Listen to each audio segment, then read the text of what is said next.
Welcome and well met, my brave little sparks. Hey, Pokeshack. You have a question. In the Savage, then there is a combination of jobs that is not directly viable, right? Ignoring the fact of repeating the same tank, same healer, and skipping one of the three types of DPS.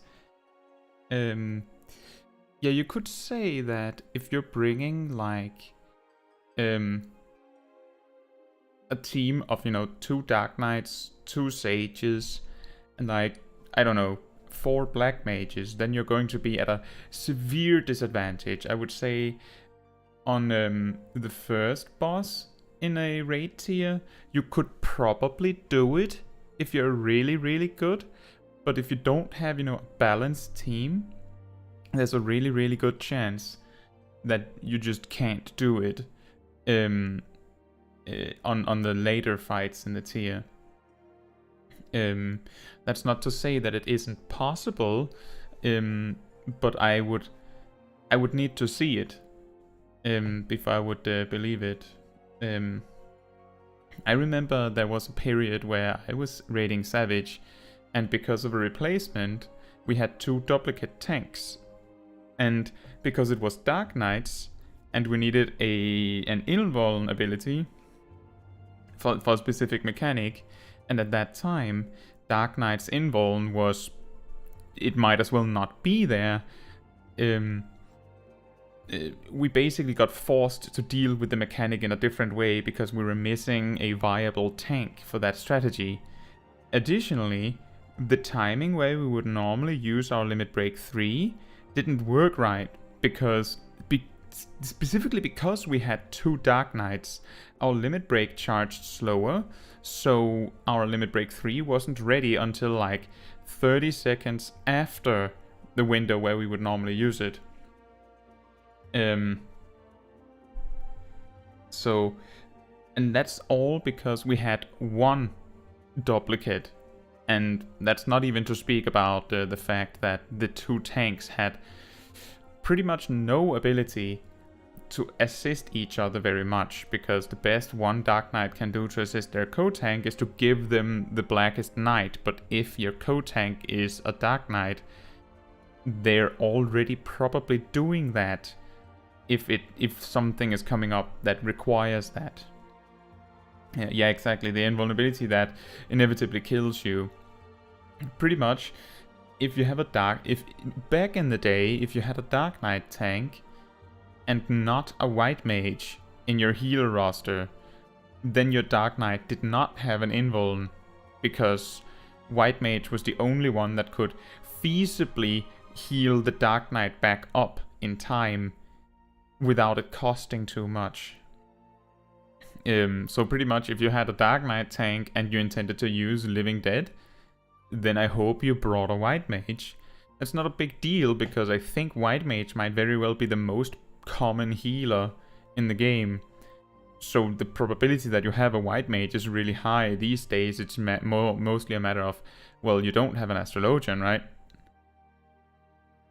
And that's pretty much it. Well, I guess we can just get started.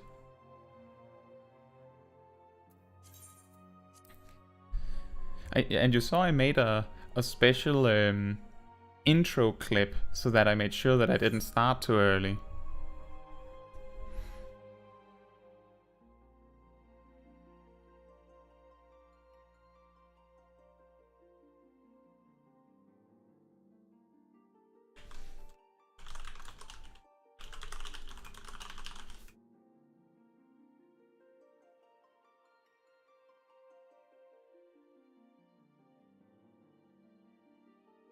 Walking Sands. Well, I believe these days they give you like tickets to get back, right? But maybe we ended early enough in the questline that I didn't get those yet. We'll figure that out. I don't think we... did we? Oh yeah, we did get them. And the quest says Camp Drybone, right? And where are we? We are here.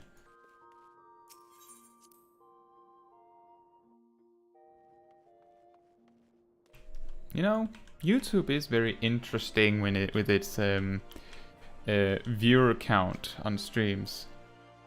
I know you've been here for like the past 5 to 7 minutes, Pokeshack, but according to YouTube, no one's watching. Isn't that interesting? They give you some tickets in your first mission and others in the patches. Yeah, exactly. So I guess we'll just have to hoof it all the way to Camp Drybone. I don't think there's a shortcut. The ghost viewer. Yeah. That sounds about right. Hey Leon. Well, that's okay. You don't have to be on the streams. It's for you guys to enjoy. Like if you want to, want to and have time to see the stream, then I'd love to have you here. But you don't have to feel bad that you don't have time. But I'm glad you passed by, Leon. I'm guessing based on what you're saying that you're leaving again real quick. Is that right?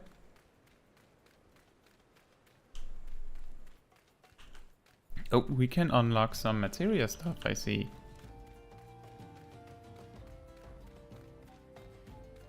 We should probably get that while we're here.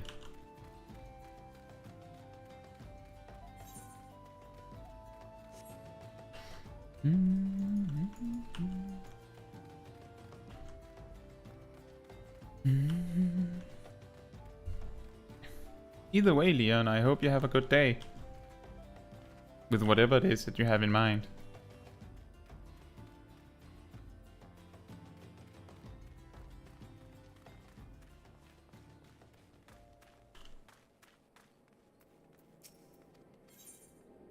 Ah, okay, Leon. Well, it is totally fine to just, you know, also like write messages, like conversation stuff on my community posts. I think I have previously said that that if you have a suggestion for a sort of video or guide you would like to see, you can always just post something in the community posts, even if it's unrelated. Sort of downtrodden to do anything. Oh, I'm sorry to hear that, Leon. Maybe you would feel better if you, like, you could stay and hang out. But I'm sorry to hear that. I hope you get better soon.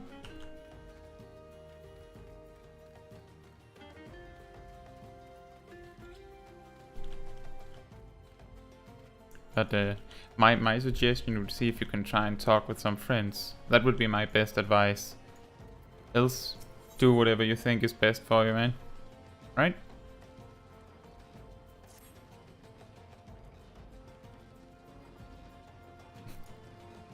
What would you say if I told you that inanimate objects can possess a soul? They can, believe it or not, although the soul in question is not their own, but that of their owner. Through faithful service, the arms and armor that we use come to hold our spiritual energy, thus do we form a spirit bond with them. This spiritual energy can be drawn out and converted into materia, a special kind of crystal that can be attached to gear to enhance its properties. I'm well versed in the ways of materia extraction. If you wish to learn more about the process, it would be my pleasure to teach you. You are ready to commence your learning? Good. As you will have gathered by now, materia is the crystallized form of one's spiritual energy. As this energy is derived from an individual psyche, a volatile beast at the best of times, a degree of variance is to be expected in its production. In practice, this means that you won't know the exact properties of a stone until you cradle it in your hand. Now, materia won't grant you much of anything on its own. Its power must be tapped, see, and this is achieved by melding it to gear. Know, though, that it takes the deft hands of a craftsman to meld materia. You can always seek others to attach materia on your behalf, but if you would sooner do it yourself, I recommend to speak with Phobas. Melding is her field of expertise. If you wish to remove materia from an item, highlight its icon and select retrieve materia. There is a chance that materia will be salvaged. There is a chance that it will be salvaged. And the next part of this quest is only available when we have a crafter. Poke says, it's curious because this mission and all the level 20 crafter missions have to do with materia. Yeah, exactly. And you unlock this exactly at that level. Hey Ghost Howler, I'm glad to see you. You haven't missed much. The first... we started a few minutes ago. The majority of what I've been doing has been running here. And then we unlocked materia extraction. And then we're going to Camp Drybone. I'm glad to see you. Yeah, even though you can see that the stream has been on for like over 10 minutes, there was a few minutes that nothing was happening. How have you been, Ghost Howler?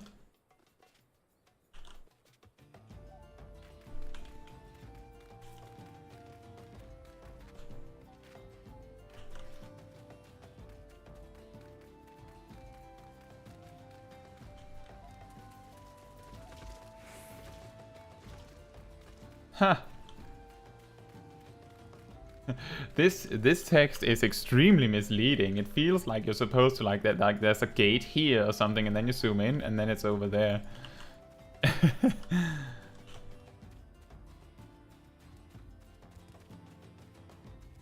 Did you finish the new main quest stuff, Ghost Howler?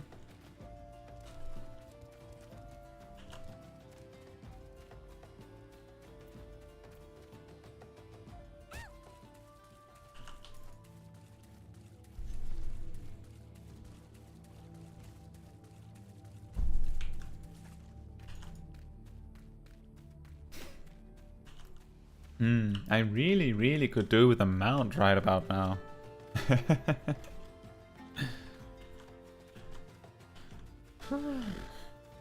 I did remember to pick up Blackbrush Station. It would have been an awkward situation if I didn't.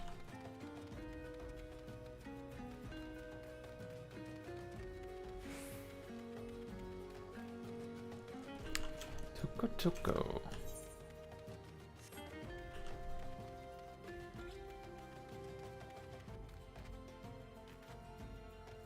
You finished up all the MSQ. Awesome.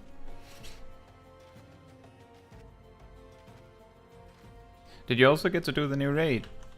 And don't worry, Pokeshack, I'm not actually gonna talk about it. I think I covered plenty of talking about the quest line or storyline and the raid in those streams. And those had my very fancy spoiler tag on them. When Pokeshack got to Shadowbringers, awesome.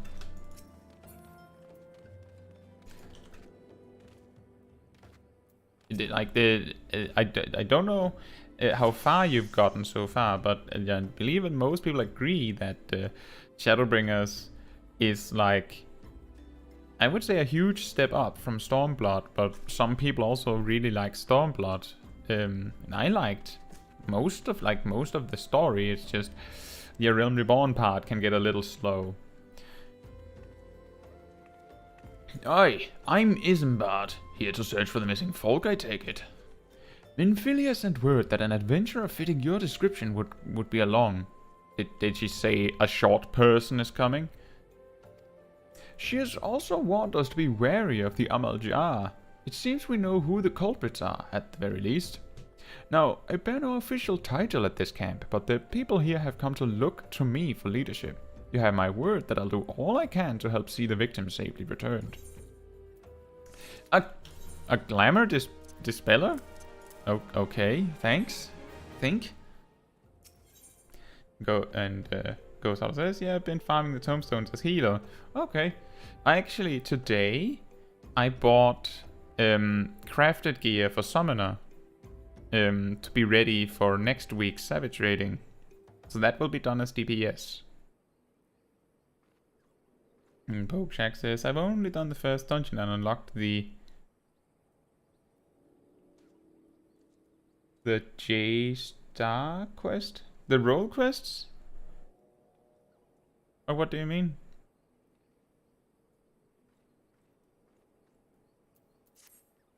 Let us get right to it then. Minfilia names the Amaljar culprits in all this. You would do well to investigate them first. Much harm has been levied on these lands by Amaljar hands. The flames burn where they might, but their light cannot stay the darkness in all places at all times. There have been brutal murders of callers at the church of Saint Adama Landama, innocents wishing no more than to pay their respects to the dead. Sir, are you implying that you don't like my pinkness?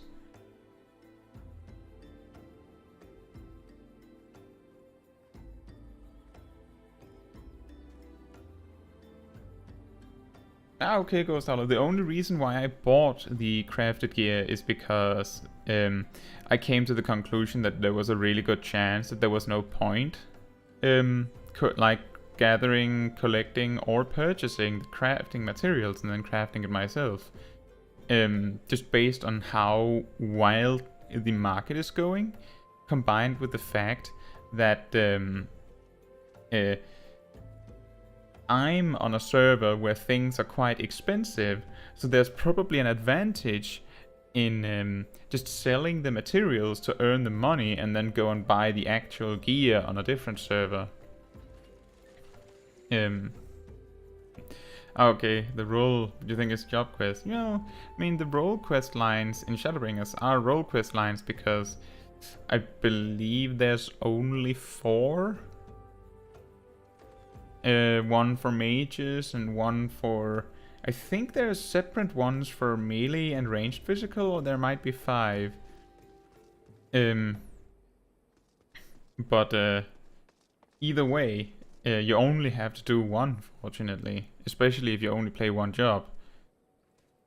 The poor souls deserve a proper burial. I would see to the deed before mongrels catch their scent, but I know not if the Amaljar still linger. Would you secure their remains for me, friend? You will find them on the eastern road. 12 willing, you may even come to learn something of what the Amaljar seek in this area. The corpse is just on the road. Okay. Nice. It goes out says, I gathered materials not sent myself. No way I was gonna buy anything. Yeah, that makes sense.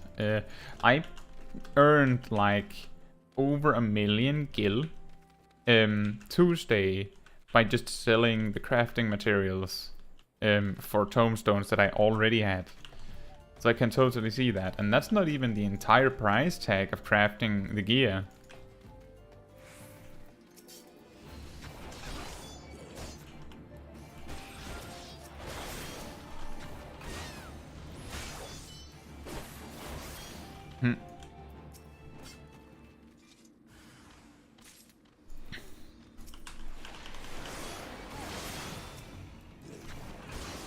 I'll help you.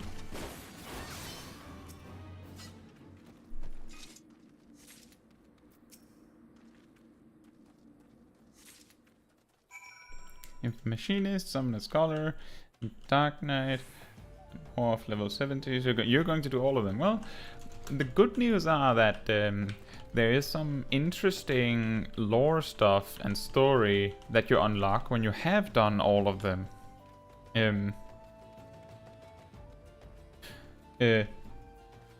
The main reason, I don't know if you already know this, but I can just say as a little teaser for the reason why you kind of have to do all of them if you play multiple jobs, is that when you reach the point where you would like in Stormblood, for instance, when you finish your job quest line, you're given a new armor set and a weapon.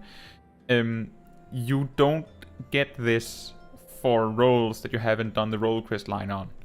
So if you want these job outfits, you have to do the role quest line for each of them. But for story progression, there is a point in the MSQ where I do believe you get forced to have done at least one role quest line. So you have to do one. That's why I'm saying you can do just one if you want to. You can do all of them if you want to, but you have to do one. It is good to see you returned. Were you able to secure the remains of our fallen? Yes, apparently they're flowers now. With the bodies given back proper to the earth, the souls will find their way across to the other side. You have done a noble deed this day. I thank you. Now then, what of the Amalja? Did you see any? No! Surely such massive monstrosities as they cannot conceal their presence, much less take their quarry unawares. Ah, so there were Amalja remaining after all. I feared as much. This part of the Lowbond disappearing is all but confirmed, but since there's more to this than meets the eye. The occasional Amalja raiding party would not account for people going missing in these kinds of numbers. The total is too great, and the questions too many. It would not surprise me in the least to learn of another hand in this. But whose? Countless travelers pass through Dragoon every day, and even if it were one among them, how would we best discover who may be implicit in these vanishings? The almighty poke. The life search full thrust. No. It's not called full thrust. It's called the almighty force poke. In Poke Check says, when you unlock it, they tell you that you have to do one to finish Shadowbringers, just like with the tower in Realm Reborn. Ah, okay. I didn't know that the game actively tells you that you have to do the tower in Realm Reborn. I just know that at some point during Shadowbringers, they suddenly decided to make Crystal Tower mandatory for progressing the main quest. Where it falls specifically, I haven't figured out, so if we get the Smol Kai here to level 50, then one day you'll have me with the surprised Pikachu face when we inevitably bonk our face right into the wall known as Crystal Tower. Or we do Crystal Tower when we can unlock it. That's also an option. A new hat! But I don't think we need a new hat. No, we have a better hat. I believe that was from our class quest. What say we turn an eye to the common folk themselves? It may be among them that we find the reason for these vanishings. 12 forbid it be so. There is a merchant by the name of Ungust who was born here in Drybone and grew up in the Golden Bazaar. A rough character, but he knows the people here better than anyone else. I'd wager he's at the inn, quaffing away the day's earnings. Here, I'll write a note for you to show him, else he's not like to speak to you. Oh, nice. What a cool guy. I don't speak with small people wearing pink. Oh, you have a note.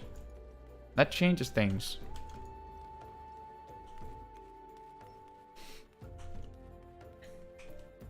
Hello. Wait a minute, that guy. Do you guys remember him? The guy we saved a random stranger from the last time.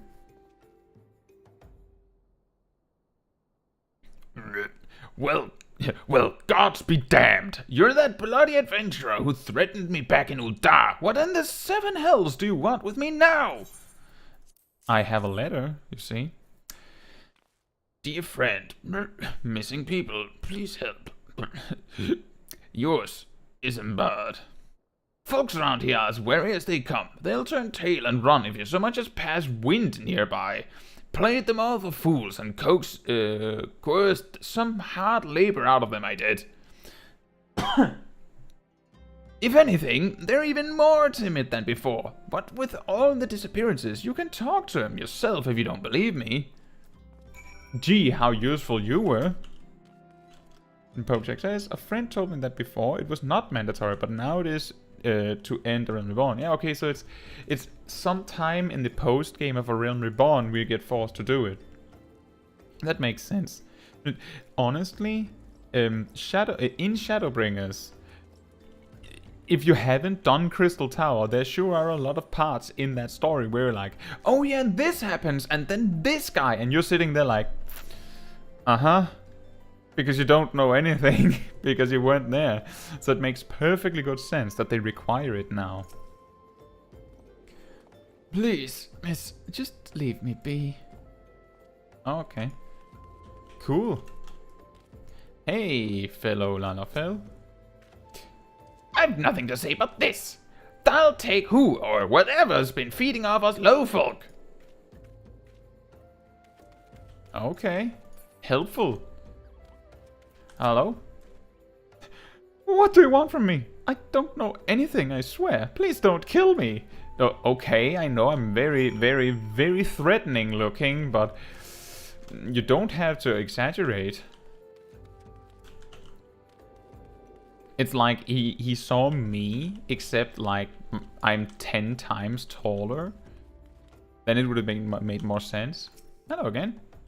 Just as I told you, wasn't it? The whole lot of them are terrified. There's been talk of folk getting abducted, but if you ask me, they simply up and moved to a better place. This place isn't exactly Costa del Sol, if you know what I'm saying. Gee, this man is useful. Yeah, they're afraid of pink.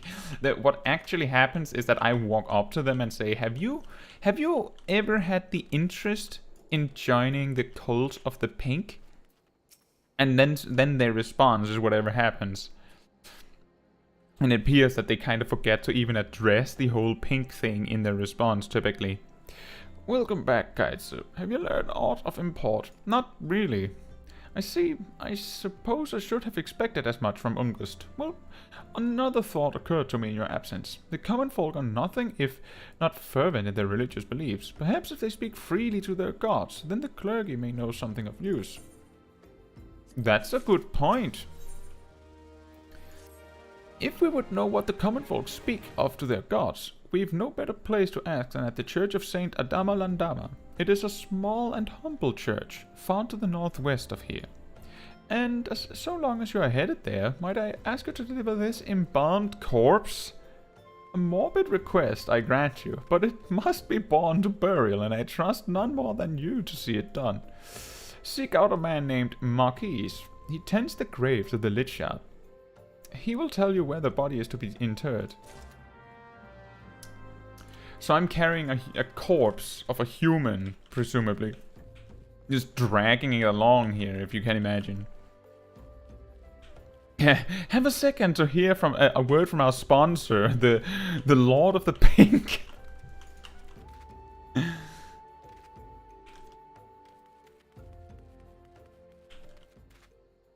Oh yeah, hey Ghost Howler, have you gotten to try the Island Sanctuary yet?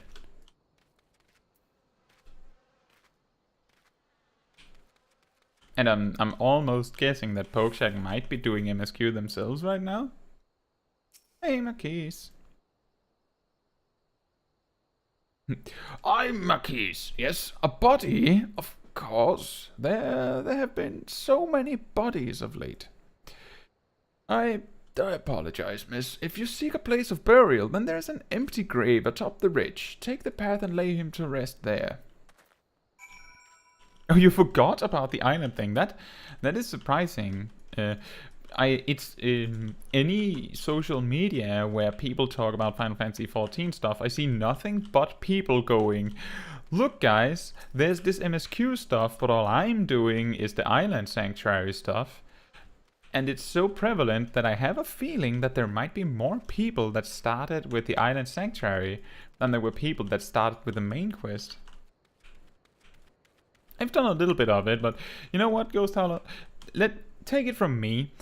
Yes, there is technically ways to earn gil from the Island Sanctuary, but the currencies you can do that with, you need to use for the Island Sanctuary. So it's probably not going to be any return on investment, you could say, for weeks. And it's very well designed to be something that you can take your time with. So if you feel like you might be missing out, don't worry about it. You can do Island Sanctuary whenever. It doesn't go so fast that you'll be super far behind. And even if you are, let me put it like this. You need to invest time every day to make it to the point where you will make some money. And I haven't reached that point yet. One person in my free company decided to buy a piece of glamour that you could get from it, and he has promptly not any resources to progress his island because of it. Everyone else has just been reinvesting the currencies that you get, meaning that they haven't really gotten anything aside from their own personal enjoyment, of course. And that's really what matters. So if you're not particularly enticed by the Island Sanctuary, I'm just saying, totally fine, man. Yeah, also that. I was just saying that the main reason that you might be enticed to go to the Island Sanctuary is because there are things that you can technically trade on the market board, meaning that eventually one day you will be able to earn gil from doing Island Sanctuary. But I'm also saying that it's so far in the future and the investment, like the return on investment, isn't so big that it really matters. So just, you'll get around to it one day, or maybe you won't. It's such a specific piece of content that if it's not for you, it's not for you, and that's fine. It's just all what I wanted to say. I think it's fun. And that's probably what I've been spending most of the day on, aside from video stuff. It's just Island Sanctuary.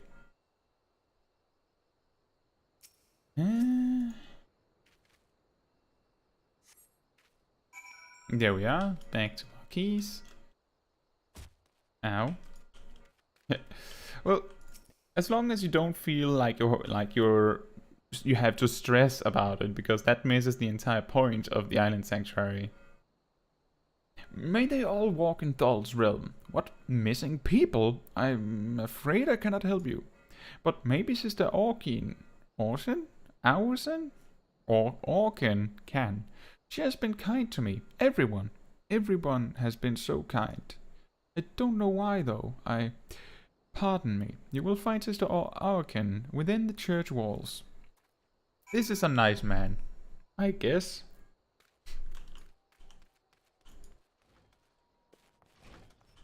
Now, Orkin. Hello. I hear you have done us the service of burying a fallen soul. Please accept our gratitude and extend it to Isambard when next you see him. You seek knowledge of missing drybone inhabitants? It is true I am closer to the people than any other of the Order. I confide in them and they in me. When they wish to speak to their keeper, Thal, I am the medium through which they do. Should I learn anything pertinent, I will be sure to share the information with you. I only wish Marquis would be more helpful in the matter. I pray he did nothing to offend. He saw terrible things during the calamity. His scars run deep. Indeed, he seems to now prefer the company of the dead over the living. Oursen. I'll say Oursen from now on. While tragic, I fear such behavior ill befits the church. I received word not long ago that one of our recent visitors, a man named Thancred, I believe, took offense at his conduct. I must have words with Marquis, and soon.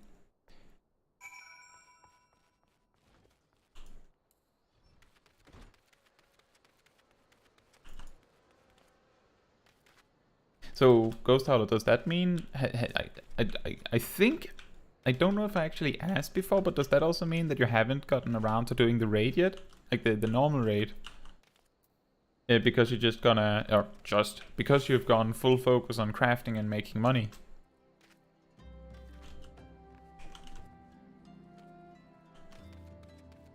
Hello, Isambard? Thank you, Caetsu. A burial is no easy thing. Even when the departed is a stranger, were you able to learn aught of the missing common folk? You've been keeping yourself rather busy of late, haven't you, Caetsu? Hi, Thancred. A pleasure, my dear Isambard. The name is Thancred, and I share passion with you and our mutual friend here for learning what has become of these missing persons and why. I too spoke with Ungust more times than I care to count. There seems to be some truth to this notion of the common folk speaking their secrets only to those in service to the gods. Prostration, prayer, penance, abject deeds done behind closed doors, away from prying eyes. Who better to take the pious unawares than she who takes confession, the good sister Oursen herself? Oursen? She wouldn't. She couldn't. Even the most beautiful roses have thorns, my friend. Yeah, you would know that, wouldn't you, Thancred? And you would be wise to give an eye to this rose. Still, the Lich Keeper Marquis, I'd swear to the 12 I've seen that face elsewhere before.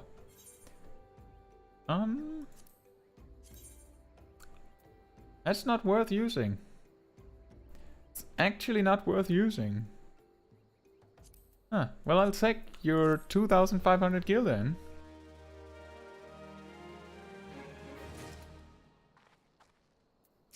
You continue. For the children.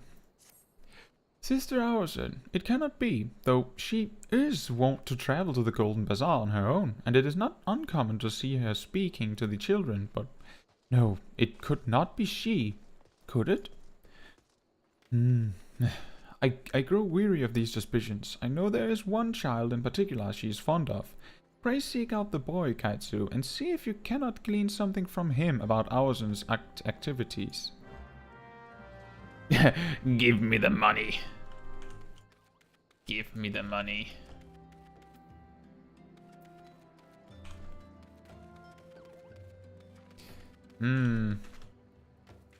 It's kind of confusing, the exits in this town.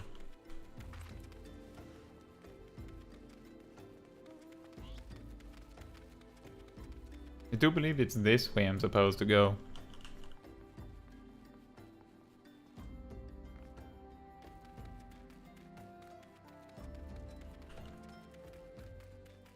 It's really confusing because both of the exits are in like a circular pattern.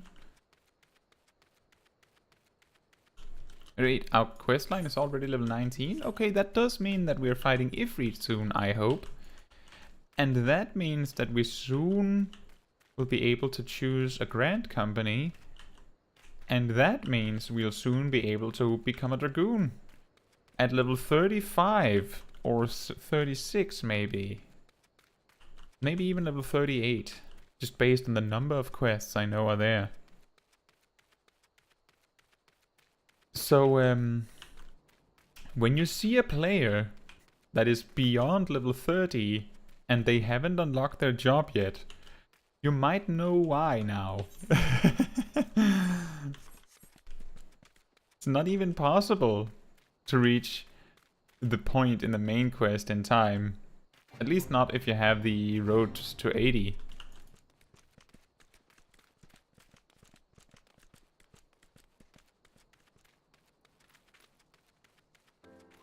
Yeah, it's just another Chocobo keep here.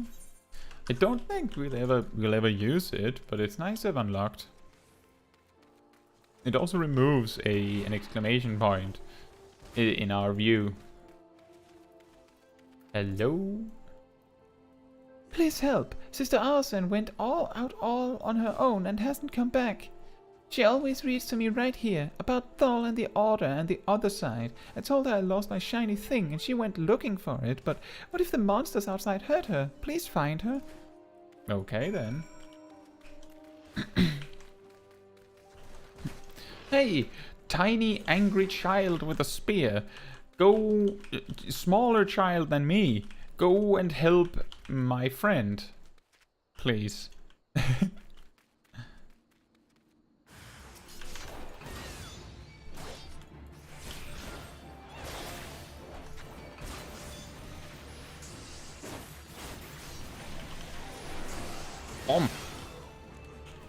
The almighty force poke. Hello, Aurson. You are the one from the church. Thank goodness you arrived when you did. It seems my gratitude is yours yet again. You spoke with the child? Yes, well, I was able to find his lost trinket. It is a ring given to him by his mother before she passed.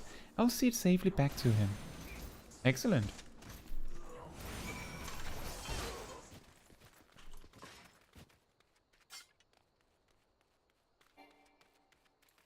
Oh, all the way back to Drybone again.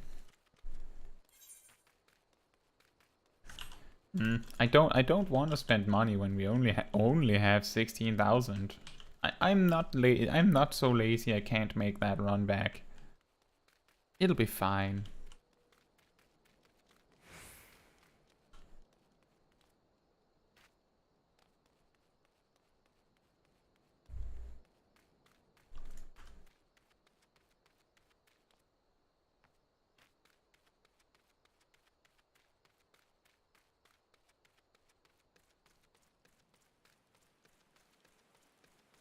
I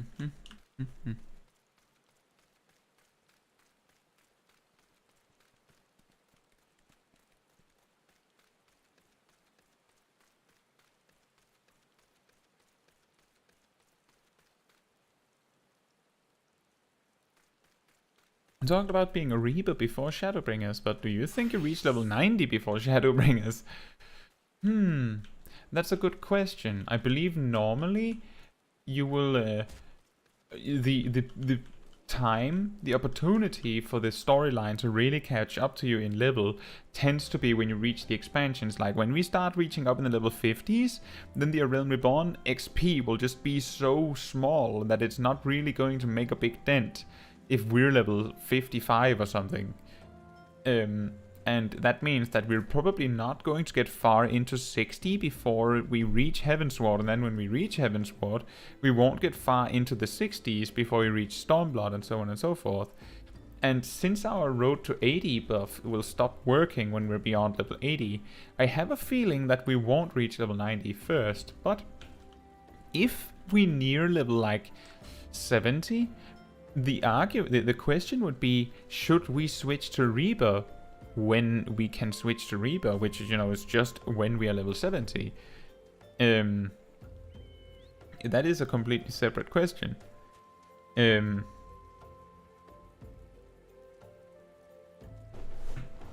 that would just be switch at level 70. If we're far enough ahead, then there's also an opportunity to switch, you know, to any level 50 or 60 job when we reach those levels. The question is, should we do that? Or is it cooler to stay Dragoon? After all, Dragoon is the job that we're expecting to get a massive rework in the next expansion. And Reaper is not. Sister Orson was attacked outside the Golden Bazaar? Gods forfend. I will secure a room at the inn for her should she require any rest. Searching for the mementos of orphans and risking her own well-being in doing, no less? Certainly not the dastardly deeds Thancred would have us believe. Well, maybe. Maybe she's doing it to make you think that she's a good person, and she was playing weak to not break her cover since she had a feeling I was coming to help her. It is a possibility. It could be. Anything's possible. Shoes. I'm well glad I reserved that inn room for Sister Orson. It seems she received greater injuries from her attackers than she initially let on. Thankfully, she's expected to make a full recovery. But now, on to the matter at hand. Thancred came looking for you once more. He left word that he will be waiting at the Amalja encampment to the southeast. I pray the two of you are able to uncover some evidence regarding these disappearances. That's what we do then. Let's see if we can find out my way out of this spiral again.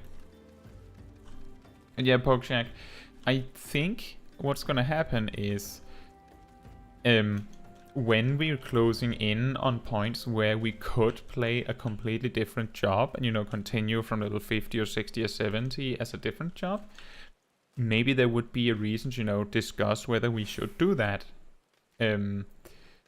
Although I would probably not want to switch to, like, for instance, I don't see much in switching to Red Mage at level 50 because originally I cleared the story from level 50 to 70 as a Red Mage, so it would be, you know, like, it would be like if I had started as an Arcanist here. It would be very samey. You would like to see the toothpick folded to be a scythe, but seeing the Smol Caetsu jump and fall with the force of Dalamud would be funny. Yeah. Hey, Thancred. Ah, there you are, Caetsu. So good of you to come. Indeed, I've heard all about good Sister Orson. Isambard said her wounds were serious. It would seem my suspicions about the poor Rose were misplaced. But false though they were, perhaps my suspicions were not entirely without merit. Whilst following Sister Orson near the Golden Bazaar, a band of Amalja caught my eye. I tracked them as far as this encampment, but, well, let us say that I would much prefer to keep my distance and remain here. This, of course, brings me to why I requested you, dear Caetsu. Would you be so kind as to take a look inside? Sure. Put me on the death mission. I've got it. They'll never see me coming. I don't stand out in this pink outfit at all. I think, Pokeshak, that the journey here will be a lot more funny once we get some jumps. So we can see how Lalafel's just... They're not as good at jumping.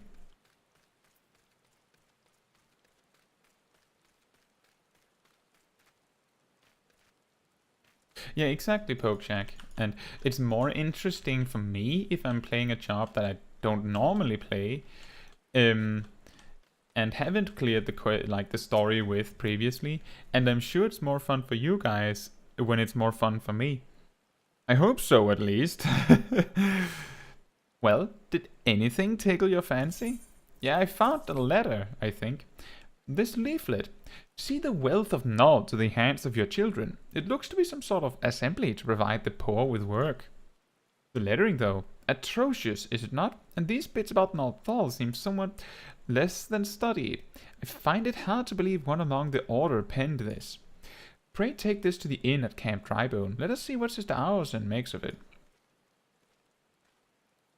They don't jump. They fly and fall with the force of the law. I jump, and then I fall with the power of the courage my Lancer teacher, Jedi Master, has taught me.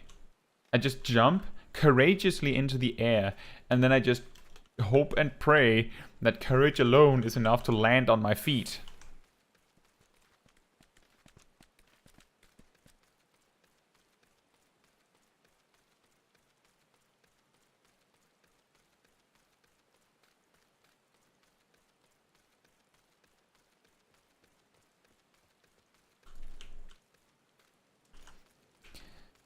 Oh, I could really do with a mount right about now.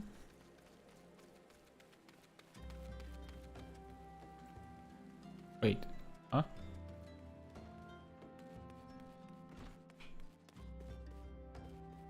Is it here? Oh, that was a really nice guess of me. That was impressive. I impressed myself. My savior comes again, to what I owe the honor this day.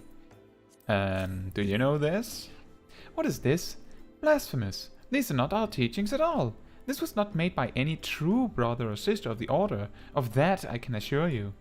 Come to think of it, weeks ago the church was plagued by missing garments.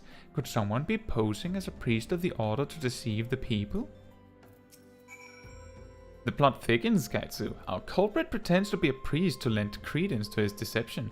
There's no doubt an irony in there somewhere. There is no doubt an irony in there somewhere. But I suspect we have a worthy adversary on our hands. I should consider how best to handle this. For now, tell Isambard what we have learned here. And okay, I'll just be the talk with people person. You just go and be sneaky spy man. That's okay. I'll be the new recruit or something. Hey, Isambard, posing as a priest, to think. These troubling notions aside, it is gratifying to finally be able to move this investigation forward. Thank you once again, Caetsu. I shall keep my ears and eyes open, now more than ever. I'll take the money. And Pokeshak says, come on, Smol. Come on, Smol! Remember what the teacher taught you. Don't be afraid. Be brave. Damn online classes. They didn't train me for this. Could you imagine? Lance as an online class? Okay, so you have to find somewhere dangerous to be. And then be courageous and not and stand your ground. That might be dangerous.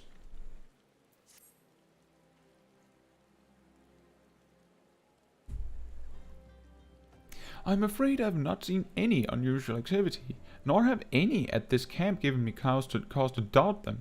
But unless we can identify the culprit, and soon, more innocents will fall victim.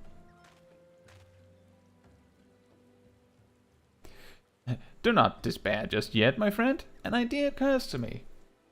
Our suspect has been posing as a priest, using leaflets bearing false promises to lure the poor. Let Caetsu and me serve like with... Let Caetsu and me serve like with like, by posing as impoverished souls in need of... Yeah, okay, that's smart. We act like we're poor. And Ghost Howler says, alright, just finished the dungeon, so to get back to what you asked, I sure have done the new dungeon and trial, and the trial was pretty cool if I say so myself. Gotten pretty good at the new dungeon. You know, I have done Expert Roulette like 4 times this week, and I've gotten the new dungeon once for some reason. Every single other time was the other one. That's awesome that you're getting that they're having fun with it. And a sage and black mage. Well, I love both of those jobs. The only reason why I don't play black mage as much is because it's so difficult to play optimally. Yeah, only once.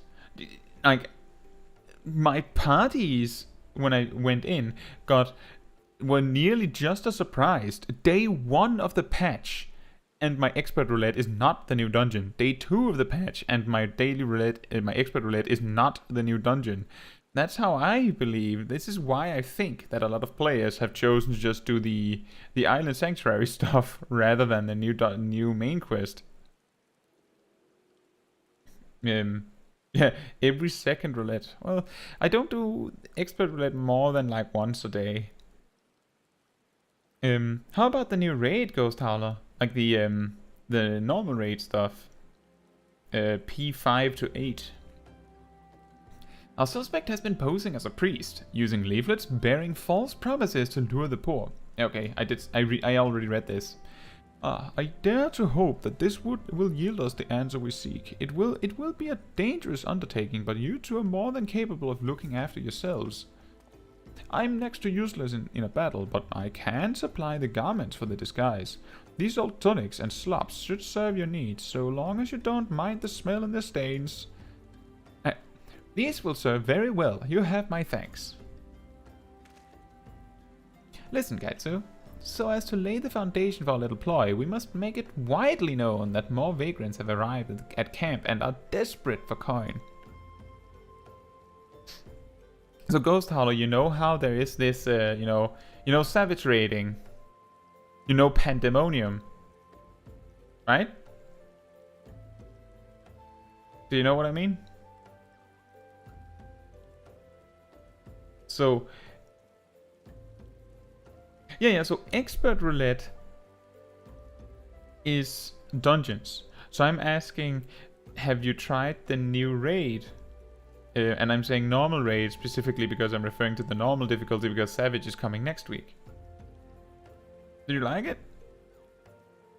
You can see my live reaction on a stream as I did do that earlier this week, as you saw. You were there for the main quest, I remember. I had fun with it.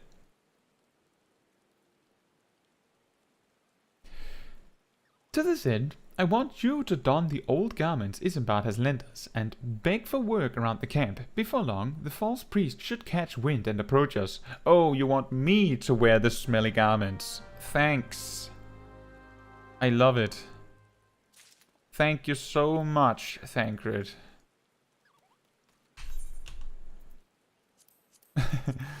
Thank you. How generous. Hello. And you are? Another refugee, by the looks of you. The immortal flames have neither work nor coin for your like. Begone, and see to it you don't make a nuisance of yourself. Cool. Cool, dude. I like you already.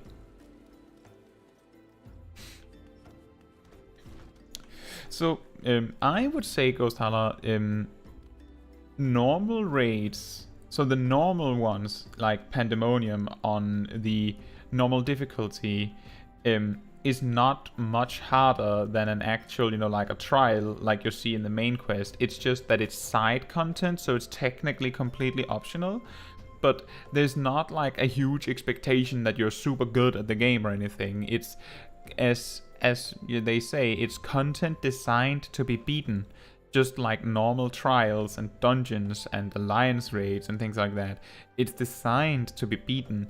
So if you feel pretty confident in that you sort of know what you're doing with your job, then you're probably perfectly fine in the normal raids.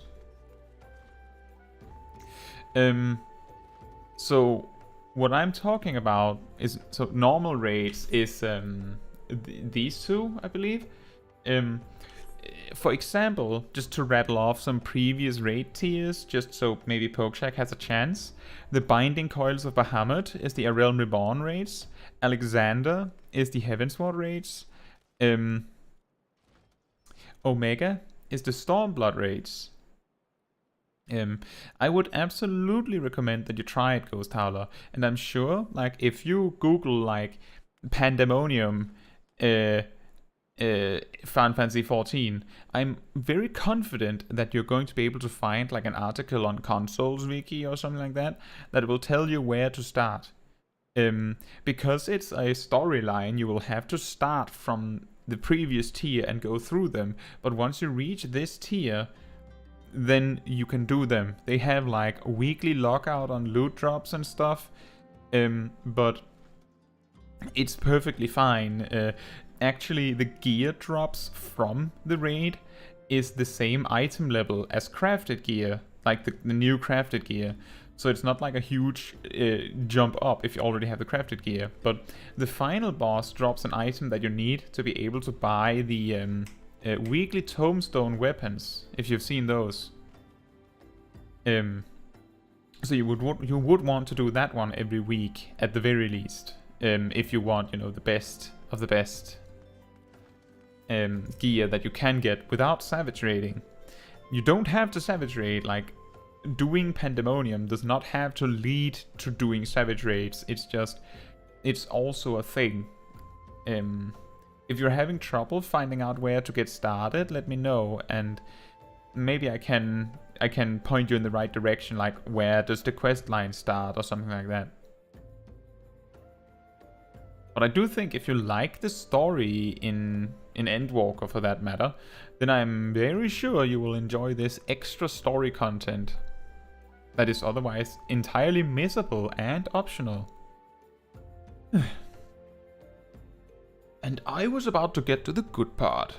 Looking for work, you say? Sorry, but we don't have any openings. Now, get out of here so I can finish my story. Okay. Fair enough.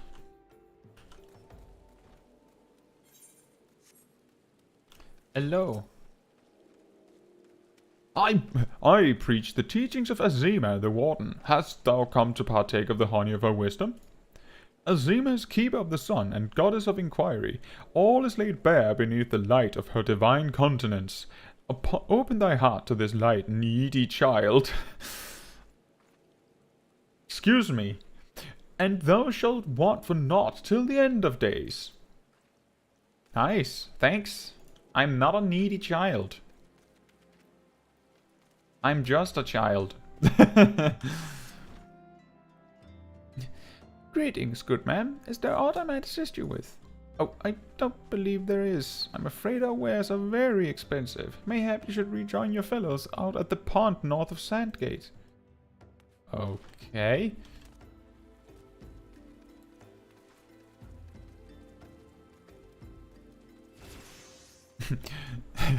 What's with this sassy lost child?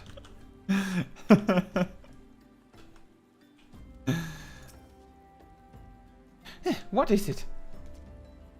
Gods, not again. Look, being poor doesn't give you the right to pester whomsoever you like. Why don't you keep with your own kind out by that muddy pond of yours at Drybone? These people are so awesome, don't you think? Don't you guys just love these people? They're so friendly. You have quite the knack for being a nuisance, Kaitsu. The camp is abuzz with talk of newly arrived vagrants. Hey Skullwolf. And though we were unable to attract our wayward transgressor, we were able to learn that the poor have a commune by the pond north of Sandgate, to the east of here. The eyes of the authorities do not reach that place, rather ideal for spiriting away hapless souls. Let us go there and wait for the kindly priest to come and offer us aid and comfort. Needless to say, you'll need to remain in disguise.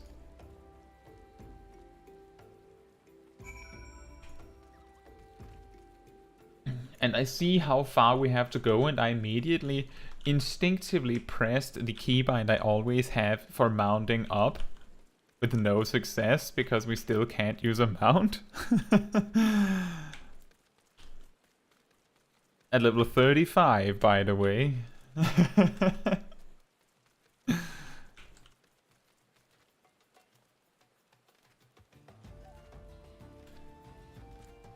But Ghost Howler, if you don't have a lot of raids unlocked, then boy do I have good news for you, because there's a lot of cool stories in the different normal raids. Each of them has its own closed off story that you can follow separate from the main quest. And then all of the fights are really interesting without being overwhelming. So I think you would really like it. I really do think so. Hey, thank you. Oh, finally you switched to poor people clothing too. A fine morning for catching false priests, wouldn't you say?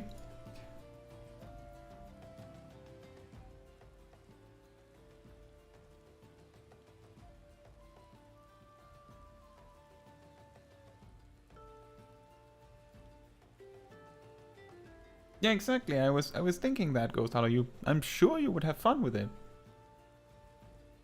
You look absolutely smashing, Kaitsu. I prefer when my outfit was pink. Positively dressed for deception. All that's left then is to wait for our quarry to appear. Yes.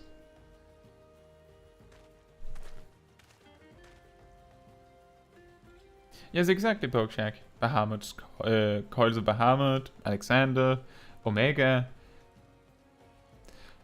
And I'm just gonna cut it there because I know Pokeshack hasn't finished Shadowbringers. Oh, you poor unfortunate souls. This is no way for men to live. No way at all. Who are you? What do you want? Be at ease, child, for I mean you no harm. I am a priest of the Order of Nalthal, and I come to offer you succor. This leaflet bears the teachings of Nald. Trust to them, and they will surely set you free from the shackles of penury.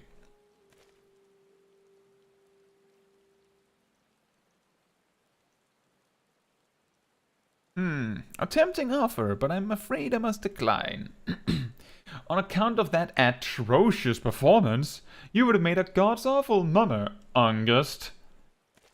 What? How did you know? You bastards tricked me!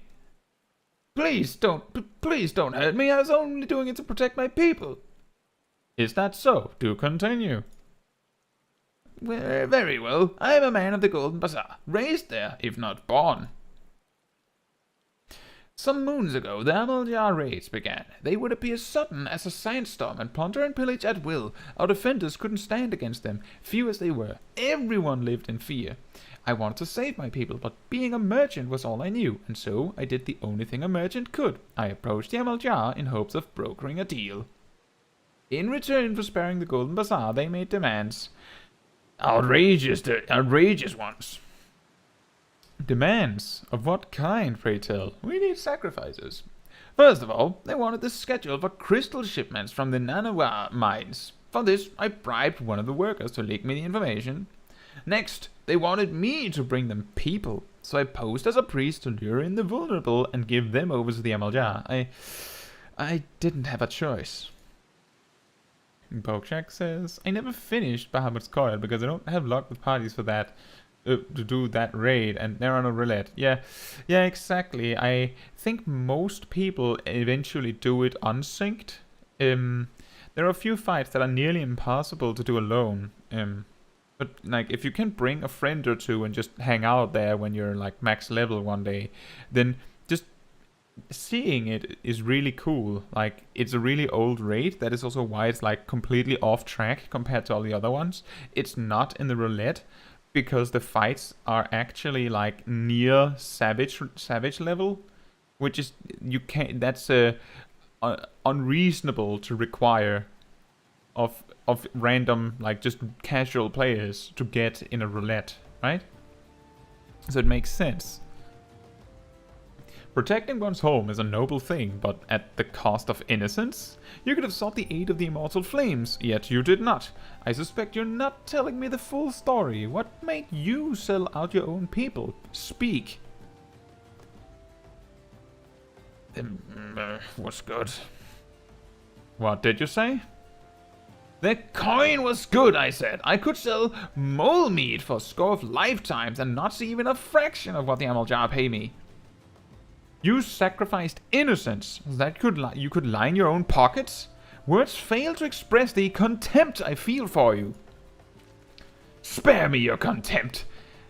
If you want to blame someone for the mess the world's in, then blame yourselves or the gods. And then we just have a ding, sassy lost child covering up the rear over here. Surprise! Ah, not you again! Were you the one leaking the Immortal Flames patrol routes to the enemy as well? Spit it out!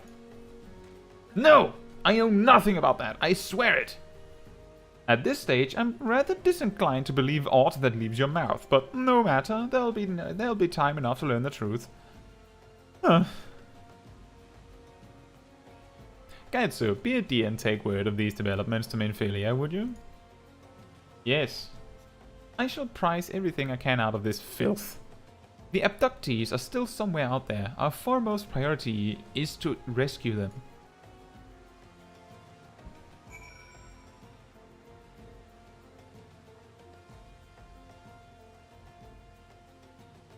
Let's see then. Well, good thing we have this. Wait, just a moment. Okay, I did get the ether right. For a moment I thought I was just about to make a huge mistake.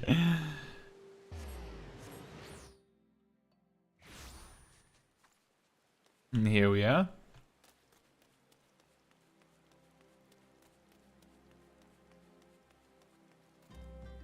Back to the waking sands.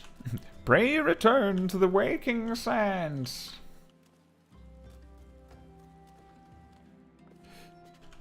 Hey, Tatsuru. Hello. Caetsu, how goes it? All's well here, at least on the bookkeeping front anyway. Awesome.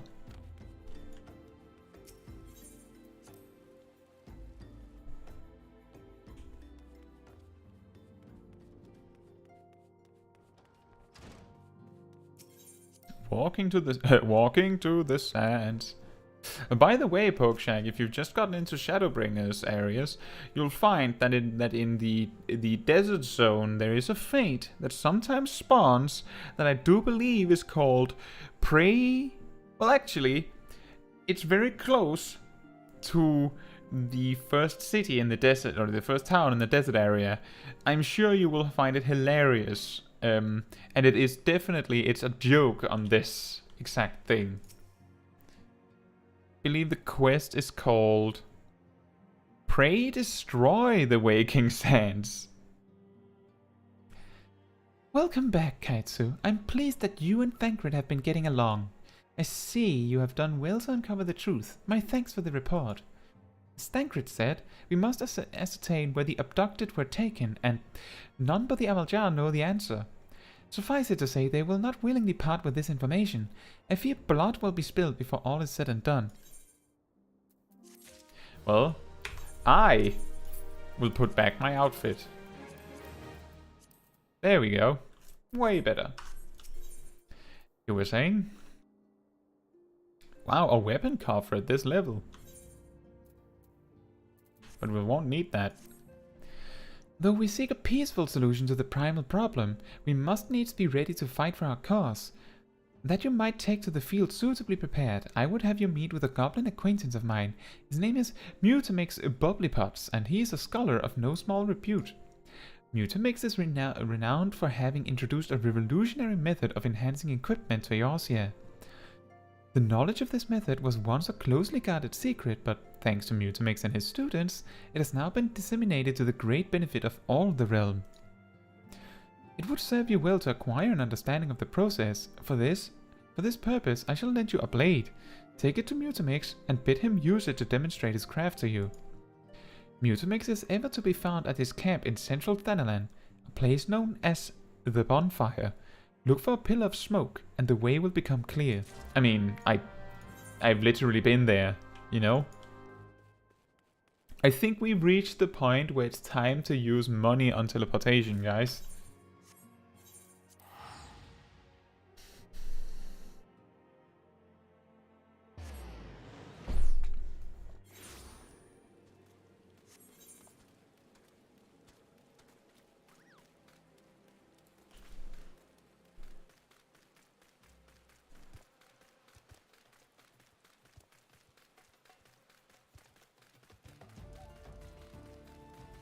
Two whole zone skips, I believe. Then we have to talk to this guy, and we were just here. If only I had known, then we could have skipped this side track earlier.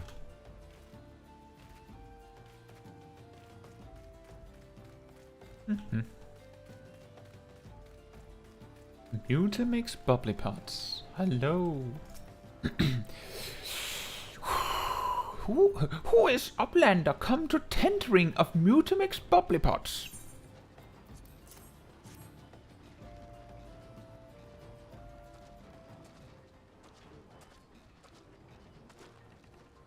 Fighty Tool drinks in airy self. In airy self. When full of airy self, Fighty Tool changes to Stony Shine, name of materia. What? If materia join with other Fighty Tool,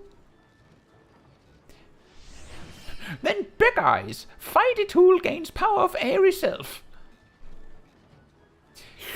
Mutamix is reckoning that Uplander is friend of Minfilia. Sure. Yes, tongue flaps reach ears of Mutamix with fastness. Minfilia wants Uplander to see power of materia. Uplander brings Fighty Tool to Mutamix, yes? Here, the tiniest sword you can imagine. Fighty Tool is unstrong as Eating Tool. Make good teacher show of power of materia. Eating Tool?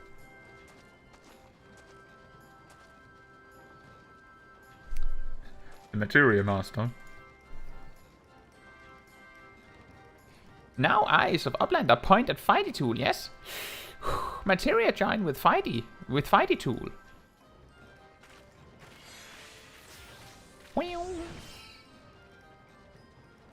Fighty Tool gains power of materia. Fighter Tool reborn. Here, Uplander take Fighty Tool to Minfilia.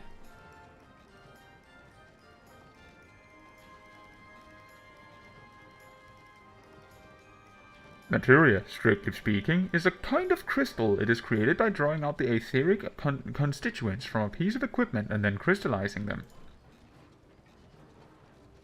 Not just any old equipment will serve, mind you. It must have sufficient spirit bond, that being a measure of how fully an item has been imbued with its owner's spirit. When you attach a piece of materia to gear, you imbue the host item with its power. That's how Master Mutamix turned that dagger of yours from summit as would have struggled to cut steak into a weapon worth wielding. Uplander wishes to be joiner of materia? Then Uplander best fill brain case with knowing of crafty making. With knowings of crafty making, Uplander can become joiner of materia. If Uplander wants brain case to rattle with knowings of materia, Uplander best trade tongue flaps with learning ones of Mutamix. I love the way goblins, these goblin people talk. Pojak says, I see an enemy plant in the first area with the name Yateveo, which is the Spanish way of saying, I see you. That's funny. I didn't know that. That's really funny. I had wondered about that. It's like, there's a lot of creatures in the game with like weird names, and then it turns out that it's because it's a reference in a different language. Thanks for letting me know that. I learned something new today.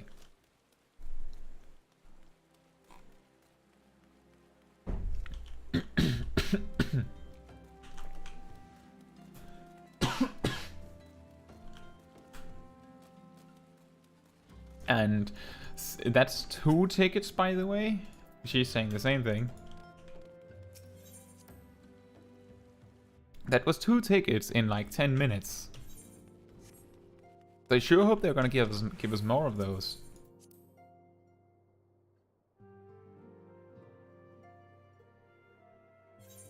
I returned with a knife.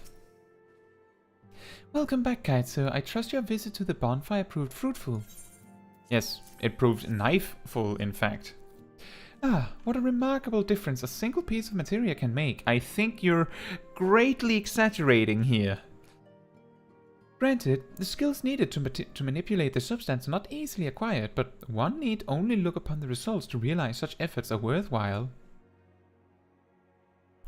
As I am sure you are aware, the quality of one's equipment can be the difference between victory and defeat. Materia may well give you the edge you need, Caetsu, so make it your ally. Now, it is time we discuss the matter of your next mission. Pray speak with me when you are ready to begin. I mean, I don't think that materia ever was so strong that they do what you're saying that they do. But sure. Hey! It's an Ifrit time. Word has arrived from Thancred concerning our ongoing investigation. It appears he was able to extract some information from our friend Ungust, the false priest. He revealed that he is due to meet with the Amaljar to discuss their dealings. The Immortal Flames believe that the meeting will present an ideal opportunity to ambush and capture the Amaljar responsible for the abductions, and so they mean to have Ungust attend as planned. As the Amaljar are anticipated to offer fierce resistance, the Immortal Flames have requested our support. I would have you provide it to them, Caetsu. You are the entire support the Scions will bring. Thancred is presently attending to another matter, but will join you as soon as he is able. Until such time as he does, you will be the Scion's sole representative on the ground. Thank you. Before he left, he bade tell you to save some for him. Such is his confidence in you, a confidence I share. When you have made ready, pray take yourself to Camp Drybone and report to the Flame Sergeant leading the mission. May you walk in the light of the crystal. Thank you. Wait, 320? Was it that expensive just a moment ago?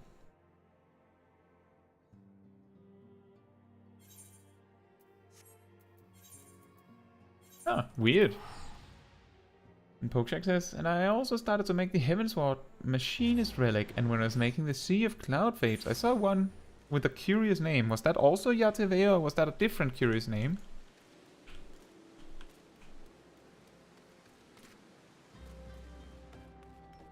Hello, Flame Sergeant.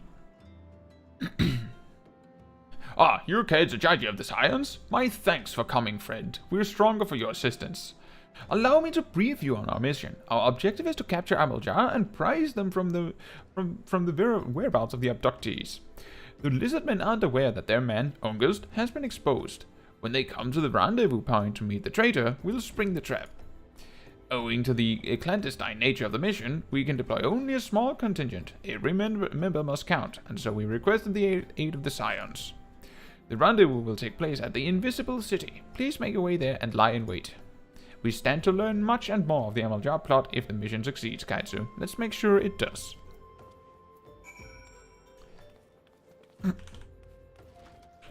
That single Lalafell in the group just really stands out.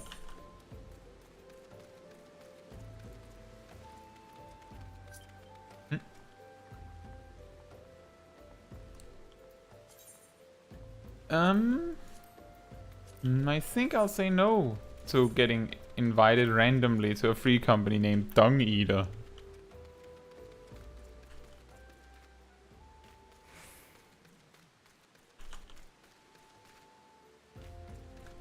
Pokeshak says, Guano a mano, which is a play on words that refers in Spanish to mano a mano, which is the way of saying a hand in hand. referring to fair fights or boxing in this case. In this case, you versus the birds. Oh, that's cool. Hey, George. Good evening. How are you? We're just slowly making our way to fighting Ifrit.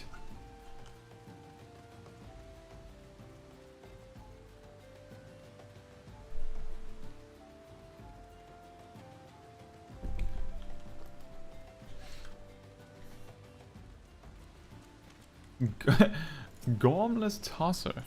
What a name. That is certainly a name.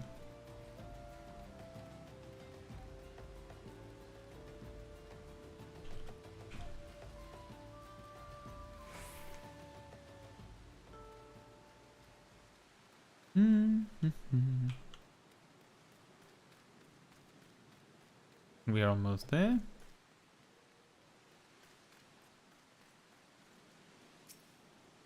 It's really interesting how they use sayings in different languages to like add flavor to the game. Like how there's a lot of attacks in different languages where you find out that they have a special meaning when you translate it. Even though it's supposed to all be in English, I think it's better for it.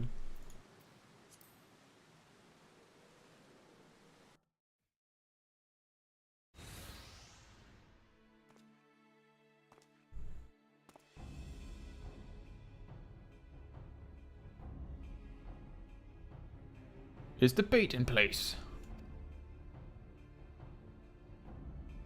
Our man is in position, sir. Good. We make our move as soon as Yamalja appear. Yes, sir.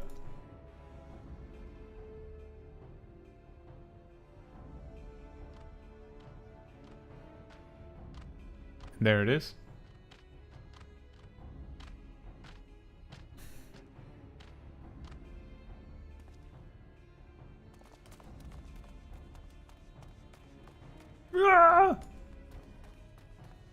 What's the meaning of this? Wait, something's amiss. Ah yes, backup. And backup.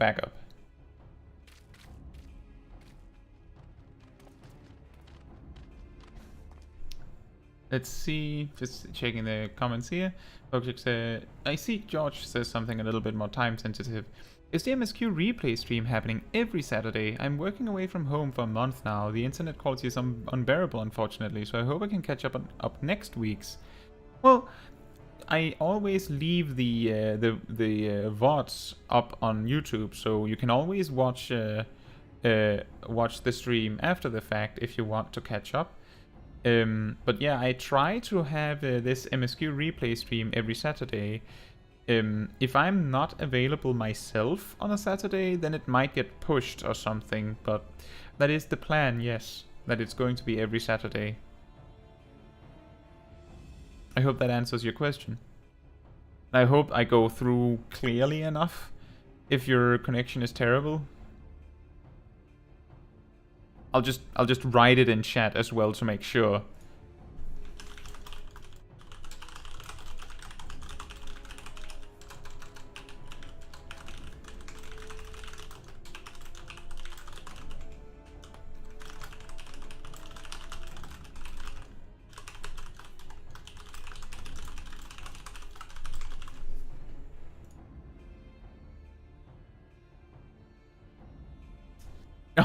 The sound is fine. The video is 1 frame per second though. Oh, excellent. That's not the most enjoyable to watch, no. Okay, so Pokeshack also said, I love these details, all the mission names that are references to games, movies, and music. And August is sus. Bum bum bum bum bum bum bum. As Pokemon, it's an anime with weekly transmission. Something like that.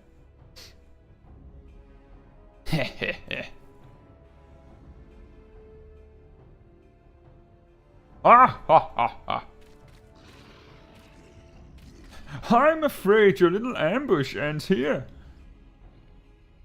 I eluded the immortal flame's clutches for moons before finally being caught. Did you not wonder how I managed it? It was almost as if someone was feeding him information from the inside. Aye, your every move was known to me ahead of time.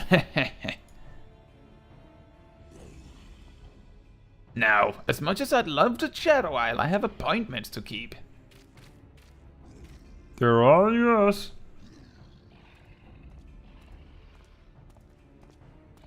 Bye. Every Saturday at the same time on the same channel. Don't miss it.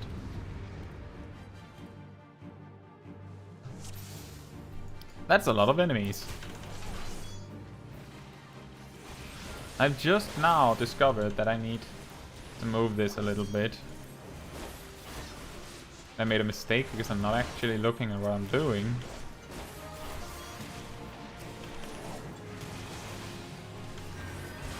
And I'm scaled so far down that I don't have full thrust, so I wasted my life surge as well. That's not good.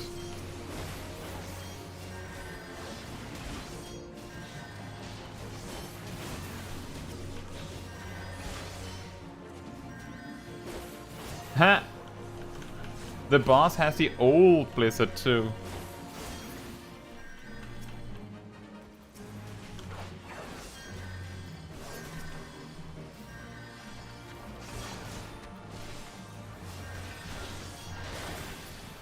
My guess as to how you could fail it is maybe if anyone dies, you lose. Because I can see that the Flame Pugilist got really close.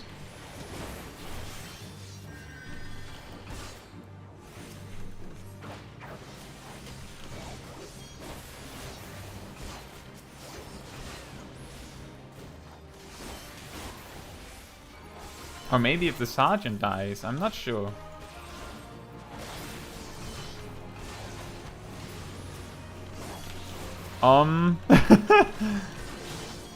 Are you serious right now?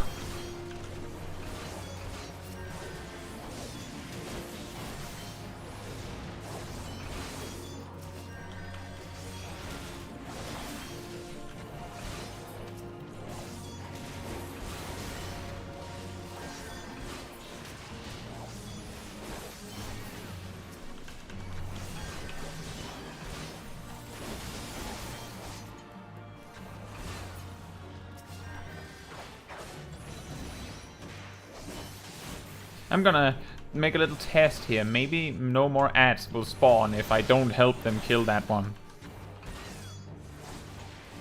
See? Ghost says, I think I'm addicted to being Sage. You know what? Originally, I leveled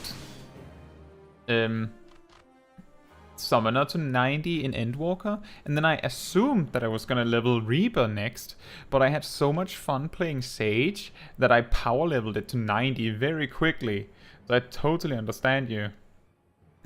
Pokek says, poor boss, he doesn't have Enochian or ley lines or anything. Put up your weapon, or your comrade's a dead man.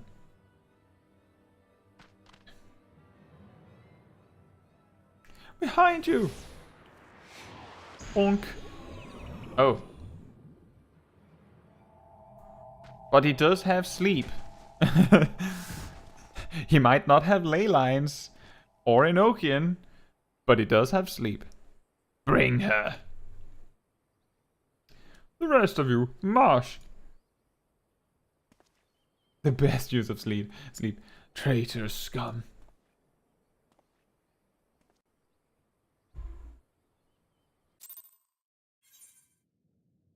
And here we are.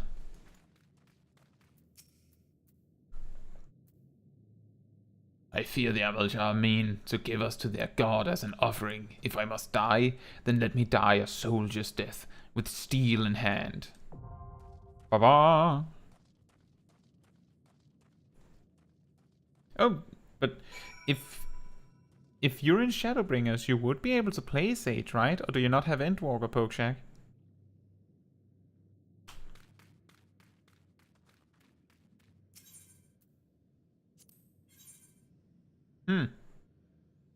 Anyway, time to queue for Bowl of Embers. You.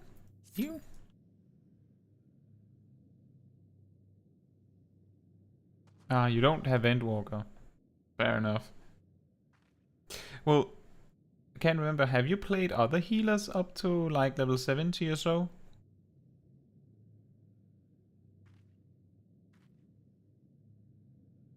I'm sure you have, Pokejak, since I do believe you have talked about playing everything previously, but it's just worth asking anyway. 9 minutes? That's not fun. We can't even go anywhere and do stuff. We're stuck here. Sort of.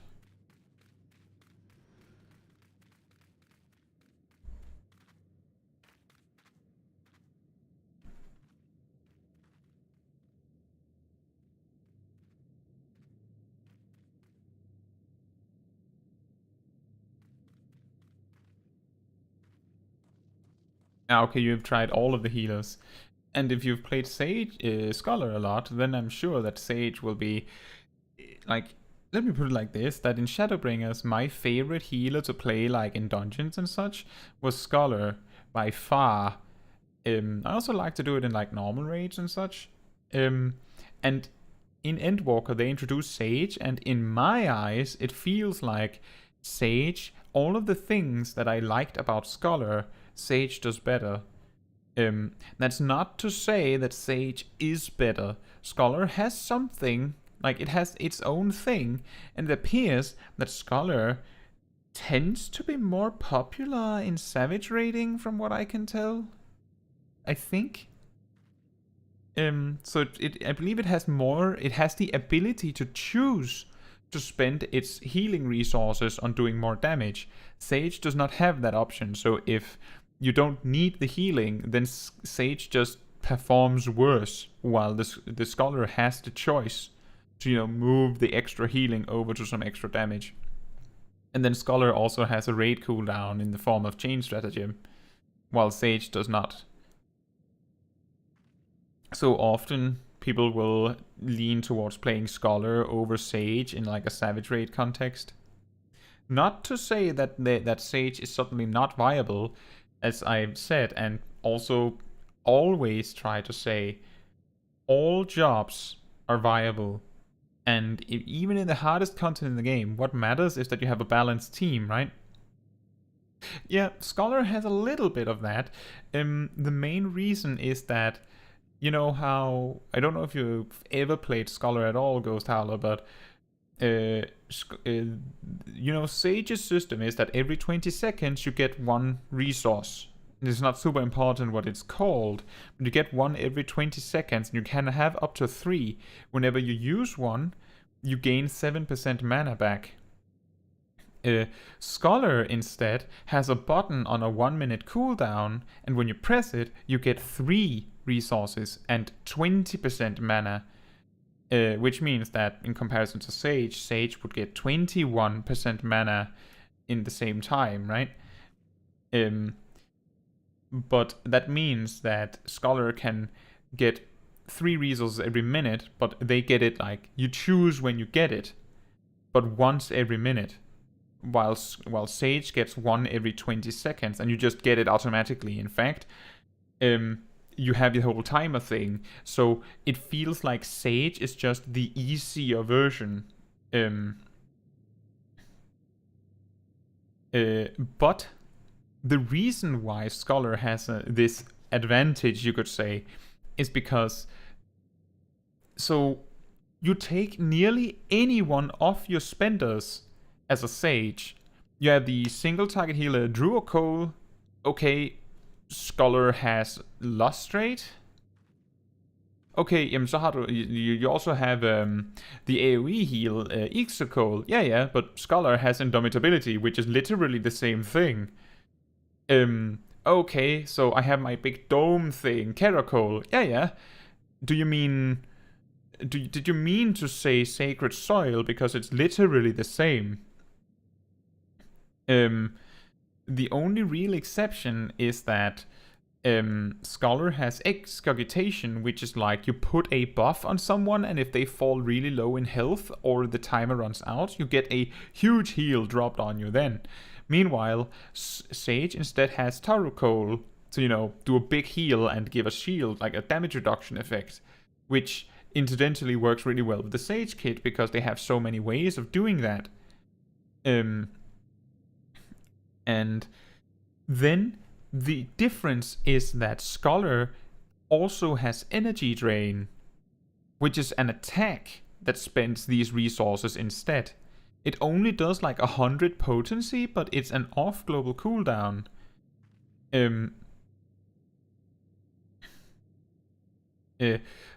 So you can pretty much use that if you didn't need the resource in the first place for some reason.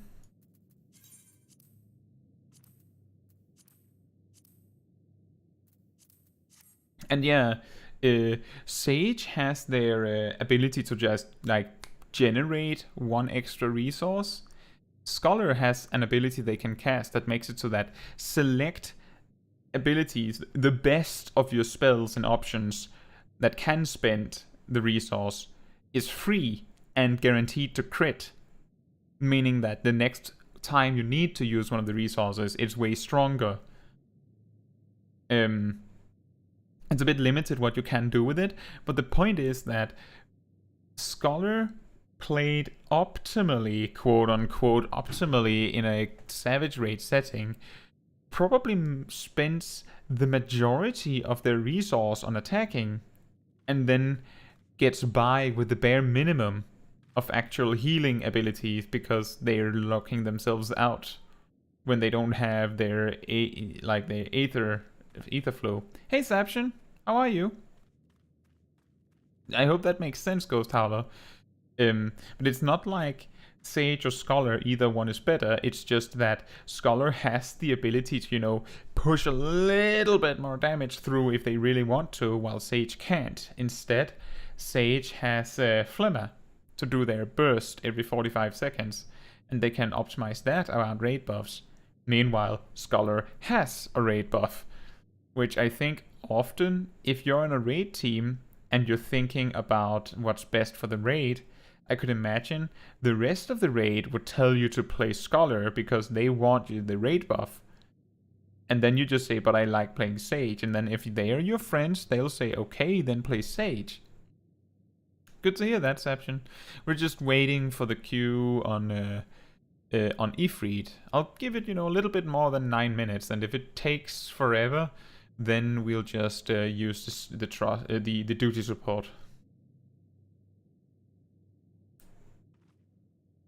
Yeah, exactly, Pokeshack. And it makes sense. The most difficult thing to balance in a game like Final Fantasy XIV is, one thing is balancing so that each job does a reasonable amount of damage on their own. Another thing is like doing that while also making sure that the amount of damage you can provide for everyone else is reasonable. And that one is a little harder.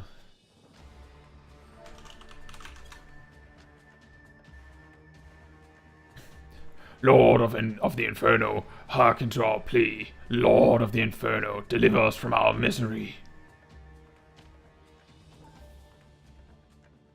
O mighty Ifrit, Lord of the Inferno, your humble servants beseech you. Grace us with your divine presence. That's just a black sun.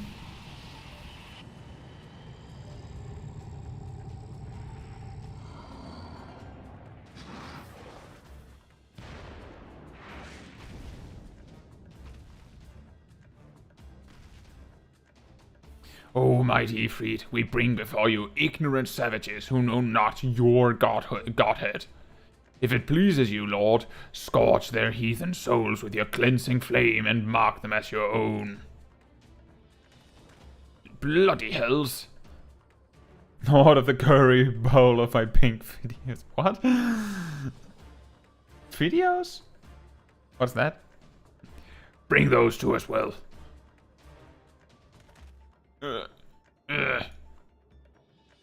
What's going on? This ain't what we agreed. Oh, my pink noodles? Bowl of my pink noodles. None but servants of Lord Ifrit may behold the rite of summoning. The souls of unbelievers are forfeit. No! Spare me, I beg you! Pitiful children of man, by my breath I claim you. Arise once more as my loyal minions. Feed my flames with your faith, and all who stand against us shall burn.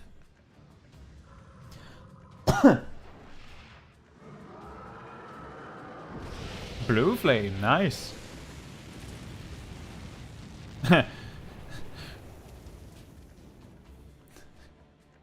Oh, mighty Ifrit. My one true god.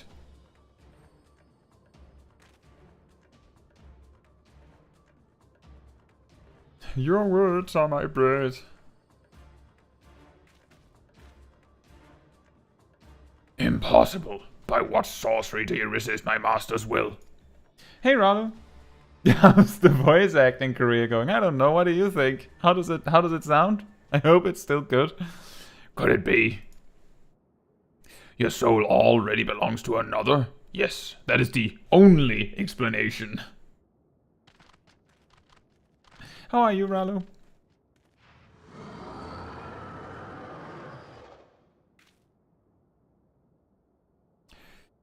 Forsooth, thou frail mortal frame can serve as vessel to the blessing of but one. Yet I smell not the taint of another upon thee. The truth of thine allegiance waxeth clear, thou art of the godless blessed number. The paragons warned of thine abhorrent kind. Thine existence is not to be suffered.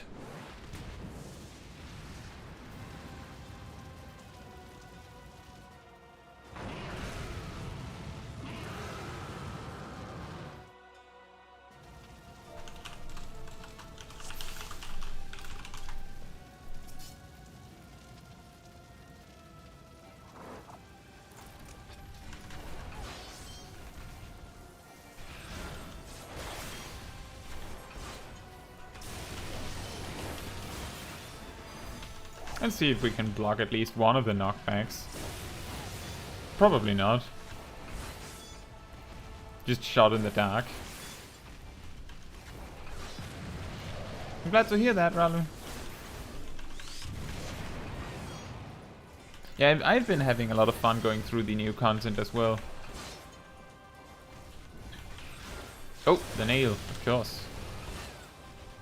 Oh, now I have to be careful.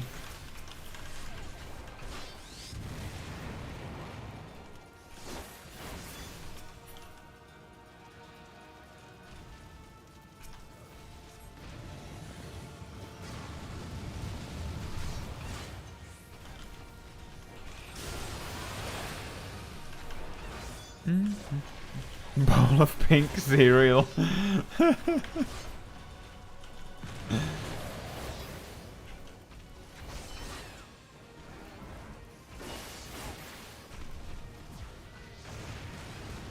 Ooh.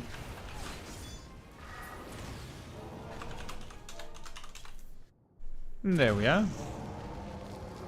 I'll probably not have an opportunity to command anyone.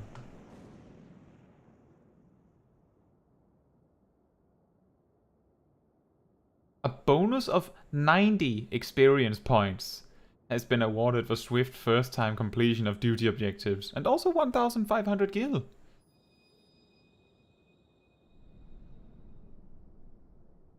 I haven't actually tried the new Extreme and Unreal.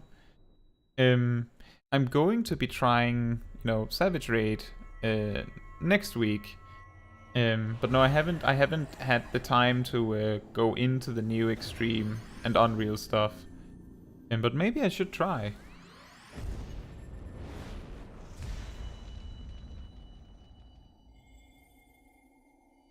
A little bit of the force in every bite, little Padawan.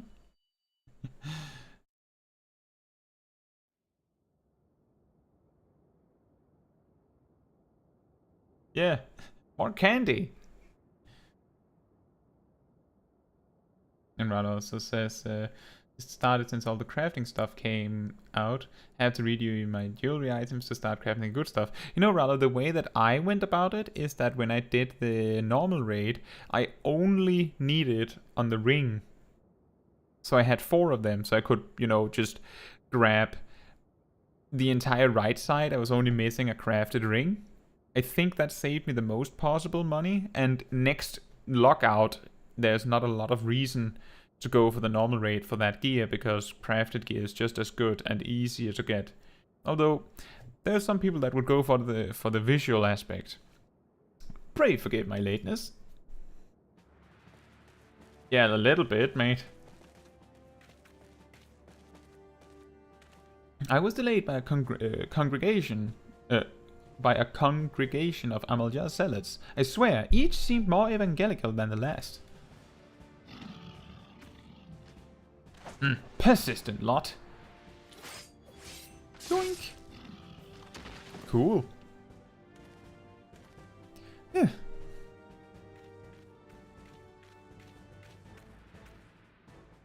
I see the Bloodspawn wasted no time extracting the captives, no less than I'd expect from the Flame General's hand-picked men.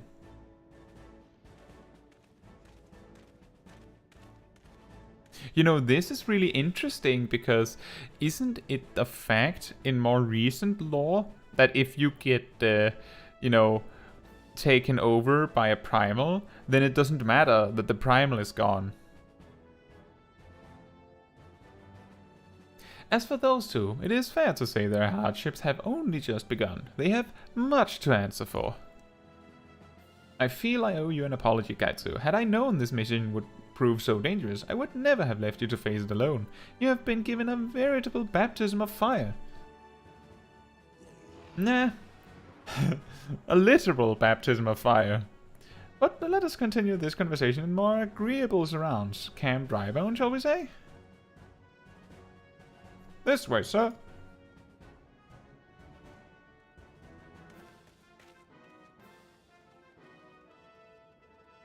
Yeah, I haven't tried the hard content. Also because I would like to. Oh, let me just read this. So that was the mighty Ifrit.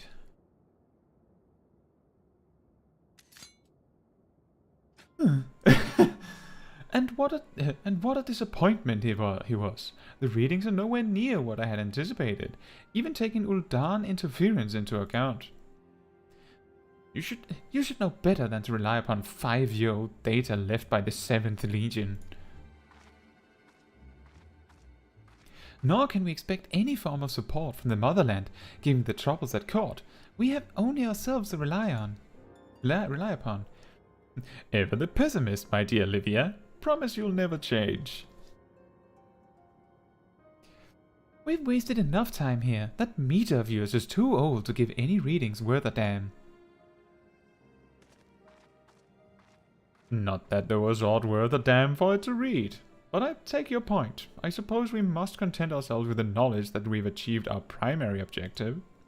Yet I find that I am troubled by that adventurer's unexpected show of strength. Could such a foe prove a hindrance to our plans? Yeah, probably.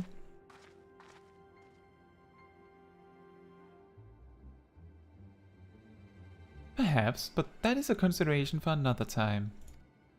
You have been given a task. That is your priority. I suggest you treat it as such. Fail to do as my lord commands, and I will spare him the trouble of punishing you.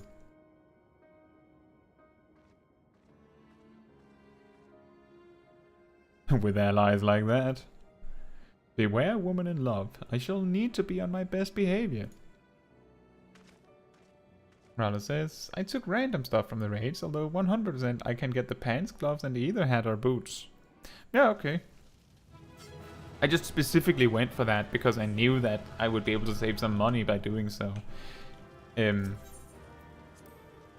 Oh, we got 2 commendations. Woo!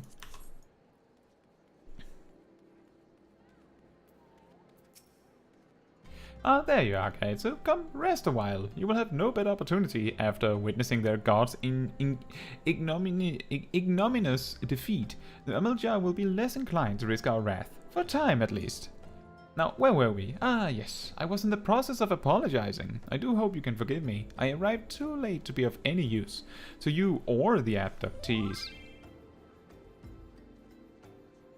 They may be the whole body, They may be whole of body, but the same cannot be said of their minds, for once a man is tempered... Ah, okay, there it is.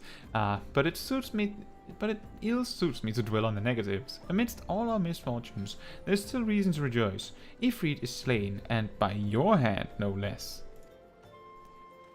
That is the deed of no ordinary individual, Caetsu.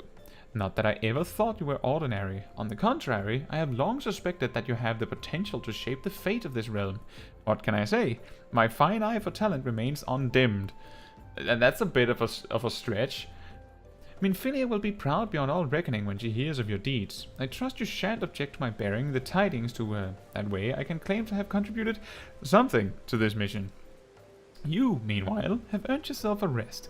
Take some time to relax and return to the waking sands when you're good and ready. We can discuss matters in more detail then. Just don't take too long, will you? The realm's problems won't solve themselves. In the meantime, Sylph-Management has come here and says that he forgot to give me something. Hello, Sip. Well, I'm already wearing a raincoat.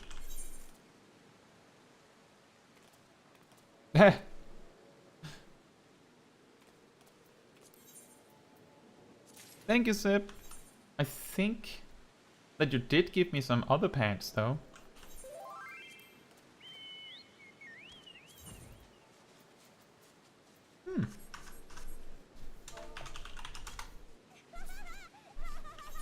And they're even colored pink beforehand. We'll have to see if we can make our outfit looking even better with this at an opportune time.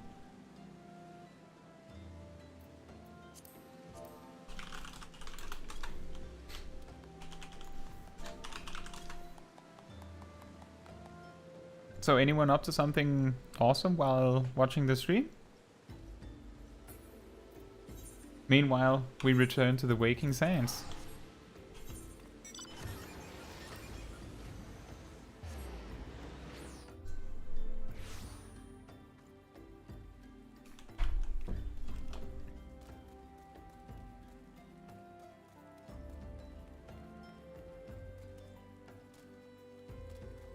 Oh, okay.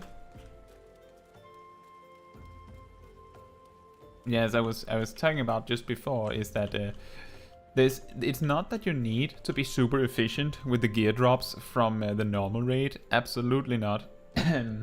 It's just that the item level part of those drops are only really important in the first week, because after the first week, the price of the crafted gear, you know, starts dropping more and more, and eventually it doesn't really matter that you can get it for quote-unquote free in the normal raid. And that's why I made a point of getting as many gear pieces as I could in the first raid week, first lockout. The triumphant hero returns. Thancred told us the news upon his arrival. He is presently in the Solar, giving a full report to Lady Minfilia. You should join them at once. Lady Minfilia is most eager to see you.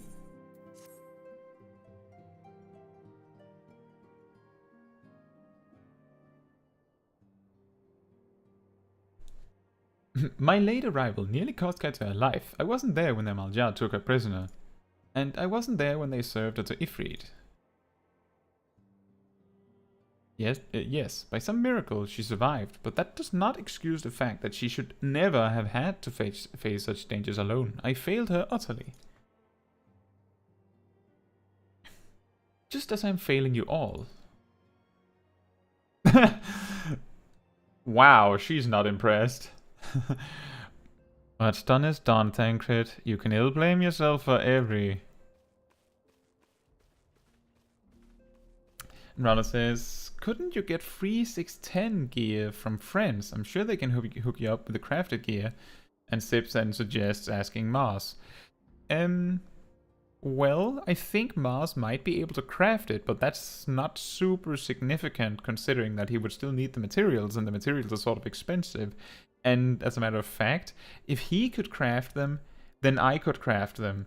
I specifically chose to just purchase because, fun fact, Sip, Louisoir's market board is significantly more expensive on items related to the new gear than other servers. I pretty much went to the light data center to buy my gear. Which means that me selling the materials on our super expensive server and then using that money to buy the gear on a different one is sort of economically advantageous at the end of the day. It's not super important. Let's just say that I have a full set of 610 gear and I have over 40 million gil still. So, you know, I get by. Caetsu, it is so good to see you again. The trick is making sure to check where the gear is the cheapest, and then making a point of getting it that way. Impeccable timing, my friend. I had just finished regaling Minfilia with your heroic exploits. Thancred has told me everything. You have done well to return to us. The perils you faced were undeniably great, yet a part of me believes that I had no cause to fear, and now we can put paid to our long investigation. As we suspected, the Amalj'ad undertook both the robbery and the abductions with the aim of summoning their primal, Ifrit. Nor is this tale limited to Uldar. Similar incidents have been rife in both Limsa and Gridania of late. Sorry about that. I dare say you've been curious as to how these crimes are linked to the primals. Permit me to explain. Having manifested in the physical realm, primals must consume ether if they are to maintain their presence here, and the stronger they become, the more ether they require. Now, ether exists throughout creation. It flows through all life, and permeates the very air that we breathe. Alas, this alone will not suffice to sustain the likes of Ifrit. Nay, he and his kind require a more concentrated source of ether. Crystals. Well, Sip, you could put the two different Caetsu Chaijis in different friend groups so they have a different icon next to their name, if that helps. It is for this reason that incidents involving crystals can often be traced back to a primal. Which leaves us with the why of the abductions. To understand this, you must first understand how primals are born. When all is well with the world, primals possess no physical form. Their essence is dispersed across a great river of ether. However, these two are just giving me the twin setup over here where they finish each other's sentences. However, when the world is plunged into chaos, those who worship the primals cry out to their gods for deliverance from suffering. These cries serve as a beacon toward which a primal's essence is irresistibly drawn. It is this coming together, or etheric coalescence, which grants the being's physical form. Once born, a primal gains strength from its followers' worship. The more numerous and fervent they are, the more powerful their god becomes. But the primals are seldom satisfied with such reverence as their adherents freely give, and in order to gain more power, they do not scruple to create followers. They do this by tempering mortals, a process to which you yourself were subjected. Yet even as Ifrit took your comrades in his thrall, you alone remained unaffected. This is thanks to the power you possess, the Echo. We know not why of it, but those blessed with the Echo are immune to primal influence. It is as though a greater power protects us. When first you came to us, I told you that the Echo would be instrumental in dealing with the primal threat. I trust you now begin to see why.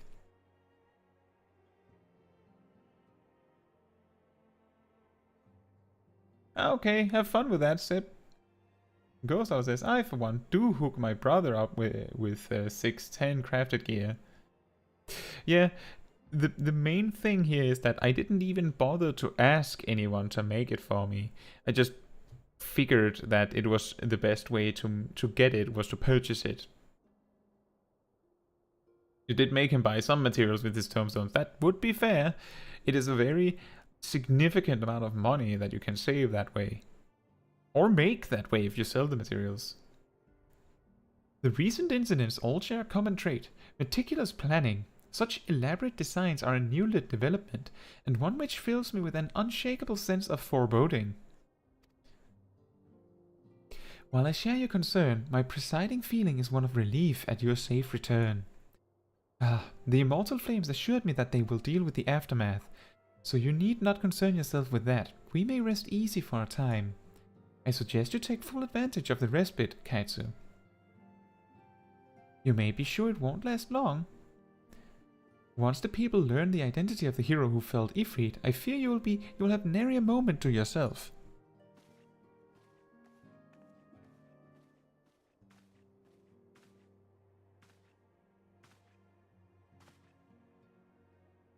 Whether she intended to or no, Minfilia neglected to tell you something. Something I think would be best you heard from one of us. It concerns the temperate abductees that were rescued. I'm sorry to report that all are to be put to death. The flames with whom you were imprisoned included. Needless to say, this information must not be made known to the public. I swear to you that we would not do this if there were any other recourse. But once a man is tempered, he is tempered for life. His very existence lends strength to the primal whom he cannot choose but worship. And so we Scions continue our fight, that no more innocents need be sacrificed. I hope that you will continue to stand with us, Caetsu. But I should be going. I must offer my apologies to the Flame General for the losses his people suffered. Till next time. Goes out says, how much did you spend for a full set of gear, Caetsu? Day 1, all the gear was like 500k to a mil. Freaking insane. Yeah, so I purchased it today. The way I did it was that I checked using the Universalis app, which allows you to check the markets on multiple servers at once. And then I just found the cheapest server for each armor piece and weapon. And I then also used, from Pandemonium, I got 4 of the ring tokens, so that meant that I got 610 earrings, necklace, bracelet, and a ring completely free. And then I filled in with the rest of the crafter's set. I think I spent somewhere around 3 million, maybe 2.5. But the thing is that I made that back from selling other things. So I hardly noticed. But I only bought 1 set. Gods forgive me how many more lives. Louisoix would never have allowed this to happen. I have to do better. I have to be stronger. Oh yeah, and Thangrid has sandals. Not quite reached his more heavier looks yet. Hello, Manphalia. A hero in the making.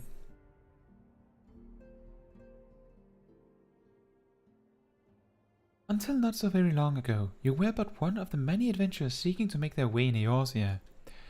But for your character and courage, you were raised to the esteemed post of Envoy. Thereafter, you traveled the realm, aiding those in need without thought of reward, confirming to Ida and Papalimo that the Scions would benefit from your aid. And no sooner had you joined us than you personally bested the primal Ifrit. You achieved a great deal in a short time and won fame in doing so. Alas, fame does not come without a price, as you will soon discover.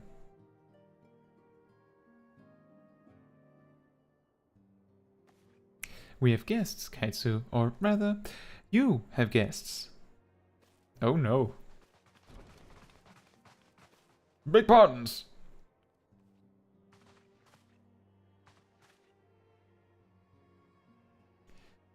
Lady Minfilia, radiant as always.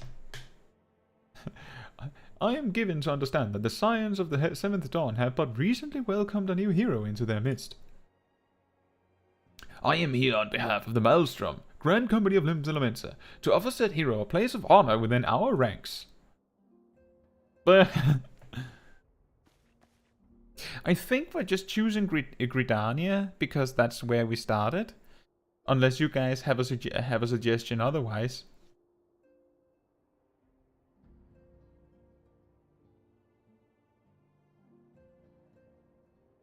I think, like, story-wise, it makes very little to no difference it's just minor convenience slash inconvenience. I believe Uldar's one is closest in running distance from the Aetherite Plaza. While Limsa has the loading screen situation where it's in near Aft Castle.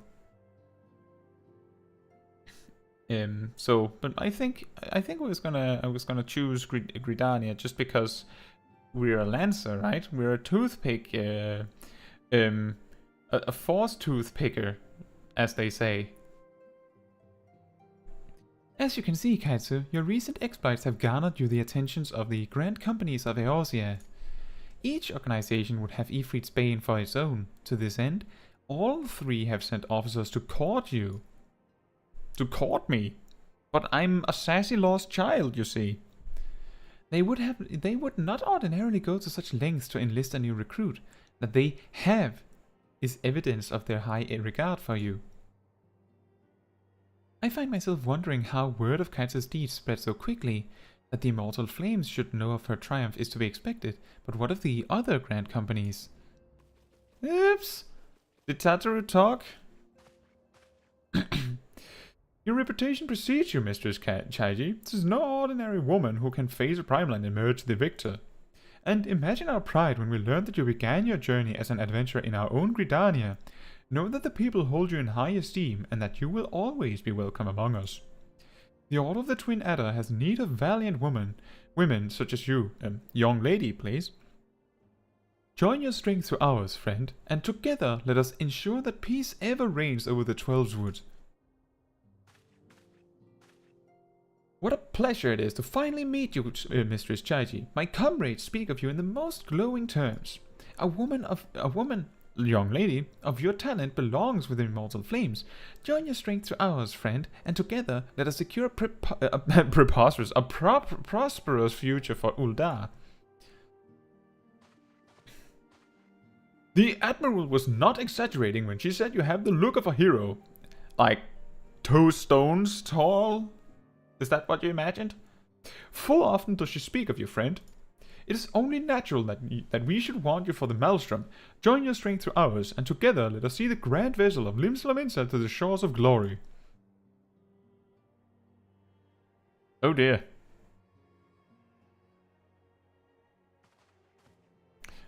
The Lady Minfilia. Well, very well. Though I'm quite sure you need no reminding, mayhap a brief summary of the situation would help to clarify your thoughts on this matter. As you know, the Grand Companies are all encompassing organizations, empowered to call upon the martial, economic, and technological resources of their respective city-states in times of strife. Welcome back, Pokeshack. There are presently 3 such organizations in Eorzea: the Maelstrom of Limsa, the Order of the Twin Adder of Gridania, and the Immortal Flames of Uldar. Serving a Grand Company means serving the nation to which it belongs. You will be charged with its defense and tasked with advancing its cause. In return for your faithful service, you will be furnished with various rewards, some of which may well prove useful to you in your other endeavors. If you are agonizing over which of the Grand Companies best deserves your loyalty, be at ease. The commitment you make this day need not be permanent. Should you wish to shift your allegiance at a later date, you are entitled to do so, and yet I concede that it is no small choice you face.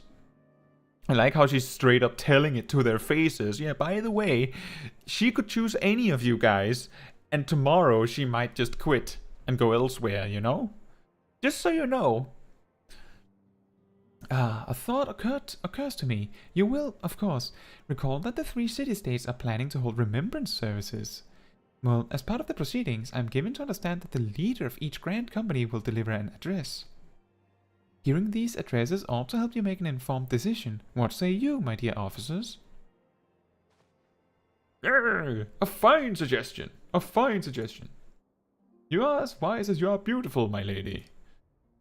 Very well. Let Caetsu hear our leaders speak, then return here with her decision. We eagerly await your answer.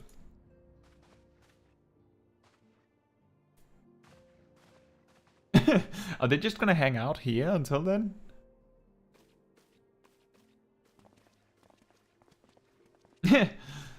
I know full well that adventurers are by their nature a liberty-loving breed, and not best suited to the discipline of military service, but I strongly urge you to join a grand company nonetheless. While the promise of reward is enticing in itself, it is not the only benefit. Hey, Dr. Wario. How are you? You are possessed of great power, Caetsu, and with it you are capable of doing untold good. Yet know that great power is wont to attract attention, not all of it friendly. There will be those who wish you ill, and you must needs be on the lookout for them. Yet, however vigilant you are but one young lady. In the midst of a grand company, however, you will be one young lady amongst many women. A friend amongst friends. Your achievements will be shared, and so will the danger. I can think of no better arrangement.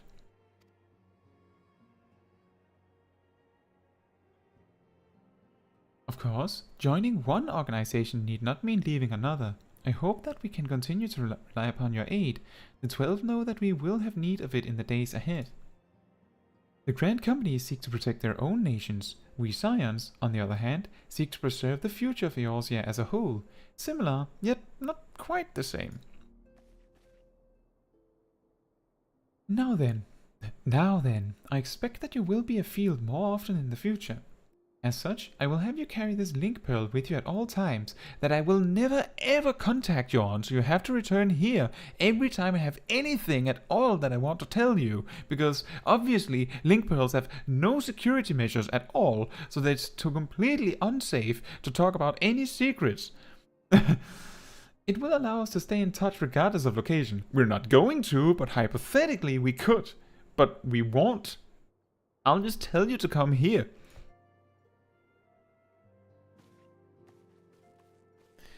Pokeshack says, about the primals, their mere existence is a danger.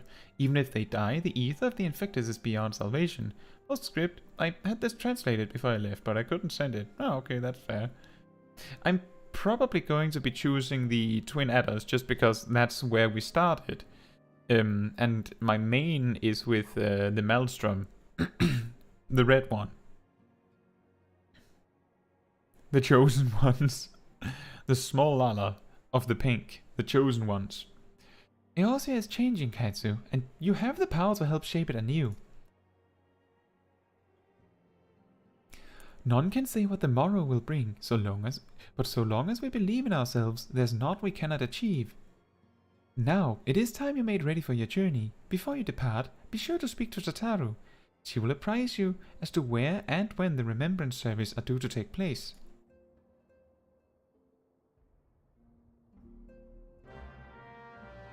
That was a long quest accepted. Speak to Tataru then.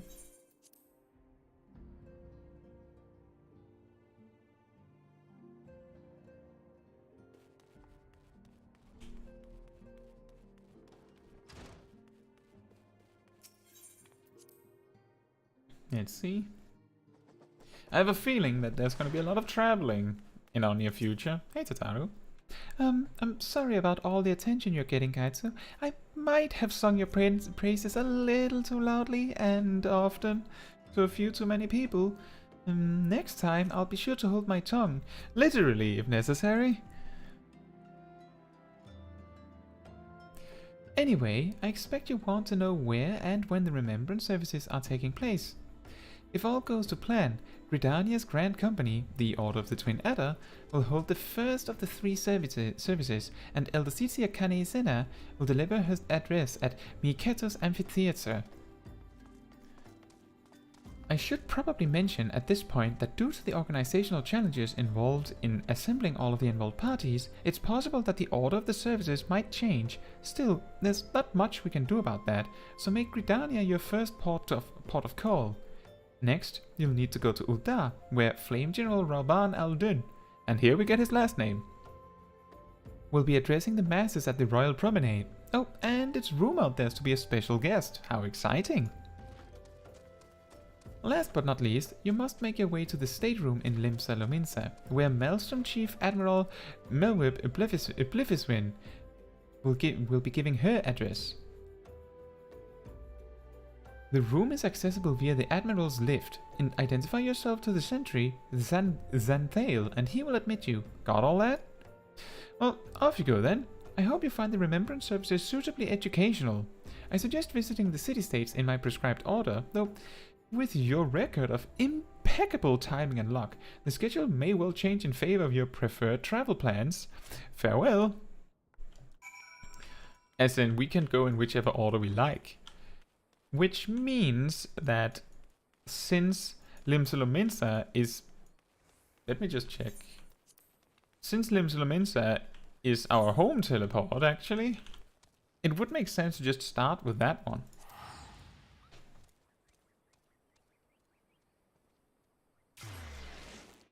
Brother says, what are your thoughts about the 6.2 class changes? I feel like there wasn't much. The only, like, big change, you could say, was that the Gunbreaker now has a 2-minute timer on Bloodfest instead of 90 seconds. Which, ultimately, I think it's a good thing. Although, I did think that it was a lot more interesting that you had this, like, slightly off-track cooldown. But it was a little unfair when pretty much all other jobs in the game don't have this problem. Here to attend the Remembrance service? Be quick, the Admiral is due to give her address at any moment. Oh yeah, and then there's of course the changes to Machinist and Dark Knight. So much for our alliance. It's sunk beyond the seabed.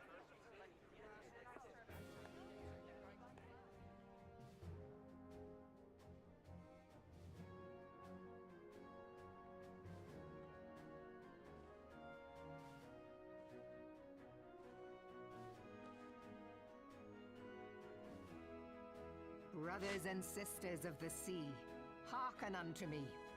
Look upon this, our mighty crimson standard, and tell me your hearts do not swell with pride. Okay, let me just finish my thought. So, aside from the change to Gunbreaker, where they moved the cooldown to 2 minutes on Bloodfest instead of 90 seconds, which ultimately is a slight nerf, but I do believe they buffed their, like, 1-2-3 combo damage to compensate a little bit. Then there's the Machinist and the Dark Knight changes. Both of them got... So Dark Knight got their duration on their Living Shadow slightly reduced, and then the damage it can do in the same duration was increased, which ultimately means that it probably is going to do about the same damage. Machinist, on the other hand, their Automaton Queen now does, like, on 50 battery gauge, it's gonna do the same damage it always did, in 12 seconds, I believe. If you spend 100 gauge, it'll do double damage in 12 seconds, instead of doing double the amount of attacks.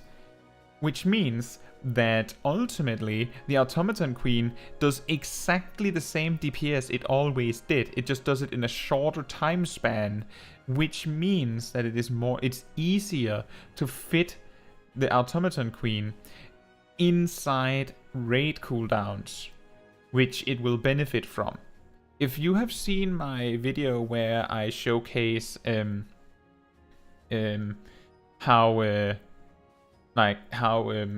openers, why openers are like slightly offset, where I talk about how big of an attack bonus, damage bonus you get from stacking raid cooldowns, just imagine that the simple fact that the Automaton Queen now can be wholly inside all raid buffs means that like over 30% of the duration of the Automaton Queen now is in the window where it might do like 20 or 30% more damage. Overall, that means that it's like a very incidental 5 to 6% DPS increase on the Automaton Queen, which then of course translates into like 1 or 2% DPS increase for the Machinist, like at large.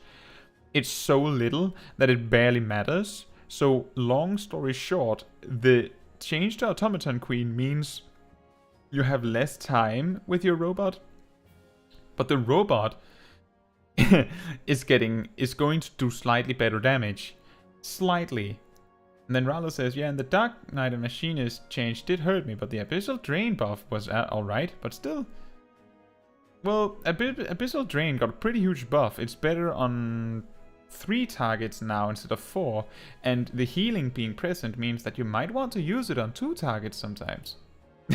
And Ghost Hollow, you have a point. She's just standing there like, why did my speech stop? Why did I plan in a 5-minute silence with my hand in the air for my speech? Let's continue the speech.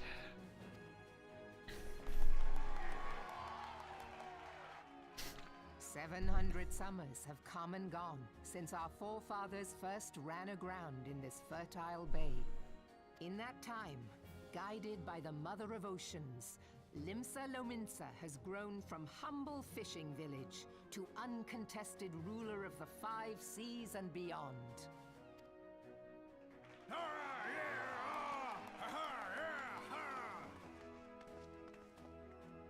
Did you look as the Admiral bid you? It is a rather stirring standard, I must say.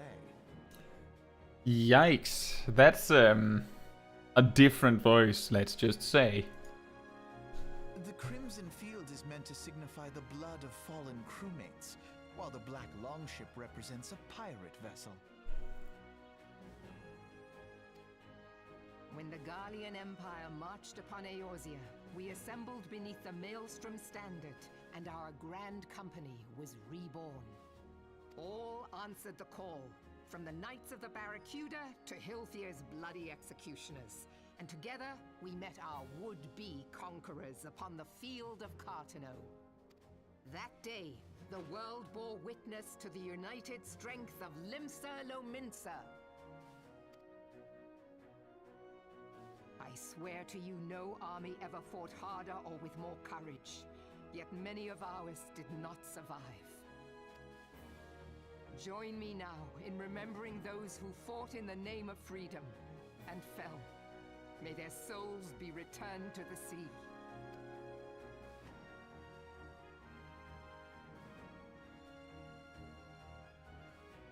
Freedom. Yes, they have always been rather fond of their freedom. Much as the beast tribes have. A small wonder. Beneath the surface, one would struggle to tell them apart. Mister, you're being really, really mean right now somehow. Real uptight. It has been 5 long years since the calamity struck. 5 long years of tireless rebuilding. Yet still the wounds of the calamity fester and weep.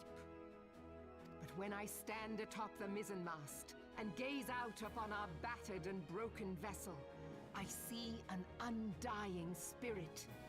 Did we not build all this from the wreck of the Galadian all those centuries ago? Shall we not do so again? Yet there are those who would see this ship of ours sink beneath the waves of the restless Rotano. The Sahagin creep ashore seeking blood for their accursed god.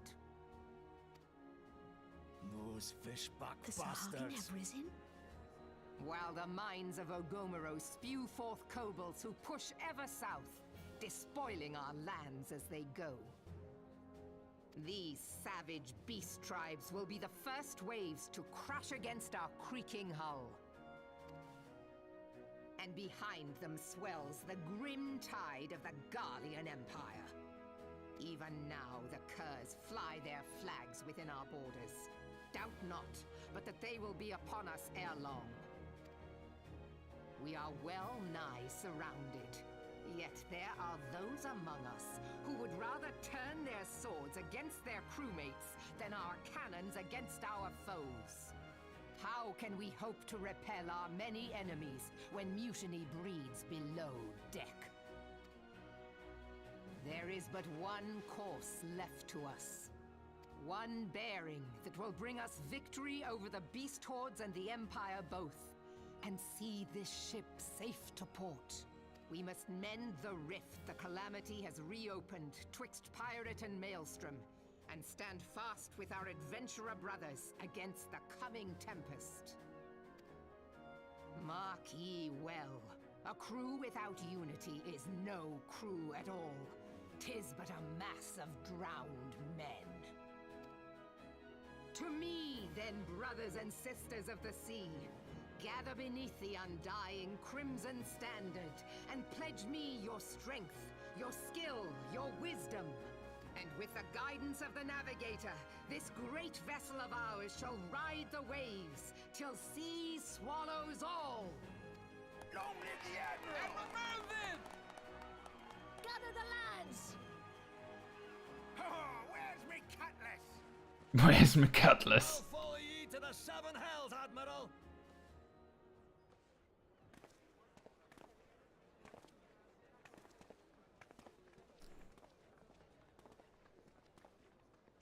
If you'll permit me, Alfie, no. Alfie, no. Not Alphino. Alfie, no. Let me just see what you guys said. Pokecheck said that the difference in the voice actors between AR and the rest of the expansions is very noticeable. I still prefer Kaitsu performance. Thank you. I really appreciate that. Ghost Alice says, holy... I forgot how Alphino sounded back then. Me too. I feel like I did hear him in Binding Coils of Bahamut, but this is... Yikes. I almost cried when you listened to Alphino and Heavensward. Yeah, he was a lot better immediately. And this is a no-chill Alfie no. He's not Alfie Nod, he's Alfie no. And my sister, Alize, at your service. I saw at a glance that you were a fellow traveler. You might call us students of history, sampling the realm's remembrances in pursuit of enlightenment. Oh boy.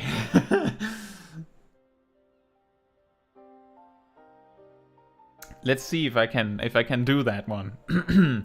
As the Admiral mentioned in her address, Limsolominsa is plagued by two beast tribes.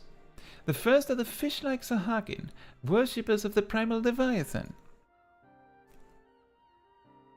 The second are the kobolds, who dwell beneath the earth and take the primal Titan for their god. As if the beast tribe's presence weren't troublesome enough, the Guardians have also chosen to erect a fortress right in the Lominsa's backyard. And that is to say not of Alfie not of internal strife. As a nation of pirates, there's no end to the blood feuds between the various factions, and while they fight amongst themselves, the Guardians whet their blades and watch. If the Lominsans are to have any hope of withstanding the Empire, they must first resolve their own affairs. Differences must be set aside, and the primal threat dealt with once and for all. To this end, I expect that they will soon take decisive action against the beast tribes. Mark my words, the Maelstrom Standard will be drenched a deeper shade of crimson ere long. Yeah, that is an Alfie no-chill. That a capable adventurer like you would be a valuable addition to their crew is beyond question. Thanks. Bye. Alice say that they're like, okay, you're done talking. Alfie no chill. And Pokejack says, by the way, I already confirmed it. Artbird only tells you his name in Shadowbringers. Yeah, okay. That's good to know. Alfie, my boy. Elfint. Elfint.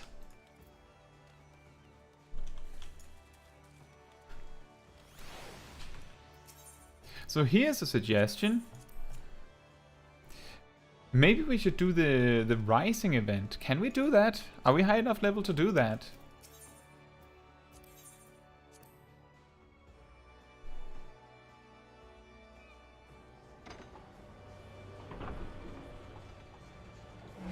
I don't think there's a big requirement on that one.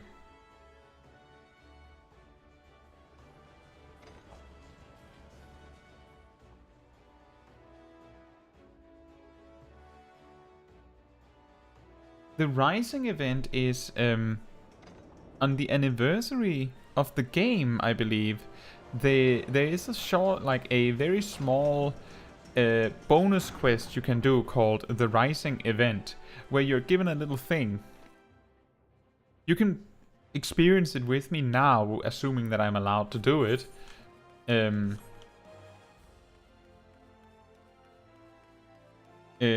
But it's a very small thing. You get like a minion and a little, you could say a little conversation. I think actually it would have been better to go to Ruby Road Exchange. Level 15 in Uldar. Excellent. Then we can do it. It could happen to you. So, actually, this is a good question. Is the sound of the game loud enough that you guys can hear it? Or is it a little difficult to hear things?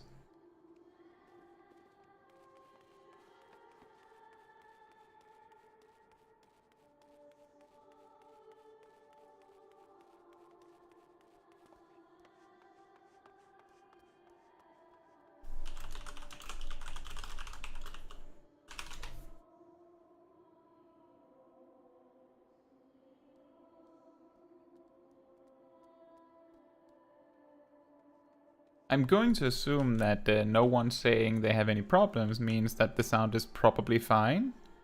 I'm mostly thinking about the sound balance between me talking and the game. The music is a little low, yeah. The music here is really quiet. It changes specifically because of the Rising event.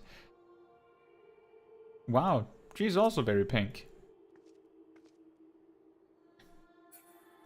Rallo says, have you ever visited Balmung?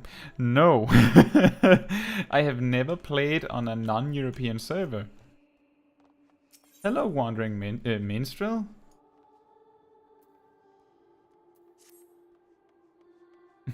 Greetings, friend. By your dauntless bearing, I assume you are an adventurer. As for myself, I am a humble wandering minstrel, one who draws inspiration from the daring deeds of those in your calling. If you have a moment, there's a favor I would ask of you. Will you not hear me out? In part due to the promotional efforts during the recent Moonfire Fair, more people are seeking to take up adventuring. Not all are yet wise in the way of the world, however, and I fear they might fall prey to the less principled types in Uldar. If one such as you were to help them on their way, I would feel more at ease. What say you? Will you not take a fledgling adventurer under your wing? Me, who has so much experience adventuring? I'm truly grateful. Now, I believe a carriage is due to arrive shortly. If you go and wait at the gate of Null, chances are a soul will wander in who has just embarked upon the path of adventure. Pray greet them and offer your help. Worry not, you'll have no trouble identifying them. You need but look for someone absorbed in their surroundings. I dare say it will feel like glimpsing into the past, right to the part where you are greeted by a helpful stranger.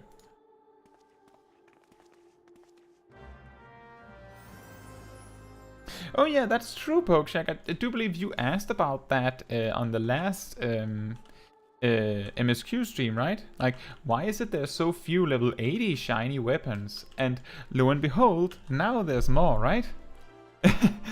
That's actually a really funny coincidence.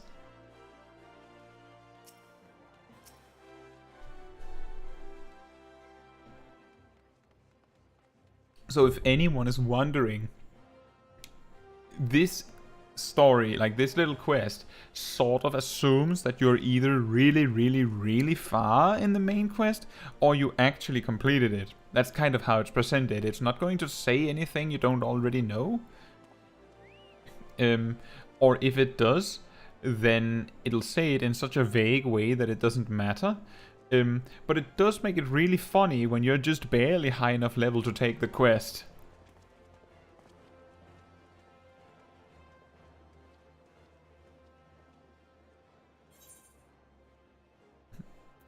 Oi, adventurer! Over here!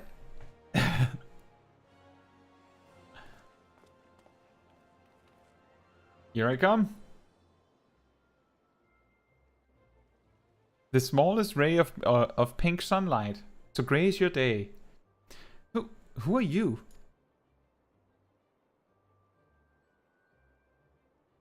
An experienced adventurer, you say, and you want to help me on my way?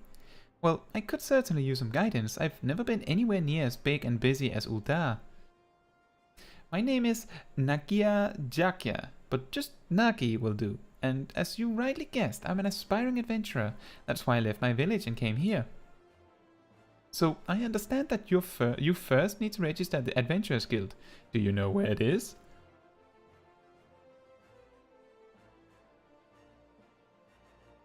It's the huge building in front of you.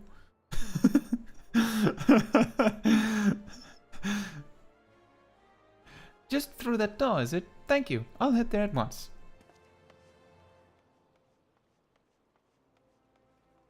Alright.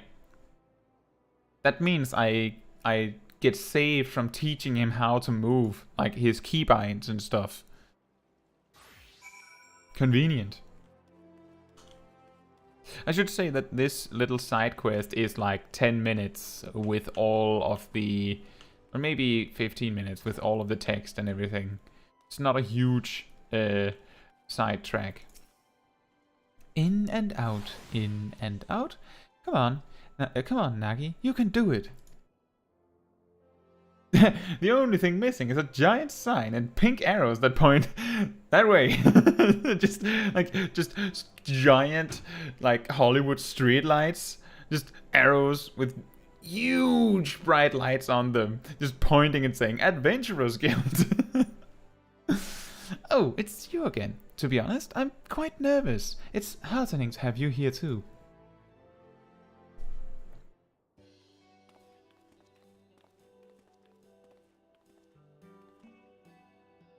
Why, hello there. Why, hello there. What can I do for you today? The lad's here to register, is he? Yes, ma'am. I wish to join the Adventurous Guild. My name is Nagia Jakya, and I'm 16 years old, practically a man grown. I'm here to get my first Pokemon. Wait. Wrong universe. Heh, aren't we a lively one? Momodi is the name, and if you want to be an adventurer, then you've come to the right woman. There's nothing to it, really. You just need to write your name in the register. Come, come. And he has a quill and everything in his back pocket, apparently. Yeah, poor Catboy reminds me of Chaiji Kaito. Yeah, that's a good point. In an alternate universe where I show myself how to start being an adventurer. With that, you're officially a member of the Adventurous Guild. If you ever need a bit of advice about one thing or another, pay me a visit. Just don't go bothering me every time you stop your bloody toe, alright? Because I do enjoy hearing tell of a gentleman's woes with a women's folk from time to time.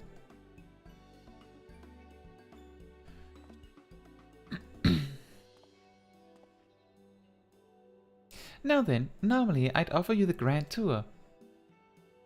But in light of present company, I reckon you ought to have it from her. She's your senior in adventuring after all, and we could do worse than to get her advice.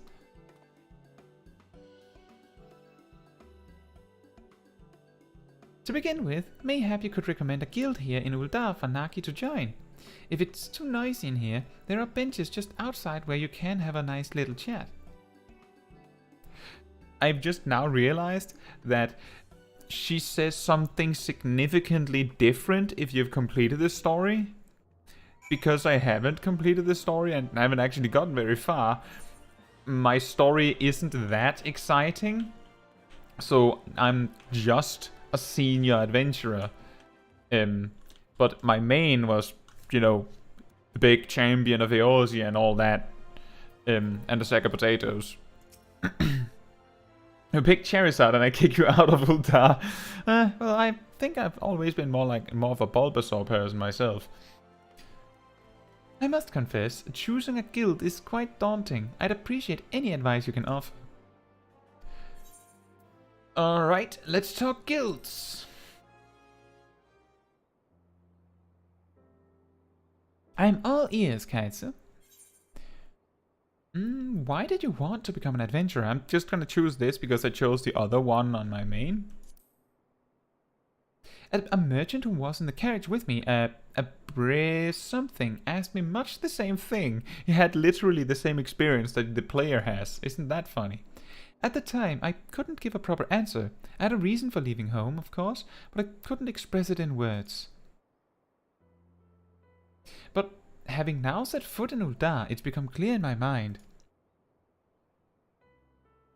I wanted to know what lay beyond the horizon, wanted to see it with my own eyes and be amidst it. You've been to many places, right? You like it then? Traveling, that is. No! Traveling is nice, but I'd prefer to put my roots down somewhere. I said the other thing on my main, so let's see what he says. Truly, that's a little unexpected. And yet, perhaps it's when we've seen the world that we know there's a perfect place for us, one we'd like to call home. Yeah, the island sanctuary. But inexperienced as I am, I don't know if I could live a life on the road. Is there a guild that could equip me with the skills I need? I did say the one with fighting arts, but let's see if I answer the other one. One representing crafters and gatherers. I see, a place where I can learn a trade. Indeed, we can't always rely on fighting to make a living, and having the ability to gather or craft would be invaluable. If I recall correctly, Ul'dah is home to the Alchemists Guild. I happen to have some familiarity with medicinal herbs, and I dare say I can put the knowledge to use. Yes, I believe this is the guild for me. I'll go and join at once. Hey Andromeda, how are you? I can show you the guild if you like. Thanks for your concern, but I should be fine.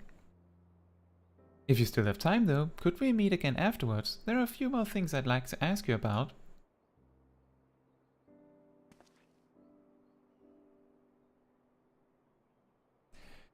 Great, I'll look for you here when I'm done. So we're doing the Rising event quest. It's like a little bonus quest that has been added in the event of anniversary celebration. And we're basically showing an NPC that amounts to a completely new character. A little bit of the basics. We tell him where the Adventurous Guild is, and then then he asks like where to go for a guild.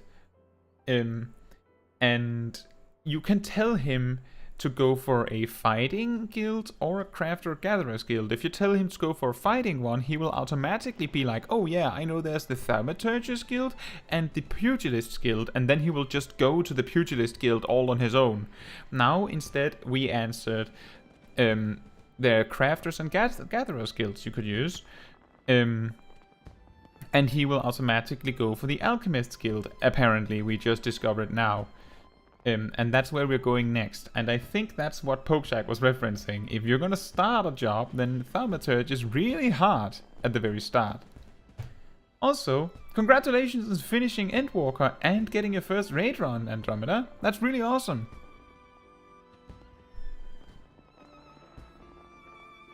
Where did you go? Was it in Pandemonium? You wait a good while, but Nagi is nowhere to be seen. Perhaps you should look in on him at the Alchemists Guild. Let's go, Alchemist! Woo! Good thing he doesn't have to do the main quest, huh? So easy for him.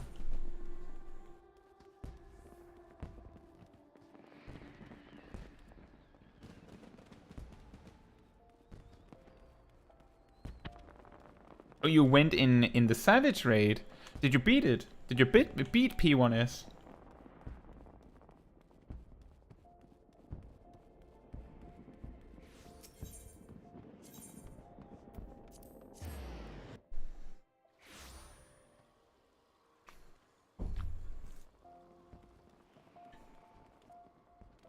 The Alchemist is a good one.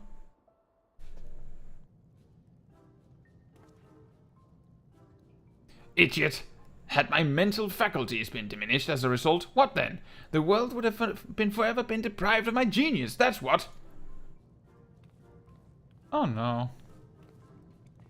Who are you supposed to be? This trainee's keeper? Well then, you should know that the fool switched my drinking water with some unknown fluid, which I unwittingly imbibed. I'm sorry, Master Severian, but it was just an herbal tea. You looked weary, and I thought that it might help. Why in the seven hells didn't you say so first? That way I might have recorded my vital signs and ascertained the tea's effects. Such negligence ill befits an alchemist, and I ought to kick you out of my laboratory right now. Ah. Still, you completed the assigned tasks perfectly. In light of this, you have earned another chance. Very well, you may serve as my assistant on a probationary basis.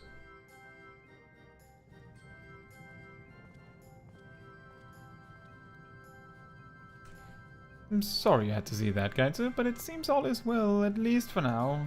Master Severian truly lives and breathes alchemy. Though the tea is quite bitter, he thought only of its effects and made no comment on its taste. I believe I stand to learn much under him, and I'll do my best not to incur his ire. I must also apologize to you for keeping you waiting. So engrossed was I in the potion making, I lost track of time.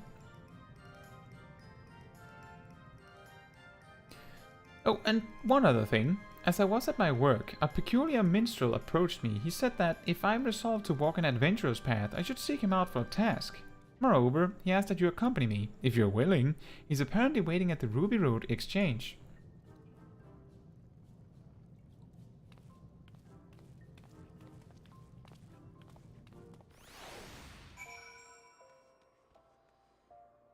See, Andromeda says we finished normal P1 to 8. Oh, that's good. I hope you enjoyed it. I had a lot of fun with it too. And I did live stream it, as you saw. It was very interesting. Andromeda says, and as a baby in raiding, I quite literally just left after casting my lot, not realizing I have to stay in the instance to get my chest pieces. True. So the good news, Andromeda, is that if you don't actually get a loot drop, you don't lose your opportunity. You can go in and do it again. While it has a weekly lockout on loot drops, you have to actually win something for the weekly lockout to take effect. On normal. On Savage, it's just you get to participate in loot rolls once per week. Forget the guildmaster, who is quite special. And Andromeda says, we didn't beat P1S. 2 of our friends lost their electricity while raiding, so we only progged. Well, that's still a lot of experience. And another update, Dro is no longer a beautiful Ellison, but he is a very hot, very cute Viera that my friends keep doting and blowing kiss to. Well then, sounds like I made the correct choice, maybe? And yeah, Alchemist is underrated as if. Well, I mean, it's not so underrated. It has a lot of opportunity to make value now with the tinctures that people will need for the Savage raids. Now you don't have all the pets, you have all the attention.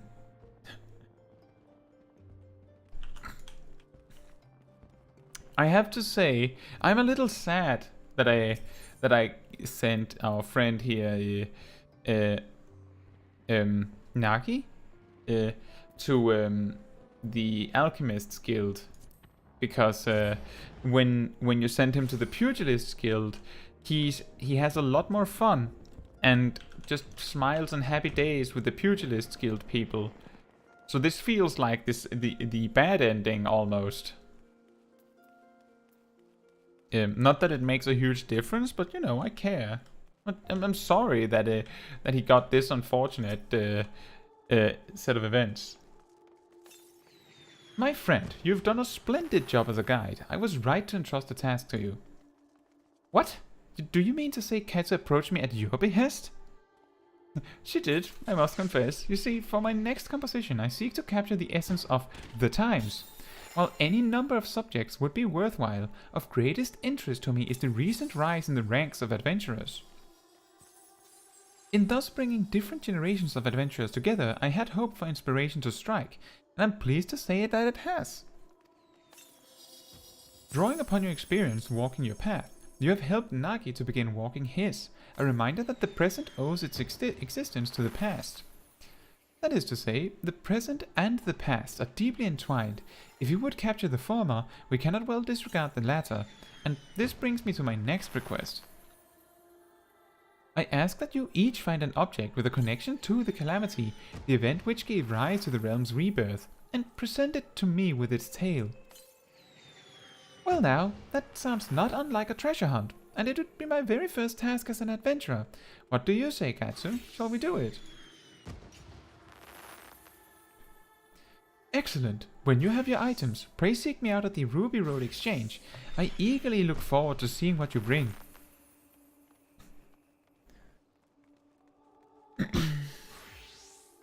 There are many vendors at the Sapphire Avenue Exchange, right? Chances are they'll have something, so let's begin our search there. Okay.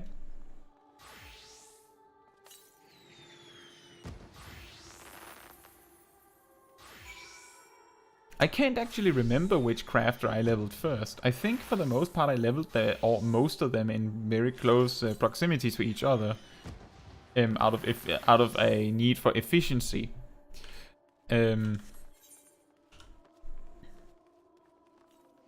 The process I do content, so Alchemist and Cook were 90 for me until I started doing the other ones. And Andromeda, you're raiding as a sage. That's really cool. It's a really good choice, I think, because it doesn't have too much like shenanigans and mechanics to worry about outside of course, you know, healing and managing your cooldowns. And then using Phlegma every 45 seconds at the very least.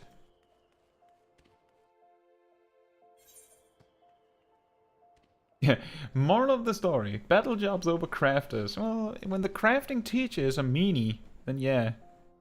It's not so nice. Not such a nice alchemy teacher. Although, you can say that it's understandable that he got scared if he thought he had drank something dangerous for his health. Then you do understand it, and when it took this long for Nagi to explain to him that it was actually tea, it's also understandable. And Andromeda even got to use healer limit break on P8N. That's fun. That means you had a really good fight, I'm sure. Come on, let's begin looking around. And now we have some introduction to some Endwalker mechanics. While you're accompanied, you may encounter conversation points along the way which offer additional topics of discussion. There's like one in this quest. Hello, Lolonu, the liar. Welcome, welcome. What is it that you're welcome, welcome. What is it that you're after? Objects with a connection to the calamity, you say? Why, I have just the thing, an amethyst ring from Ishgard, steeped in sentimental value. 5 years ago, on the eve of the Battle of Cartano, a young temple knight set out from his homeland, wishing to do his part for Eorzea when his nation would not. Alas, the man never arrived in the flats. En route, he came upon a merchant being attacked by a dragon, and lost his life going to the stranger's aid. This was his ring, an heirloom passed down through his line. What a tragic tale, but I wonder, how did that ring find its way back? If the knight fell, it seems the merchant couldn't have survived unscathed. Oh, I remember now. Though the knight was mortally wounded, he succeeded in striking down the dragon, and with his last breath, he entrusted the ring to the merchant. Yes, that's how it happened. That's totally how it happened. Totally.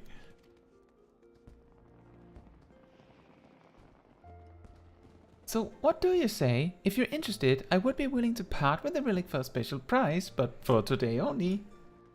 This feels a bit dubious. Shall we look around some more? Shall we look around some more? There's bound to be other things out there. You see, Andromeda says, I have no idea about healing, guys. I'm mechanically challenged. I'm quite literally sure I died at least 4 times in a run. Well, when you're just learning a boss fight for the first time, then it's very common that you might die a lot of times when you're still learning, like, the common tells of bosses.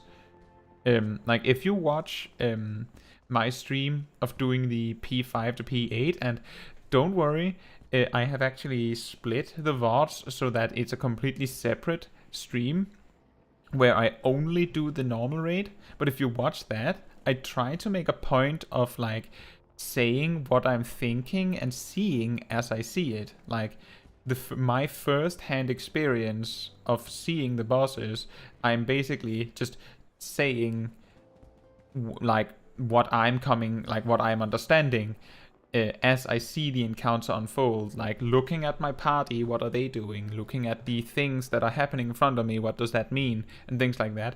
Maybe you might find that helpful as like a learning experience to see how other people approach learning a boss encounter for the first time. And then you say, although to be fair, I was just recently rest and was unlucky to stand in an incoming AoE. Yeah, that's also common. Once you die, then it's really hard to like get back into the fight. Your friends were lacking a healer, so as a new addition, you had to take up mantle. Well, you wish you could send us pics you died on Fence-kun and P1S. Your friends were just using poke emotes. Oh. Hello, let's see what he says. Oh, is this the local cuisine? Goodness, but everything looks amazing. In the course of your journeys, you must have sampled all kinds of food, from simple fare to exotic feasts. I look forward to sampling everything too. Anyway. Wait, what's this quest? Oh, Kata's Cry. This portrait is from last year's Rising event, by the way. And there is a tale on the Final Fantasy XIV website where you can read about this exact thing happening as like a short story. I could read it for you guys one day, if you want. Greetings and welcome to my exhibit. Please feel free to browse at your leisure, and don't hesitate to let me know if you have any questions. We're looking for objects that bear connection to the calamity. Do you have anything that fits the description? As a matter of fact, I do. Yonder pane, entitled The Sultana's Seven, depicts an inspiring event from the calamity. It was the final days before the fall of Dalamut, its inexorable approach foretelling our impending doom. Panic spread like wildfire, while many in their desperation turned on the Sultanate. Looting and rioting broke out across Ul'dah. To quell the masses, Her Royal Majesty Nanamo Ul Namo took to the streets with a guard consisting of only 7 subjects, for they alone had the courage to stand with their Sultana. There, she addressed the rabble.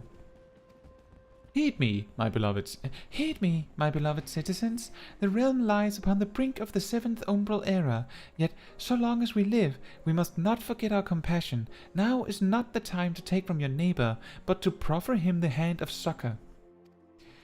Brought to their senses by her words, the people laid down their arms and set about healing the wounds they themselves had inflicted on Ul'dah, and those who returned from the battlefield found their homes much as they had left it, a gleaming jewel in the desert. Her Majesty sounds like a great ruler. Ul'dah is fortunate to have her watching over it. Ul'dah is fortunate to having her watching over it. Thanks for sharing the tale. It's indeed inspiring, and you've done an incredible job capturing it in class. So far, so good. Let's look around just a little more. See. Everyone playing Sage, and I'm stuck here. The path of the scholar is a lonely one, but at least I have my fairy waifu and big angel. There was an Aymeric Harshivan cosplay going on in Ishgard. You would go and watch that after this. You're actually a scholar first before Sage. Yeah. I was a scholar before I was a Sage too. And Poker said, I want to hear that story. I never see the picture. And now Andromeda is grinding Astrologian.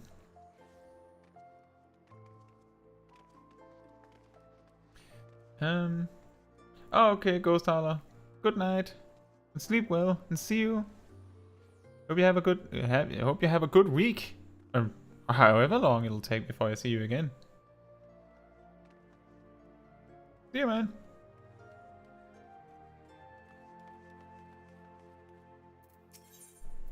Discuss the House of Splendors. House of Splendors? What kind of place is this, I wonder? I see you're not familiar with the house. We offer wares in exchange for scripts, but our services are available only to those whom we know and trust. So if I want to be a customer, I need to make a name for myself. One day, Nagi. One day.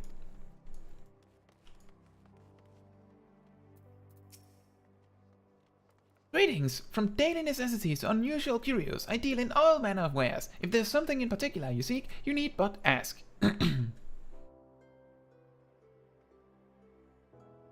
Objects to do with the calamity? The two of you are adventurers, are you not? In which case, I have something that may be of interest.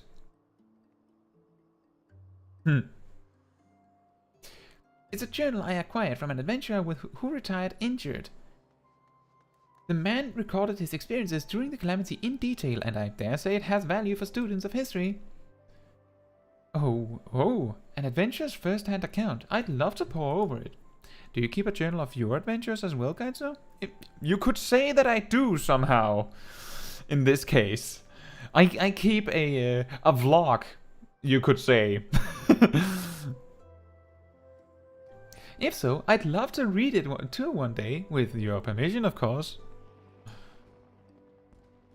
Oh, for another historical piece, I also have a scrapbook of articles from The Raven, Britannia's leading tabloid. These mainly cover events outside the calamity, however.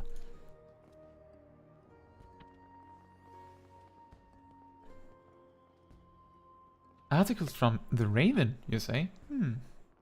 I dare say we've seen enough. Let's find a quiet spot to discuss what to bring back.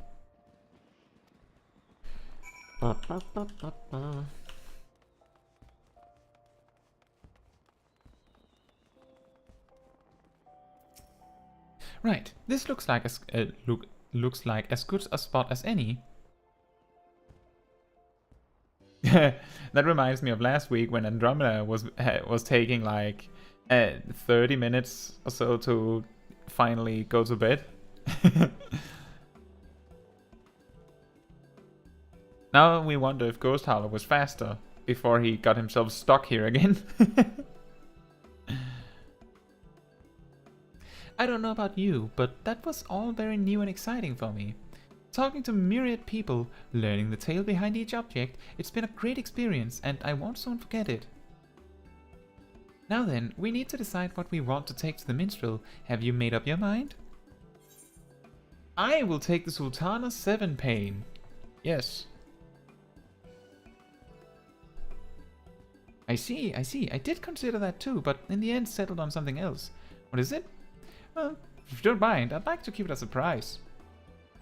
Come, let's purchase our respective items and meet back where the minstrel awaits.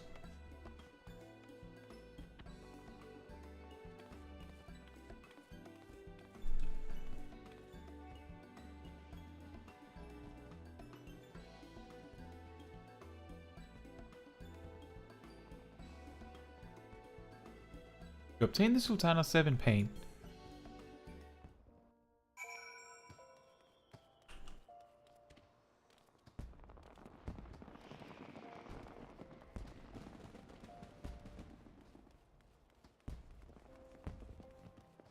You know,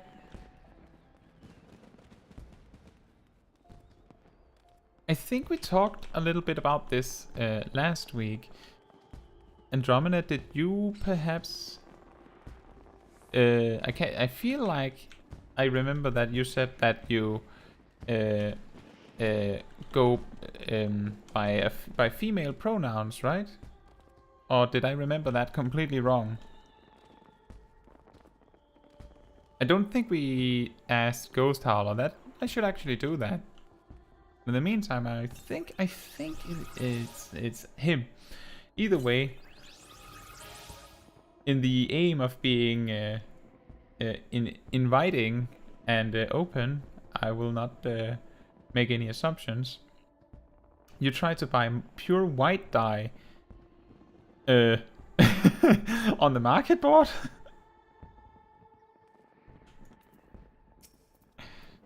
Welcome back. You've each found an item, I trust.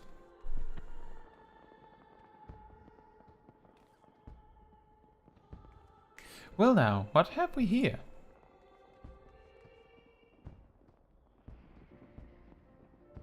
Ah yes, the Sultana 7, I know it well. It's an iconic tale of leadership amidst great adversity. It may be said that Her Majesty's actions that fateful day helped to forge Uldar as it is now.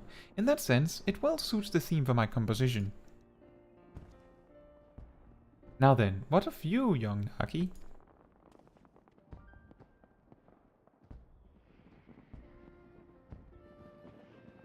And what might this be? It's a scrapbook of articles from The Raven. You see, my sister is a reporter for the tabloid. During the calamity, she traveled the realm, interviewing adventurers about their journeys, and I loved nothing more than to hear her tales. They seemed like such a diverse crowd, adventurers. No two people were alike, and yet they were united in the free, unshackled lives they lived. It struck a chord with me, and in time I found myself admiring them. Looking back, it was my sister who instilled in me the desire to see the world, to become an adventurer. That's why I chose this scrapbook. I think, if I remember correctly, pure white dye tends to be around 400,000 gil each. And if I remember correctly, Sippin' Jackets, mackerel, has at least one outfit where 3 or 4 pure white or jet black dyes are present, meaning that he has an outfit that is worth nearly, if not more, than 2 million gil with the combined investment, including the outfit. Very impressive. I'm glad cherry pink dye is around 10,000 each.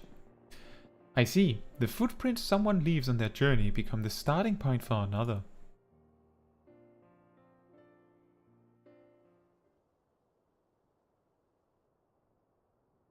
Yes, a verse comes to me, a blessing for those souls who are taking their first cherry steps into the unknown. Pray, lend me your ears. Share your blessings.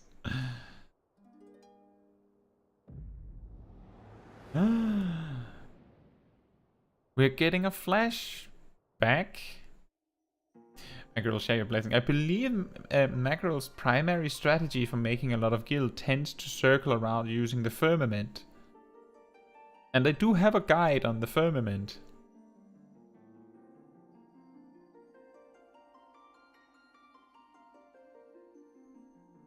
Alright, Andromeda. I just thought about it for a moment that I want to make sure that I try and get it right. The headache song. Bring.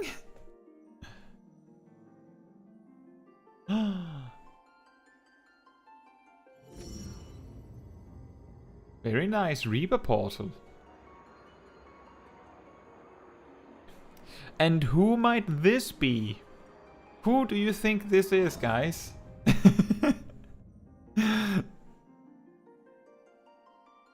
Greetings, warrior of light.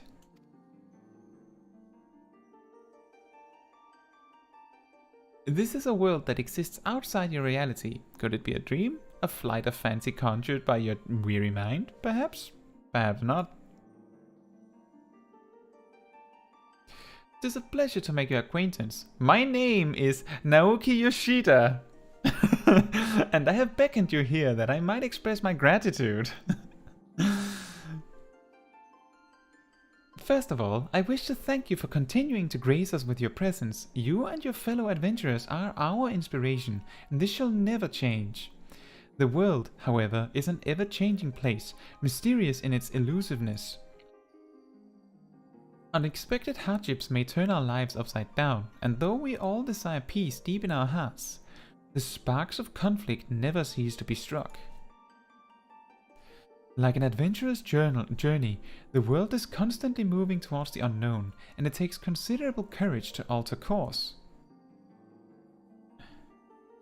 Yet, I ardently believe that it is a small but significant step in our quest to create new adventures. Indeed, another great change is about to visit the world, and it shall open the way to exciting new journeys. And 'tis our abiding hope that our journey together shall ever continue on, to the distant horizon and beyond.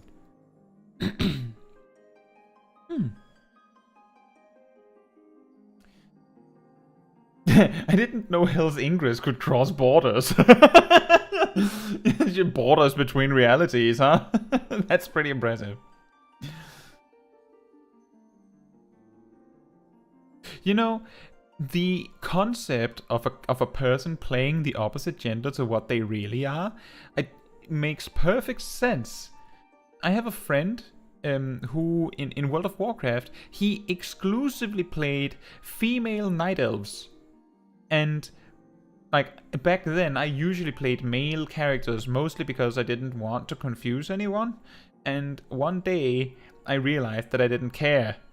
And I believe that might have been the day that I made the OG Caetsu Chaiji, who is basically the mascot of the channel. But then what he said was, well, you see, I'm going to be staring at a character's butt all the time that I'm playing.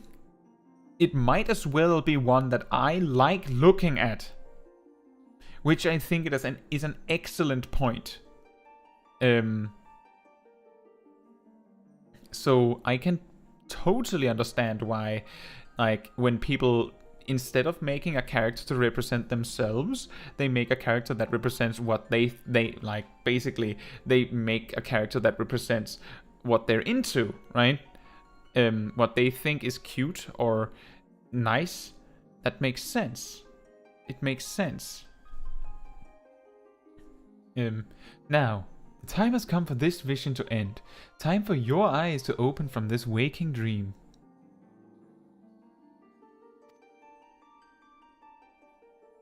Return to walking your path and know that you are in our hearts always. Till next we meet, I bid you safe travels.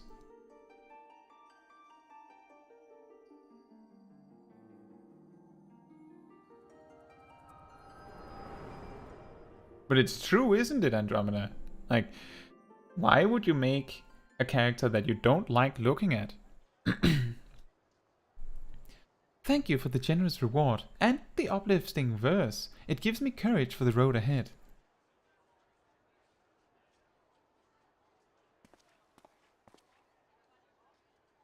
Speaking of which, it's time I set out on my own. Though it was brief, I enjoyed our time together and I hope to see you again, somewhere out there.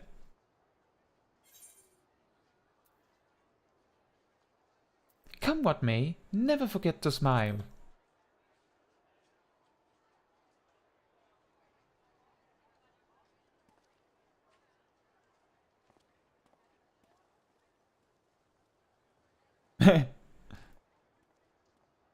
Andromeda says, I have a friend who made himself a male hero looking quite exactly like the Warrior of Light model, and I still remember what my other friend told him about, how basic he looks. Well, there's a person in my free company that intentionally changed his character to look more like the basic hero character, you know, from the trailers and stuff, because he felt like it made more sense to him if he was, quote-unquote, the character from the trailers and videos and stuff. It made more sense to him, but I would also say that he typically plays the game almost like a single-player game. Like, he comes back for an expansion release and plays the main quest, but then he might disappear for many months. So, like, I get it. He's playing it more like a classic Final Fantasy game, so he doesn't need to be anyone special. He just wants his character to be, you know, the main character of the story, and if that is a specific kind of person, then that's fine with him. SGB, it's time for you to wake up from this dream. And just smash cut to me with my tongue like half on two different crystals. Andromeda says, you're playing a fantasy game, and all the mythical creatures you could play, you chose to be normal. And she said normal in a very, I cannot believe. Okay, let me try that again. You're playing a fantasy game, and of all the mythical creatures you could play, you chose to be normal. Ah!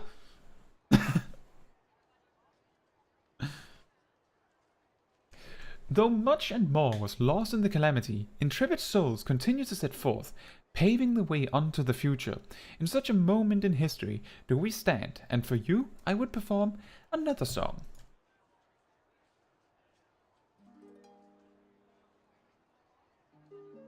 Your life is a riddle to bear gladness and grief, 'neath stars and through storms the answers to seek. Your footprints are threads to be gathered and woven, a song of dawn resplendent, dancing high to the heavens. From the embrace of the gods, though mankind has been torn, upon winds eternal, lives and memories are born. The future is unwritten, bring it rapture or sorrow. Our journey shall continue until tomorrow and tomorrow.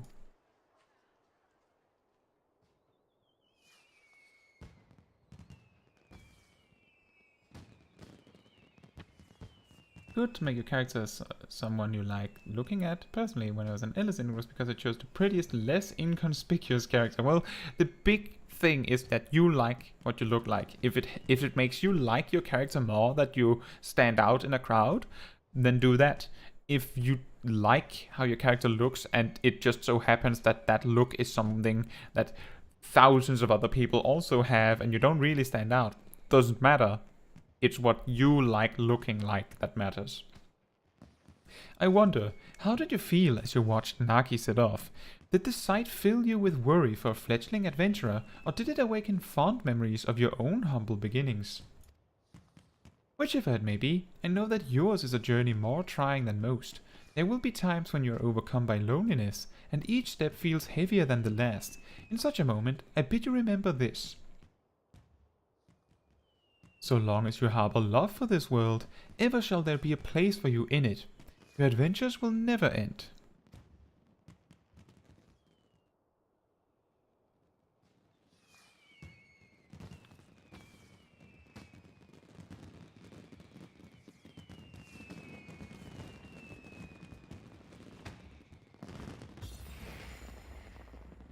Ew. Pokeshack says, because of Monster Hunter, I make myself a male and female character to see all the armor, so I don't care if I'm male or female, but I have a preference for playing male characters. That's fair. And Andromeda says, yes, and Viera was a second choice because I felt like Dro could be either male or female, you know? So let him embody his name. As long as you choose what you like, as I say.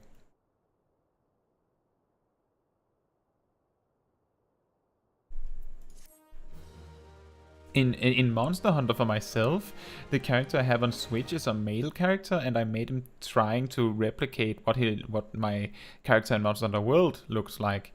On my PC save file of Monster Hunter Rise, I actually made my character trying to make her look like Caetsu Chaiji here, my mascot, and main. It was not easy because there's limited choices, but still.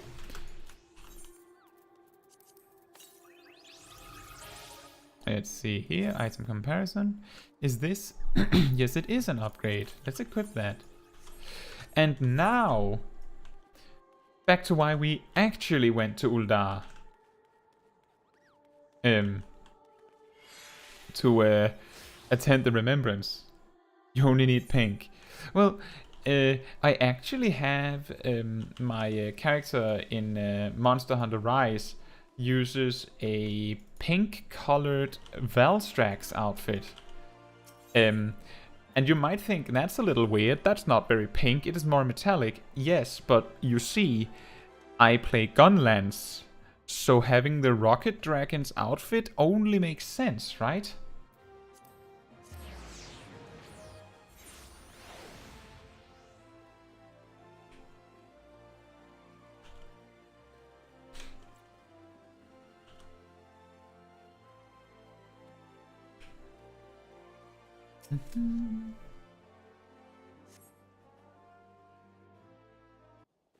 What do you mean, a snatched waist, Andromeda? Behold, 'tis the Sultana Nanimo herself! And Roban as well.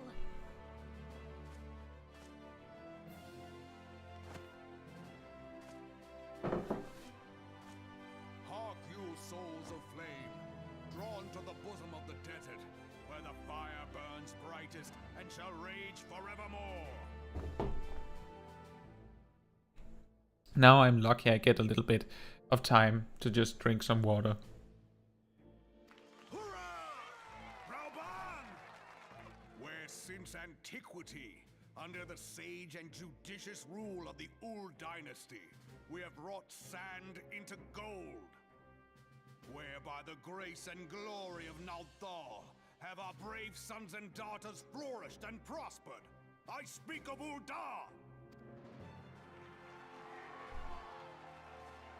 There, at the Flame General's back flies the Grand Company's standard.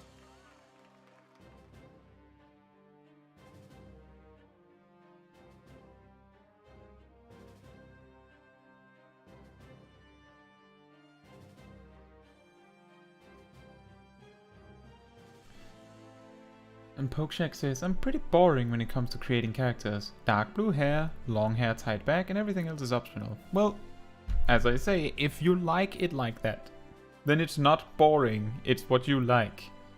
It's not like I'm much more exciting, right? Like, I'm pretty sure how I ended up with the scale choice for Caetsu Chaiji was I just chose the scale option that had the most scales, because I thought that looked cool. Like, it's not necessarily good or bad or boring or anything. You like your character. That's what matters. And Domina says, it's snatched, like thin waist, pretty face, you know, like Magni. Oh yeah. Little son, right?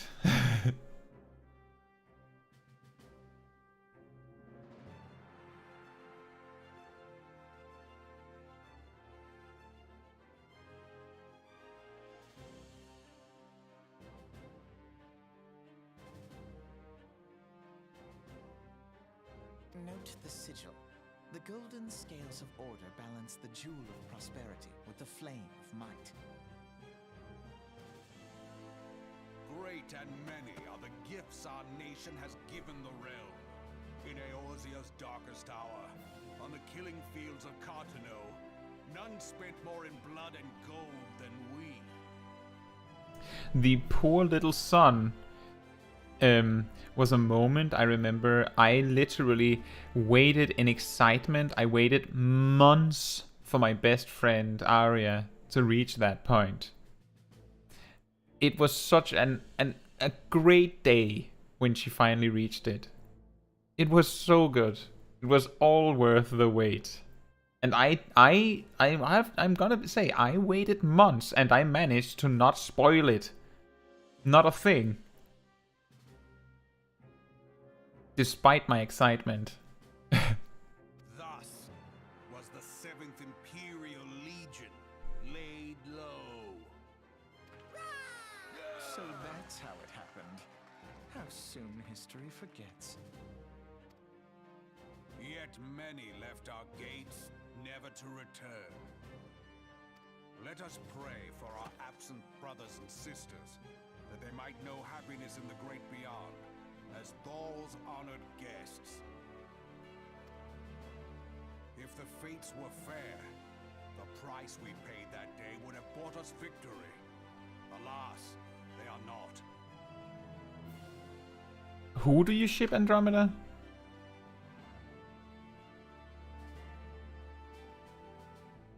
And now, but 5 years into this 7th Umbral era, the spirit of sacrifice which granted us our strength is all but dead.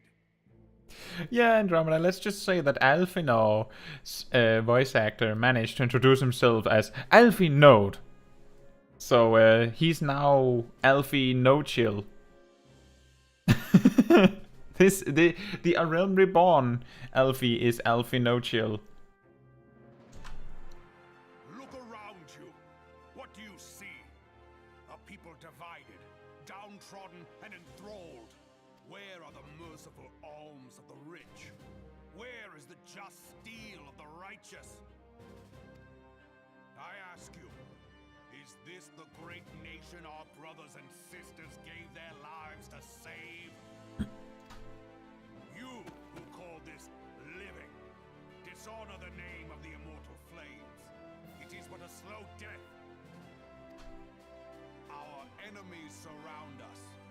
The savage hordes of the Amalja wait beside our roads, strangling the lifelines of trade. Meanwhile, the Garleans make mock of our borders and despoil our land of its natural wealth. We stand on a precipice, yet we do not act. Whether trader or soldier, monetarist or royalist, all must recognize that a divided Ul'dah stands to fall. Victory and fortune walk hand in hand. Ye who seek glory and wealth, look not to what little you can snatch from your neighbor, but to the boundless wealth of the world beyond. Now is the time to unite. Now is the time to ride forth. In the name of the Sultana, I beseech you. Line not your own coffers, but those of the immortal flames. Seek not to prosper from Ul'dah, but to restore her to prosperity. As the realm prospers, so shall Ul'dah. As Ul'dah prospers, so shall her people. Ya for Ul'dah! Together we are one.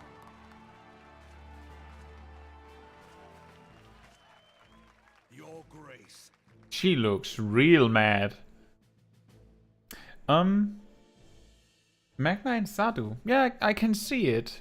That would be an angry couple at times. It could work. Switch axe is a weapon from Monster Hunter. I don't really have much care in what is best or most fun. I like to play Gunlance the most, and I know it's not the most popular weapon. It's not the best weapon by any stretch of the imagination, but I like to play it just because the combination of how its tools work makes sense to me. But both Sip and Skullwolf play Switch Axe on Monster Hunter Rise in some capacity. So I can see that there's a lot of appeal for Switch Axe, but who wouldn't like a basically electrically powered explodey sword and axe? Raoban?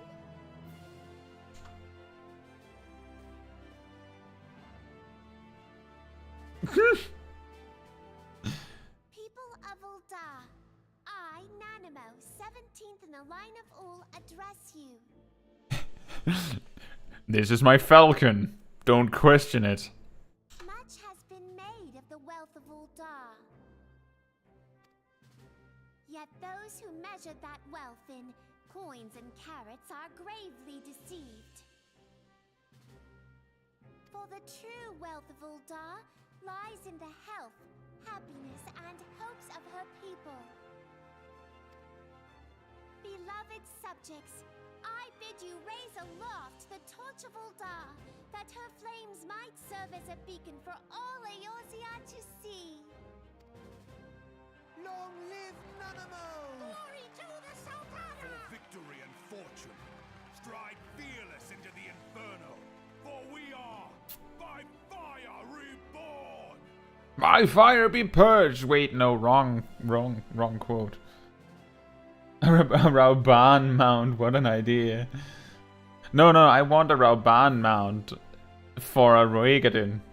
And it has to be exactly like this. Male Roegadyn just sitting like Nanamo right there. I don't know how old Nanamo is. Forsooth! The time is now! Fancy meeting you again. In 2.0, Nanamo is 21, allegedly.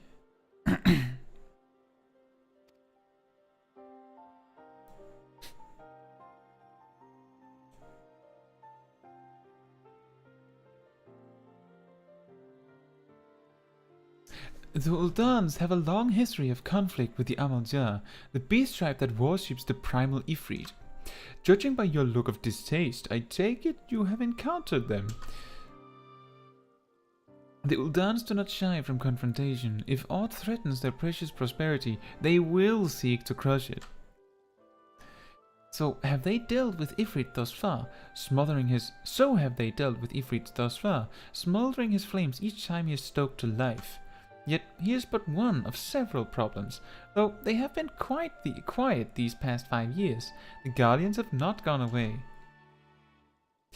Meanwhile, refugees continue to arrive in droves, and Ul'dah has no clear policy on how to deal with them. After all, not even the Sultanate's coffers are bottomless, and even assuming they had the coin, resources will ever be finite. Which brings me to the subject of Ifrit. It has been observed that the Amalj'aa are summoning him with ever-increasing frequency. Every time they do so, the Uldans send their forces to smite the Primal, and even though they invariably succeed, each victory is bought with blood. It is a war of attrition which they cannot well sustain. Small wonder then that the Immortal Flames are eager to recruit more members. As such, at such a desperate hour, an adventure of your experience would be a most welcome addition to their ranks. You're done talking now, Alphinochiel. Alice says so. It has been decreed. Robin would crawl. Oh yeah, the NPC is looking down. Don't get the most flamboyant lighting. Either. As a woman, Ellison in 3/4 max height. You know, I have never been used to characters not looking down, considering that I've always played a really short race. That's how Raban lost his hand. A Rigadin sat on his arm.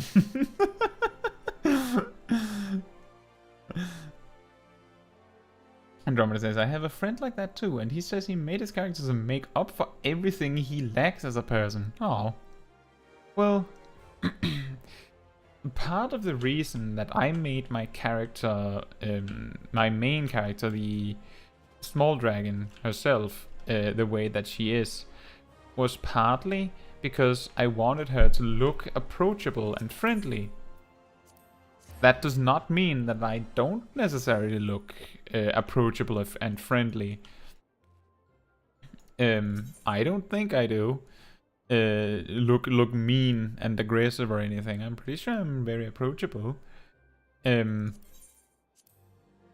But I wanted to amplify the things that I like as properties in myself or in a person that I would want to be. Listen, as an Ellison, I was already taller than everyone else, so I thought that by becoming a Viera, I would be normal height. No, my ears, I was just as tall as Aura max height. Well, does that mean that when a character is like looking you in your eyes and it has like a camera view where you get like the front of the person talking to you, there's just like your ears poking in from off screen? Or what? Is that a thing?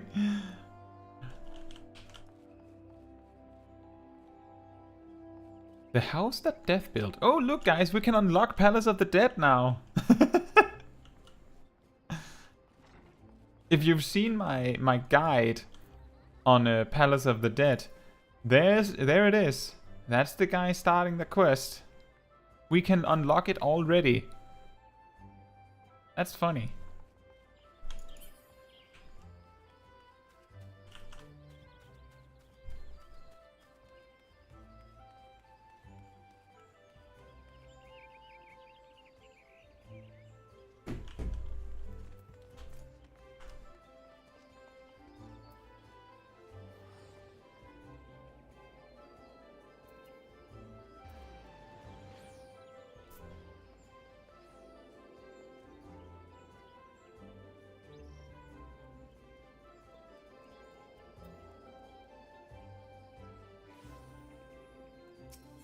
Let's set our home point here, because we're going to be going back here.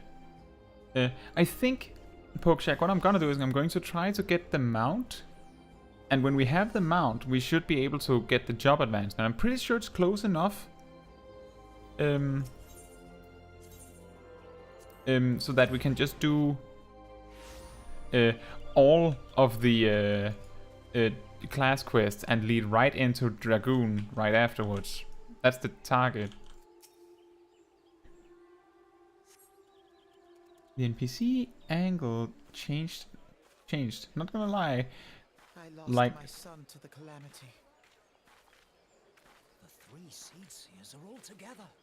Some say you couldn't take a step without stumbling over a body.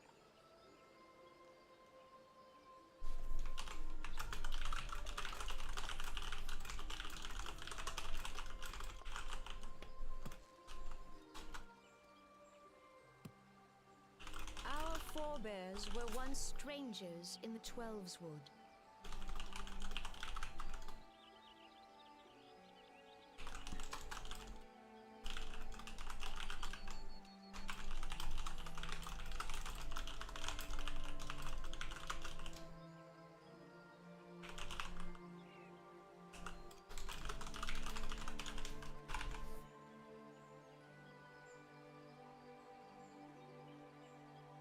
Sylph-Man. Yeah. Does that like echo in your ears with me mentioning that one? At level 30. Oh, let me just get a manuscript from one of my guides, so I can regale the classic. Also at level 30, doing your class quest line will eventually lead you to the Dragoon quest, which is available once you complete the main scenario quest, Sylph-Management. Once you unlock the Dragoon, remember to equip your soul crystal to change into the Dragoon job. How was that? Fearful of the Green Wrath, they hid themselves in the dark recesses of the earth. Yet they dreamed of basking in the dappled sunlight of the forest. Through great effort, they proved their worth to the elementals, and were granted a place beneath the boughs. So it was that Gridania was born, some 5 centuries ago. Working hand in hand, the Hure and the Elysian settlers sowed the seeds of our civilization, and soon they were joined by folk of all races.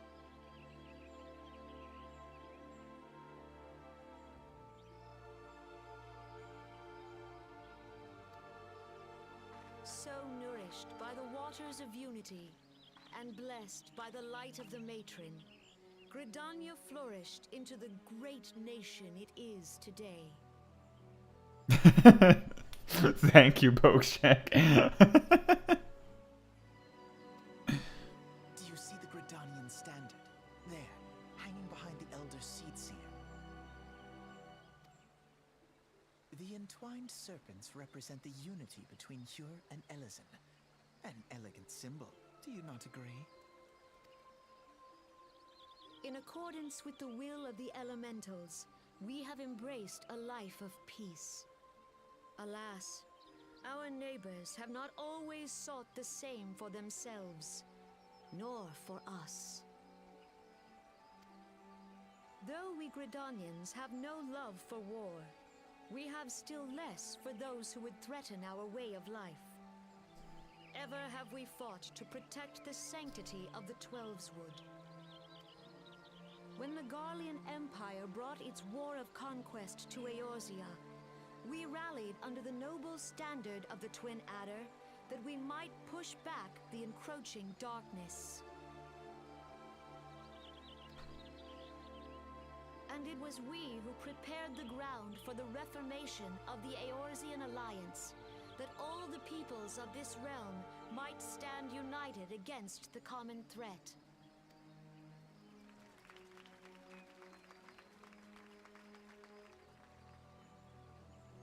"5 years ago, the Alliance met the armies of the Empire upon the fields of Cartano. It would prove the bloodiest battle in recent memory. Countless Gridanian lives were lost. As Supreme Commander of the Order of the Twin Adder, ever shall I bear the weight of our people's sacrifice. Alas, their loss was not the only tragedy to befall us that day. for soon came the calamity.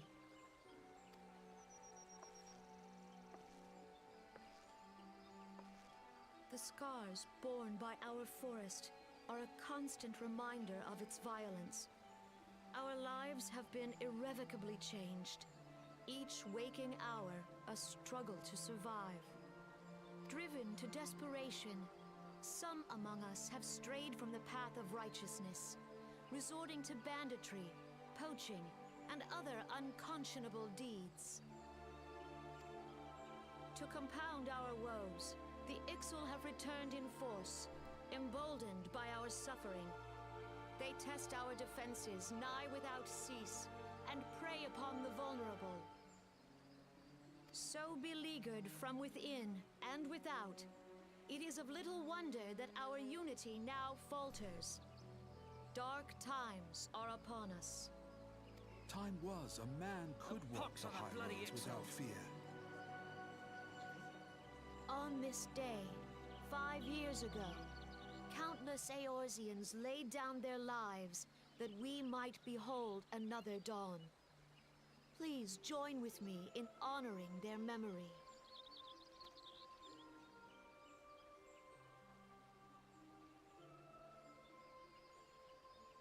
And how do you propose to honor the memory of those you cannot remember, pray tell?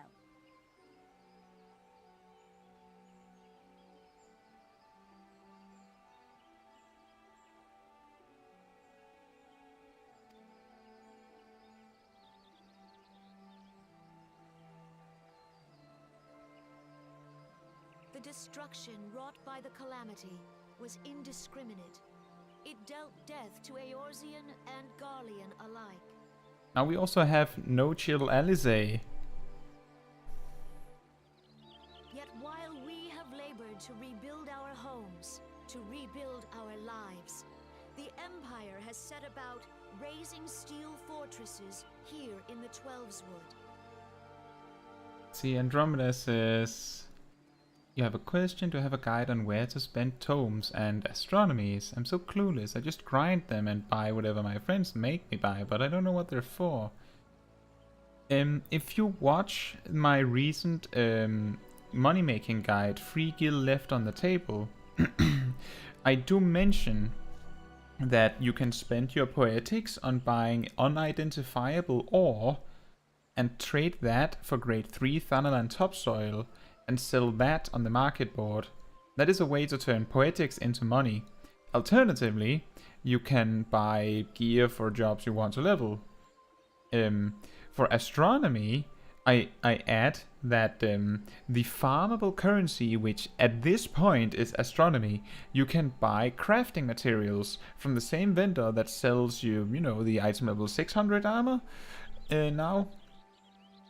And the crafting materials that cost 20 astronomy each, and these are in the city Ratzatan, those that cost 20 each are for the new crafted gear. Some of them sell for like 10,000 gil each, like for one. So, just to put it into perspective, for one poetic, you can get somewhere around 10 gil. For one astronomy right now, you can get like 200. I think. Let me just think for a moment. By 10? No, 500. 500 gil for one astronomy. What you have to do is you go to Ratzatan, check the vendor and see what items there are of those materials. You go and talk with the vendor that trades for astronomy, and you go to the other section. There will be materials. 5 or 6 of them will cost 20 astronomy. Write each of them down, go to the market board, and see what people are selling them for. And then, you know, invest your astronomy in the one that is worth the most. Then you take those, sell those, or get a friend to craft gear for you, whatever. But that is the most effective way to make use of your astronomy right now, because the gear that you can purchase directly is not worth it. I hope that answers your question. Let none be mistaken. The Garleans remain the greatest threat to our survival. If we are to stand against them, we must remember what it is to be united. Yeah, Alizé does speak a little bit in the Bahamut raids. Our many troubles blind us to the woes of our fellow man. Thence is harmony lost. Yet harmony is the founding principle of Gridania. I will say that you should be aware that these crafting materials are going to drop in price really quickly. The reason why they're so insanely expensive right now is because of the patch. These materials were added Tuesday. They're used to make gear that sell for over 300,000 each. But that's the crafted gear, right? So the materials, of course, also cost a fortune. We are gathered here to honor the fallen. Let them be honored not only in word and thought, but through concerted action. I bid you join hands with me once more beneath the Twin Adder standard. And together, let us heal the forest's wounds, that our progeny might live in harmony beneath these ancient boughs. For serenity, purity, and sanctity. We must think of the children! Wood will be done. It's up to us to protect the forest. All the elementals! We must think of the children!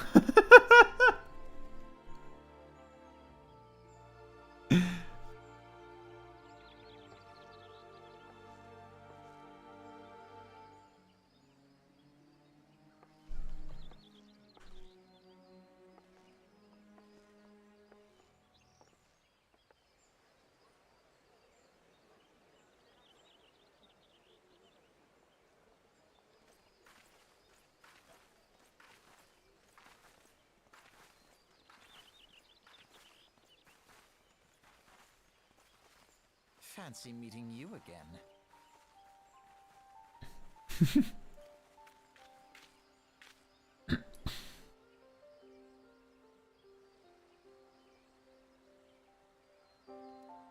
The Gridanians are unfortunate enough to have to contend with two beast tribes. The Ixal are unquestionably the more troublesome, being of a naturally warlike disposition and wont to summon their bloodthirsty primal Garuda. The Sylphs, by contrast, are peaceful in nature, being mischievous rather than malevolent, and have long been on friendly terms with the Gridanians, until recently at least. Alas, they have grown aloof, a change observed at roughly the time they summoned the primal Ramu. The Gridanians have no love for war, and they consider open conflict a last resort. Though they clash with the Ixal ever more regularly, you may be assured that they do so in self-defense. As for the Sylphs, they are as yet bound by a peace treaty, though one wonders how long it will be before it is broken.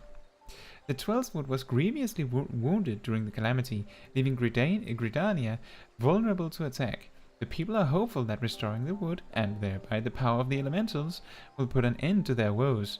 Yet how long will that take? Centuries, I'd wager. Thanks, Alfie Negative. Meanwhile, the Ixal will continue their incursions, spurred on by Garuda and her insatiable appetite for destruction. Whether the Gridanians like it or not, sooner or later it will come to all-out war, and when it does, the Order of the Twin Adder will need all the help it can muster. How valuable might the aid of a capable adventurer prove to them then? Well, perhaps we'll find out if the Elder Seetsia's words fell on fertile ground. Ah, okay, Andromeda. It's okay, you don't have to come on time. Fortunately, the stream lasts a long time every time. But good night and sleep well, and let's hope you make it to bed this time on time. Right? See you later. Caetsu, this is Minfilia. You are well, I hope? Would I be correct in thinking that the final remembrance service has now concluded? A moment ago, you say? What a coincidence! Jesting aside, I trust you remember our guests from the Grand Companies. Well, delighted though we are to have them here at the Waking Sands, it would not do to keep them in suspense any longer than necessary. In short, pray return to the Waking Sands.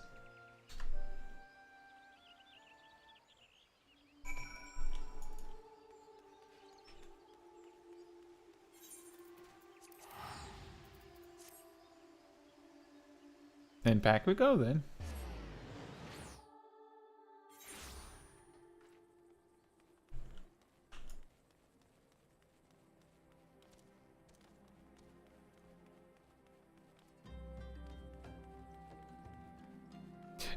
Just a little moment. Let's just run that back real quick. This was the woman that said that my outfit looked hideous. Why is her dye game just completely yellow boots, red pants, blue shirt, green hat? I mean, it works, but it really, really stands out. And I'm not sure if those yellow boots work that well for that. Anyway, I just wanted to say that because she started.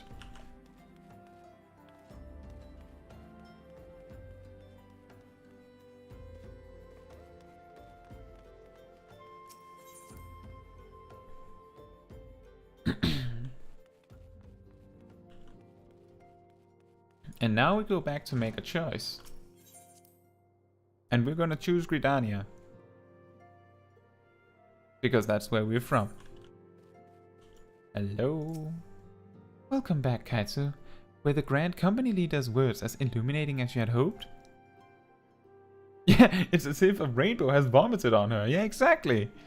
Aye, each nation is beset with problems. I trust you see now why your services are in such demand.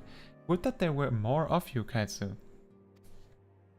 I know, Zip, but the small dragon Caetsu Chaiji is already from in the Maelstrom. So let's try something new, right? But you must be tired from your journey. Why don't you rest a while and take a moment to reflect on your decision? Once your mind is made up, pray give the Grand Company officers your answer.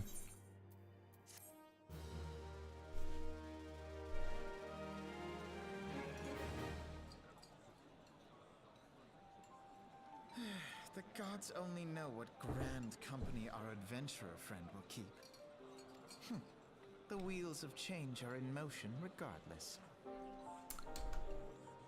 Brother, are you certain this course is best? Whatever do you mean, dear sister? The so-called remembrance ceremonies were little more than standard waving rallies. As though the Calamity and Seventh Umbral Era warranted scarcely a mention. Well, of course they were standard waving rallies. Since you are so observant, mayhap you noticed what mention was made of the Warriors of Light? None. I suppose they must have forgotten the heroes who spared Eorzea a fate worse than the Calamity? No, dear Alize, they haven't forgotten these details. They have elected to omit them. Deep are the wounds the Calamity inflicted upon Eorzea. So deep, in fact, that the realm still bleeds. Needless to say, the beast tribes and their primals do little to alleviate the pain. So, the task of salving Eorzea's wounds falls to the scions of the Seventh Dawn, with a little help from our friends, the Grand Companies. Remembrance will yield no remedy. If our world is to heal, we must put the horrors of the Calamity behind us. Our grandfather would never entrust the fate of the realm to despots who rewrite history to their convenience.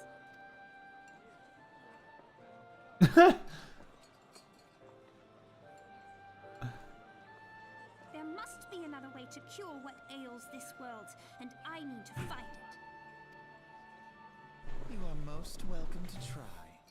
Our paths may differ, but our destination is the same. In time, I dare say we will see eye to eye. I mean, they are very, very different characters now.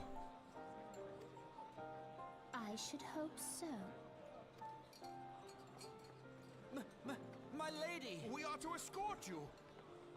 Hope does not come into it. We share the burden of this fate, dear sister, and will prevail together or not at all. The salve will serve not only to close up our present wounds, but prevent old ones from opening anew.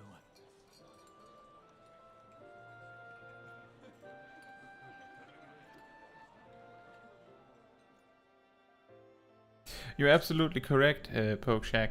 The only reason why we're going with Gridania is mainly because we started there. But I know now, from my experience, that presumably the Immortal Flames is the most convenient of the three.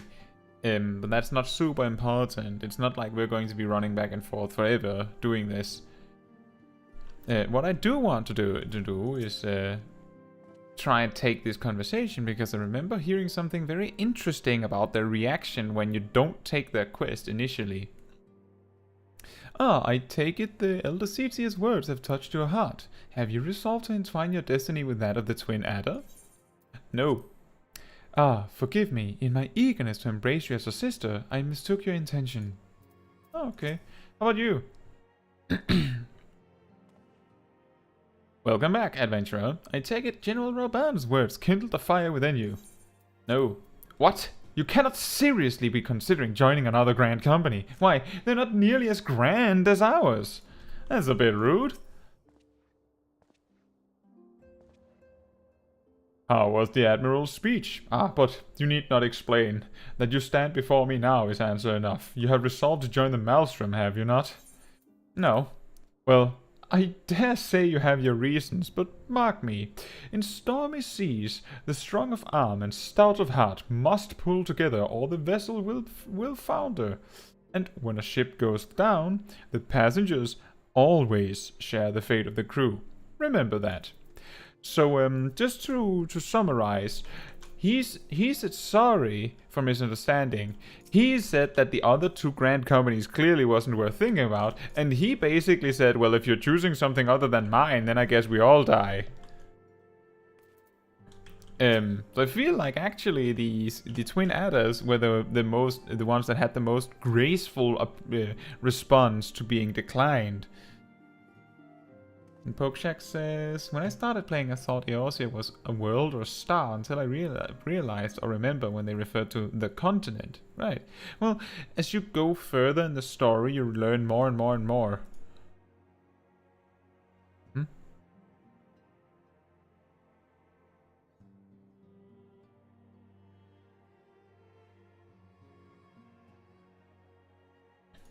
Well, let's join the Order of Twin Adder. You have chosen wisely, my friend. The Elder Seedseer will be overjoyed. Without further ado, let us speak of practical matters. In order to complete the enrollment procedure, you must report to the Adder's Nest. We get some yellow dye, apparently. I dare say you know it well from your wanderings in New Gridania. Give your name to the personnel officer there, and he will guide you through the formalities. I have no doubt but that your deeds will bring great honor to our order. When next we meet in Gridania, I shall be proud to call you sister. I'm the little sister.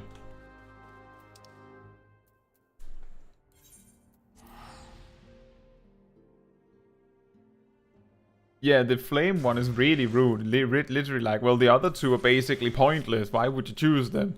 And the officers are standing right there. Aren't you supposed to be allies?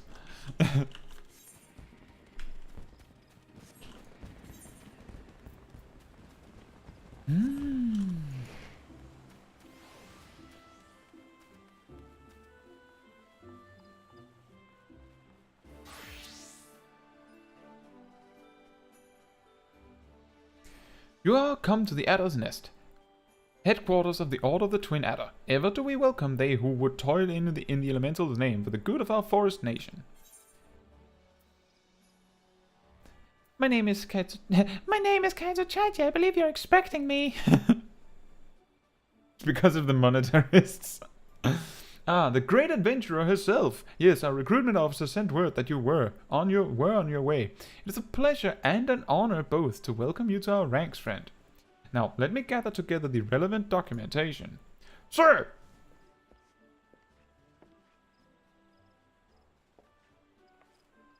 What is it? Report. An urgent message from Amerisi's Spire, sir. A Highwood Skyways airship has taken fire from Imperial forces in the skies over the East Shroud. The vessel's engines were crippled, sir, and it was forced to make an emergency landing southeast of 9 Ivies. 9 Ivies? Gods, this could not come at a worse time. All but a handful of forces are presently afield, dealing with the Exile. Caetsu, I know full well you have yet to be formally inducted into our ranks, but we have urgent need of your aid. In all likelihood, the airship was bearing civilians, and if the reports are accurate, it will have come down dangerously close to Guardian-occupied territory. Please make all haste to the area southeast of 9 Ivies, locate the airship, and ascertain the status of the passengers. Yes. Will you fill out my paperwork in the meantime, or how are we doing this? Serpent Officer, whose sassy lost child is this?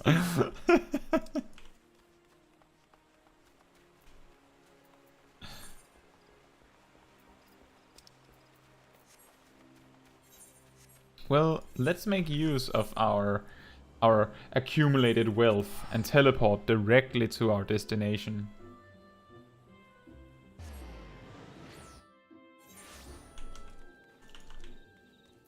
After all, we're now at 21,000. A hunting log target! 2 hunting log targets! This is your unlucky day, Mushroom Man.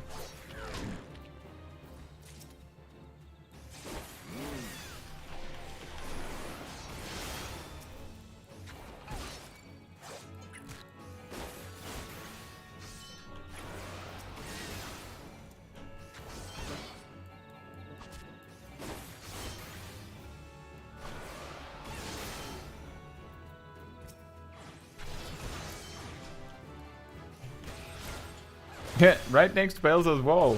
That's true.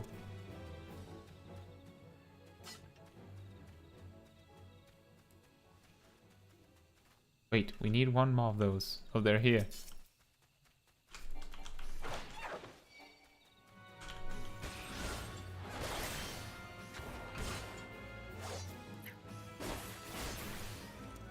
Hey, another target!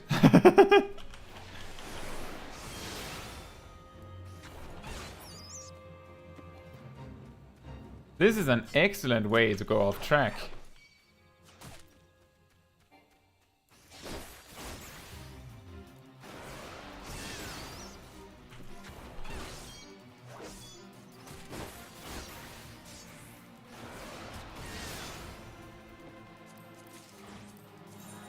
How's our hunting log looking, actually?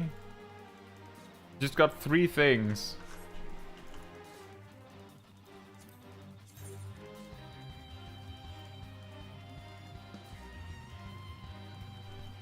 We should be able to get these as well while we're here. And these.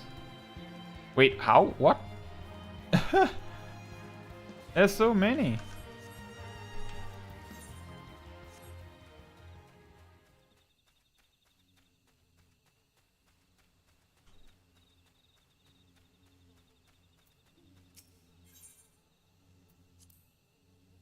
Isn't that Biggs?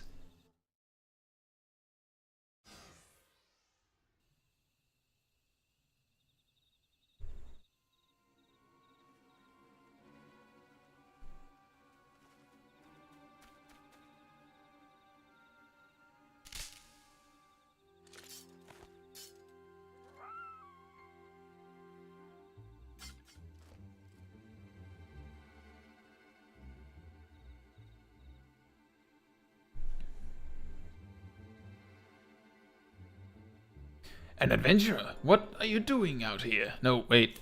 Let's find some cover first.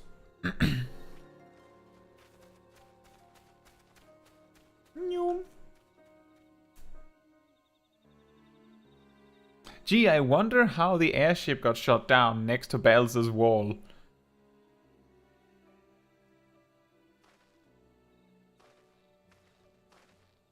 The Adder's Nest sent you. How do I know you're not an Imperial spy? You don't even have a uniform.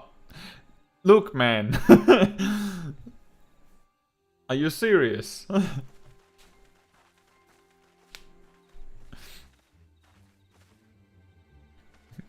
In recent news, a Lala dressed in pink has been sighted that has killed all the species surrounding Gridania. If you see her, stop her. ATG, the Conjurers and Botanist Guild. Whoopsie. My bad. Peace, friend. We mean you no harm. You are an engineer of Garland Ironworks, are you not? We were alerted to your plight and have come to rescue you. And you are Caetsu Chaiji, I presume. I was told to expect an honorary serpent. My thanks for your aid, friend.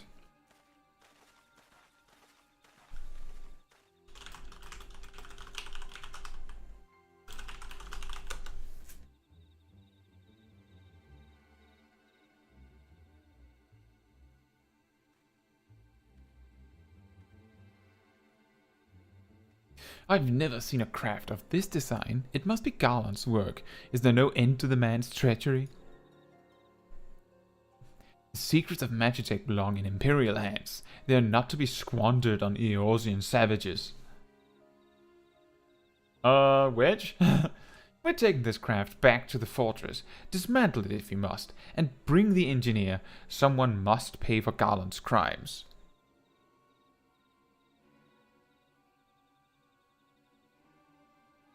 Imperial scouts from Castrum Orients. They mean to requisition the ship. Wedge, you have to help him. That fool of a Lalafell was hiding inside the tiny Bronco. The tiny Bronco? But isn't that the Ironworks' latest creation? It's the first airship we've built since the Calamity. The first since Master Garland. Well, since he went missing. After years of work, she was finally ready for her first test flight, and she was soaring, she really was, till those bastards blasted her out of the sky. Attend me all. The Ironworks' latest creation must not fall into Garlean hands. We shall strike them, swift and sure, and rescue Engineer Wedge. Uniform? That green and that yellow are horrible. Please, a little more respect. The pink is my only uniform.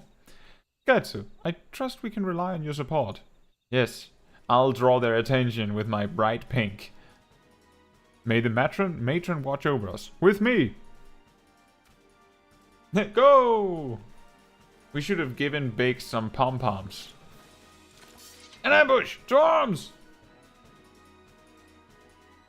I have a giant toothpick and I'm not afraid to use it.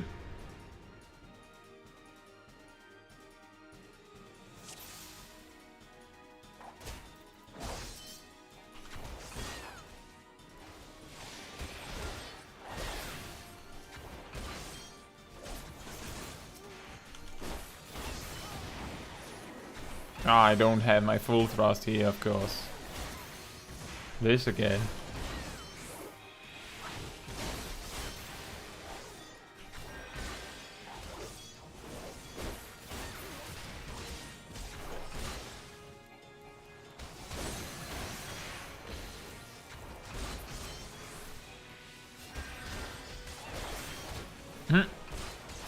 And the gladiator in their army actually has cure.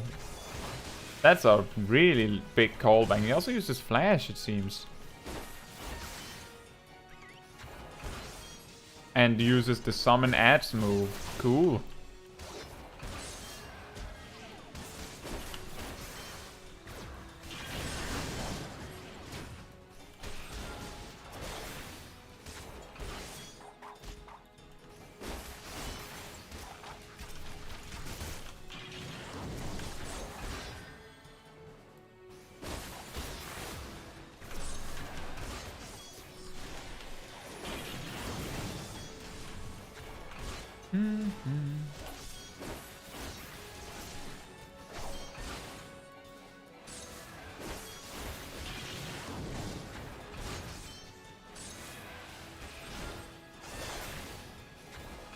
This is the first time you get to see a Magitech Vanguard like this, isn't it?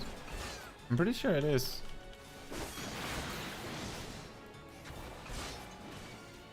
So it's like presented as a mini boss in this way. What?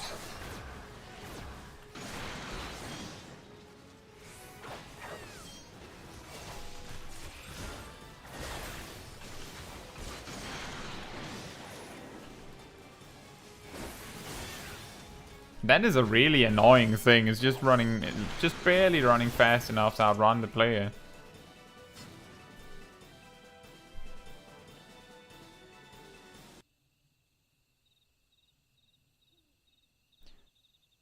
Thanks.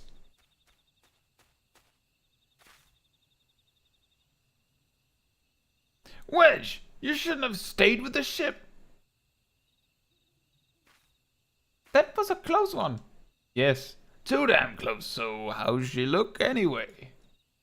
The auxiliary propeller is a dead loss, but I think we can wring enough thrust from the main propeller to get us airborne.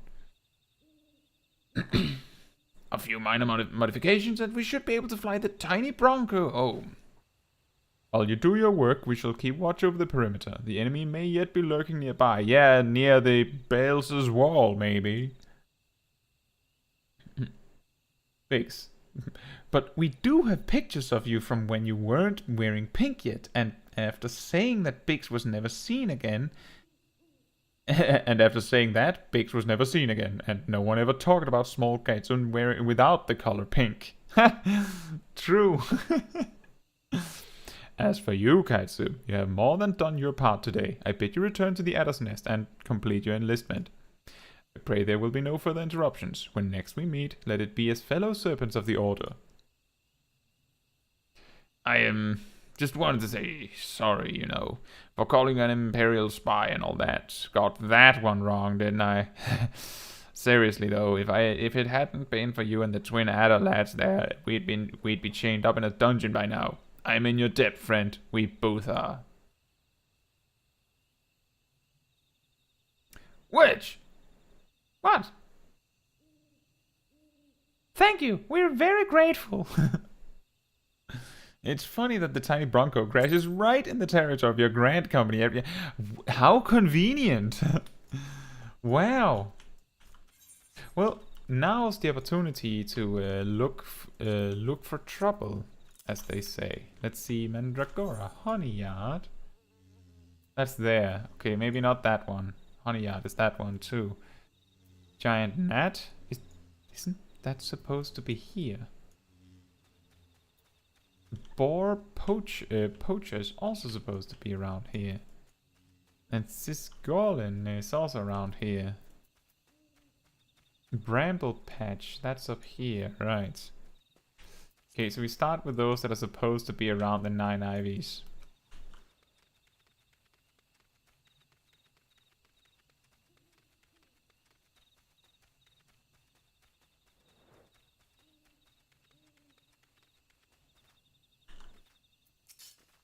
But it is really funny, Pokeshack. That's also why it's kind of funny how that the Rising event quest is designed to be like eerily similar to your first like how you start your quest. No, those were gall gnats. They don't count, apparently. That was why I was confused, because it was literally the same creature, except there was a different name on it, so it doesn't count.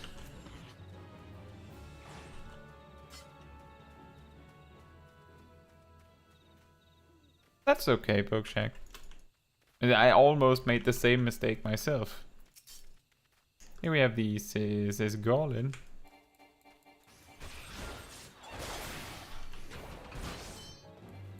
You know, this speaks volumes to how much having good gear matters, because if I had gear that matched my level, then these enemies would die a lot faster.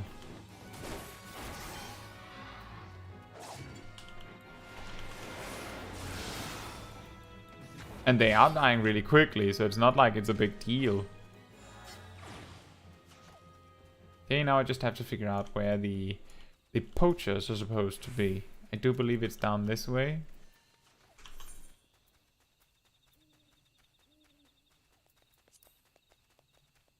I think it's those guys.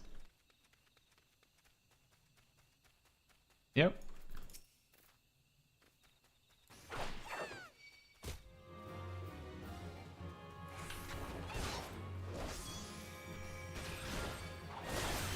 Dexterity is increased. Wow. And all attacks are guaranteed to land, so you can't miss. Lucky you.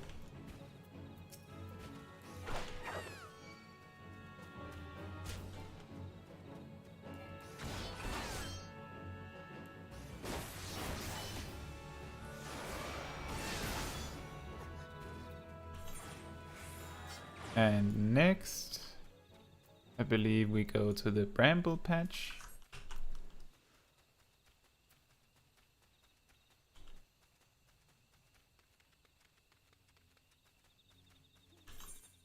Oh, yeah, that's true.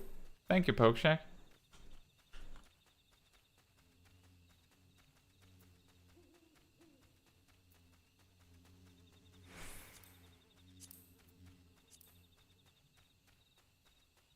And there we have the black bats.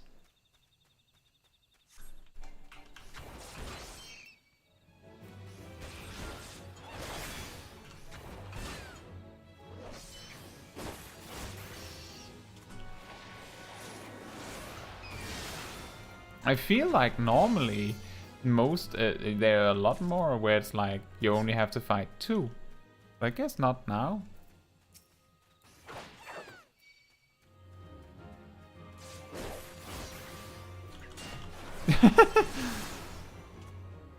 Those pigs are just really hated for some reason.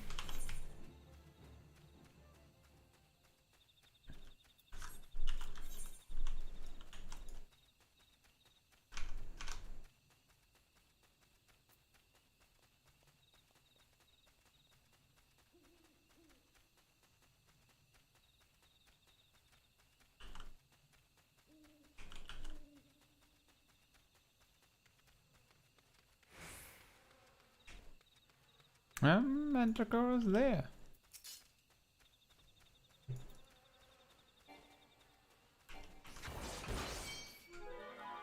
And they're so low level that I pull 2 at once automatically.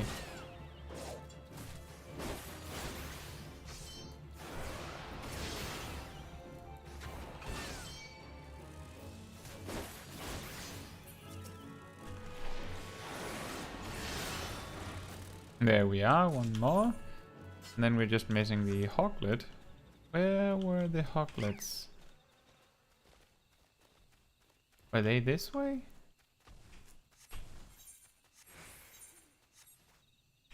There it is. Nyon.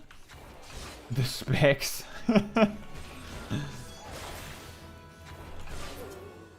That's an interesting name.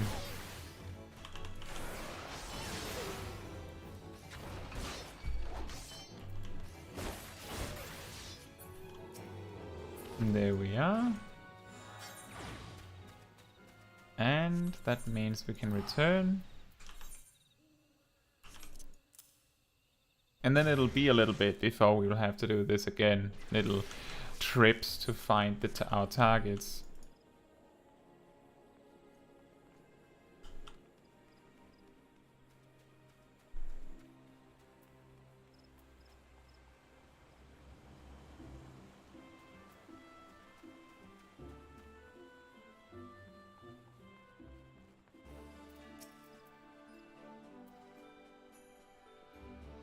Caetsu, it does my spirit well to see you returned. Word arrived but moments ago from the team at 9 Ivies. Lest you worry, the 2 engineers are safely on their way. The lieutenants informs me that you were instrumental in the mission's success. Had you not found Engineer Biggs when you did and helped us to rout the Galleons, things might have been very different. And all this before you were even inducted into the Order. You are well on your way to carving out a fine career for yourself beneath the Twin Adder standard. But without further ado, let us see to your induction. 12 willing, there won't be any further interruptions. when am I going to make my first retainer? We could probably...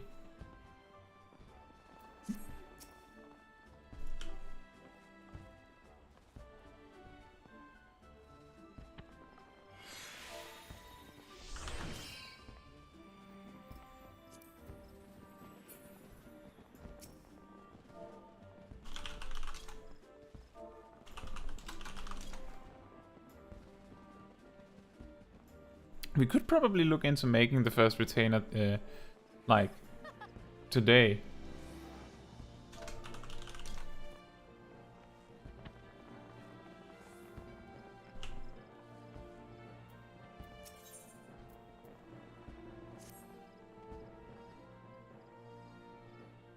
It would probably not be a bad idea. I was looking into the groundworks to start on a retainer guide.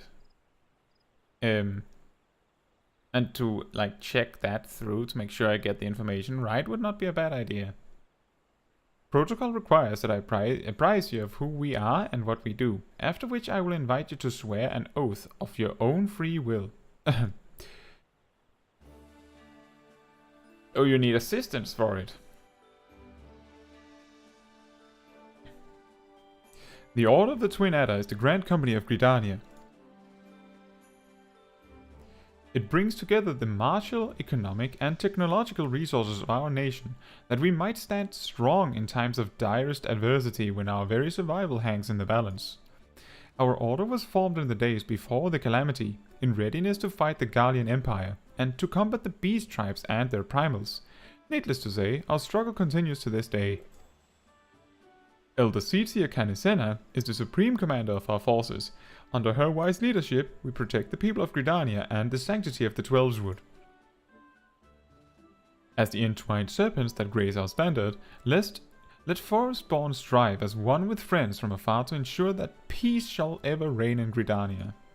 In doing so, we honor the will of the elementals, and theirs is the will of the wood. Now then, Caetsu Chaiji, I ask that you give unto us your oath of allegiance, in whatever fashion you see fit.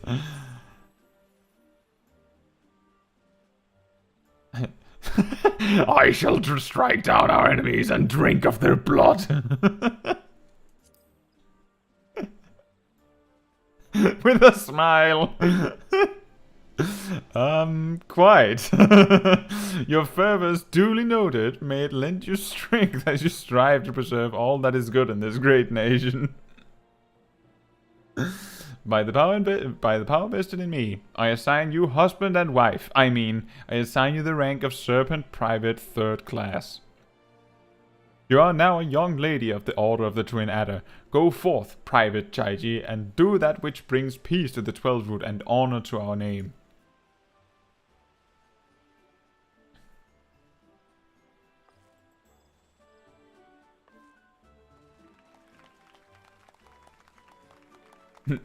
Canisena, Ryosena, and you know, the guy. I don't remember either. Can you hear me, Caetsu? This is Minfilia. An officer of the Order of the Twin Adder contacted me with the news of your enlistment. My congratulations, Private Chaiji. I have no doubt that you are eager to make the acquaintance of your new comrades, but I would ask that you pay a visit to your old ones first. Remember, though you are now Serpent of Gridania, you are no less a scion. Pray return to the waking sands at your earliest convenience. There are some friends here whom I would very much like you to meet. We shall be waiting. The distant call of a friend in need, perhaps. As you are needed elsewhere, I shall not keep you any longer. I would, however, suggest speaking with High Servant Commander Vosel Hulois before you depart. He may provide you with assistance on the journey ahead. Nice.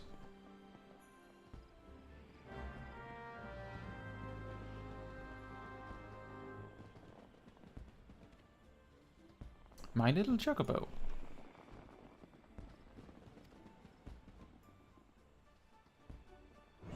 Yeah, it was weirdly conveniently fitting, wasn't it?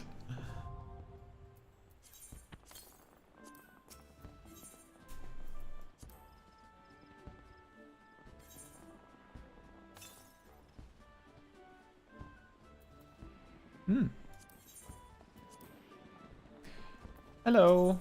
I would like a mount, please. What's this? Oh. My little chocobo. Ah, Private Chaiji, I understand you have been working tirelessly in Gridania's name. You're truly an example to your fellow serpents. But tell me, have you ever felt as though you couldn't get to your destination quickly enough? That perhaps you could do with a swifter pair of legs? If so, you might consider getting a personal chocobo. You have yet to be issued your own bird, am I correct? Given your considerable talents, you should be able to obtain one in no time at all. Let me tell you how to go about it. First, you must obtain a servant chocobo issuance by exchanging company seals with the quartermaster. Once you have this deed, present it to our man Singur, and he will furnish you with a suitable bird.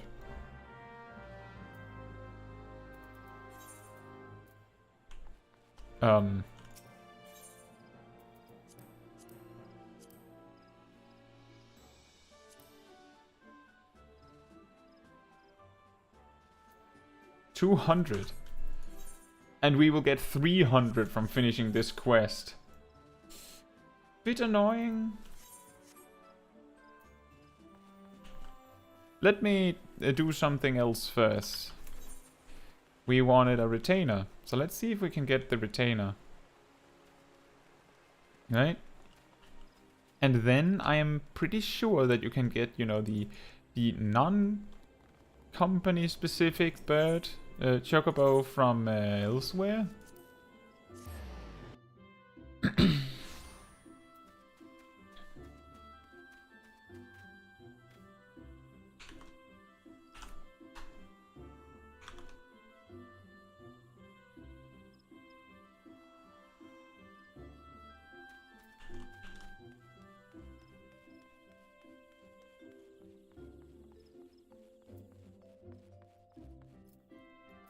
Hello.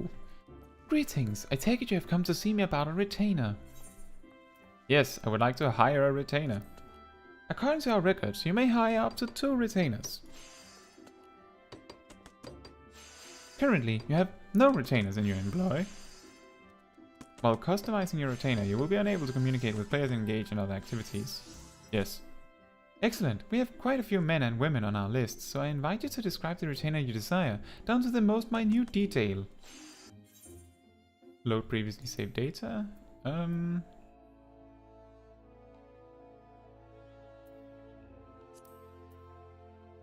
Yes, that sounds correct. There she is.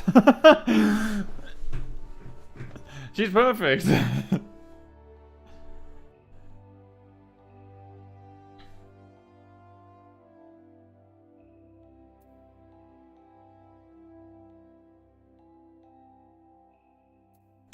Let's see. Well, there's nothing else that needs to be done. She's already perfect.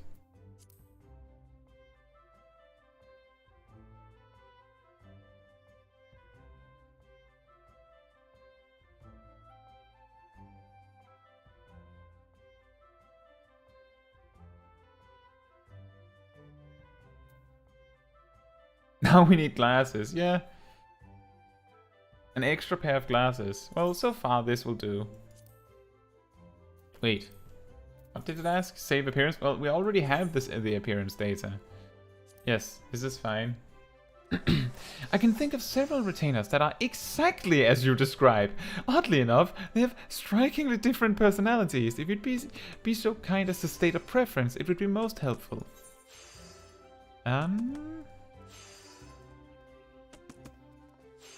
I think polite is the correct one. Very well, I have just the individual in mind. When summoned, this retainer will greet you just so. My lady, what would you ask of me? And when dismissed, this retainer will bid you farewell just so. If ever you have need of me, just ring. Yes, sure. Excellent. It is also customary to give a retainer an appellation of one's own making, a nickname, as it were. We find this deepens the bond between our clients and their retainers. Well, here's a little tip. When you name your retainers, you should not make them easily recognizable from your character name to avoid people associating you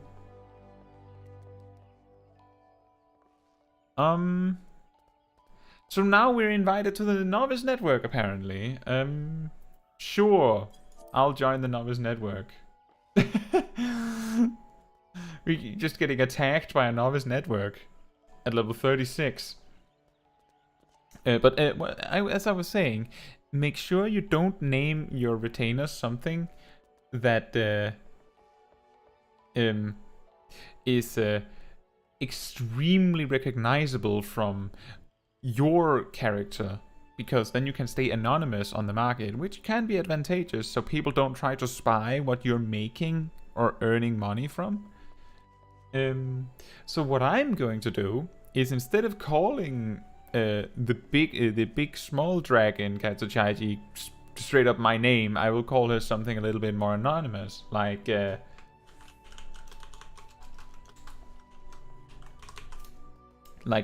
so, Mrs. CC for Caetsu Chaiji, of course. One moment, please, while I draft the proper documentation. Congratulations, Mrs. CC is now in your employ. You can summon your new retainer using the nearby bell. If you have any further questions or requests, please do not hesitate to ask. And then we go over here.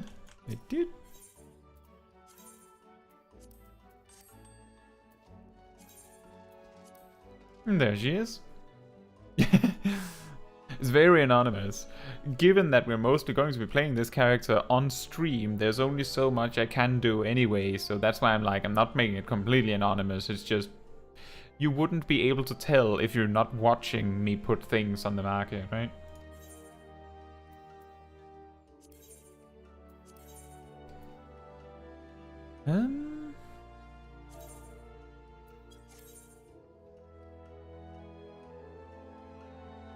Well, I don't think there's anything else that we need to do other than make this menu a little smaller, a little aggressively large. Perfect. So that's how you make a retainer. We don't really need her to hold anything right now, but we have her now. Next, let me check if we go to... That was not what I wanted.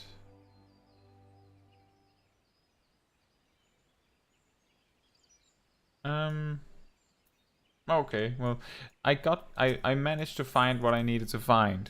That's fine. So here's what we're gonna do, is when we do this quest, we will get the seals that we need for this quest. So, whoops. We use this. Go back, hand in the quest, and then grab the next quest and see what we can do. And then we return and get our mount.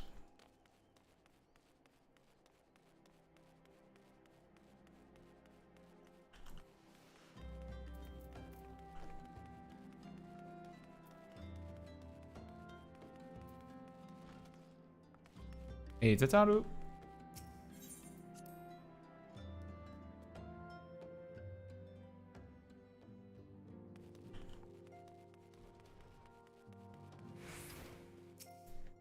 Welcome back, Kaetsu. Lady Minfilia awaits you within. Thank you. Welcome back. It seems you wasted no time putting your skills to work. How do I know? Why, the recruitment officer called to regale me with the tale of your heroics. The pride in his voice was palpable. We Scions are truly fortunate to have you with us, Kaetsu. Now, when last we spoke, I said that I wanted you to meet some friends, did I not? Well, I neglected to mention that you have already met. Tataru, please show them in. This way, sir. Ah, yes. Those people. Thanks again for getting us out of that mess. We owe you our lives. But I don't think we've properly introduced ourselves. I'm Biggs. And I'm... Gods, man, spit it out, will you? Wedge, at your service. I'm pleased to say that Biggs and Wedge will be staying with us for a while. Magitech-driven contraptions such as airships grow ever more vital to the city-states of Eorzea. As a neutral party, it was judged that we Scions should serve as the keepers of this technology.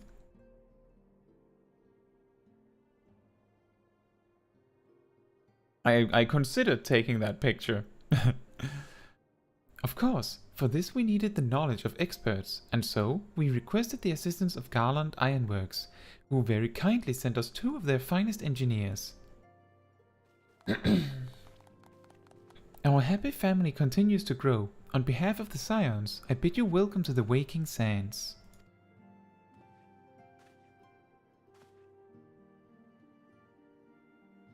Like every soul here, I love Eorzea. This is a good picture. Maybe I can find something to make this with. And I count myself blessed to have been given this chance to stand with you and you all and fight for the future of the realm. Never have I known such fulfillment, such happiness.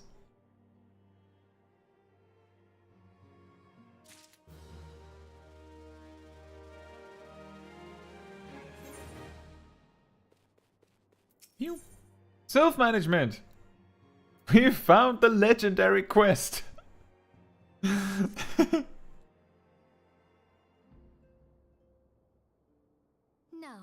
having set aside the formalities, we have a favor to ask of you. Urianger, have the documents arrived from the students of Baldessian? Aye, my lady. They arrived but recently. We have conducted a study at the behest of the Order of the Twin Adder. Papalimo, Ida, a synopsis if you would. Our task was to survey the behavior of the Sylphs, a beast tribe indigenous to the Twelveswood. Oh, how to describe them. They look like gizzle-greens, floating ones, that worship the primal Ramu. Yes, all my Jishal Greens worship the primal Ramu. Though technically a beast tribe, Sylphs are blessed with a comparatively personable demeanor, conducive to peaceful communication. Offering us an invaluable opportunity to learn what the beast tribes know of the primals. While Ramu's existence is well documented, the Sylphs do not, or perhaps cannot, summon the primal any longer, insofar as can be ascertained. Until such time as we know, it would be unwise to assume that the threat posed by the primal has passed.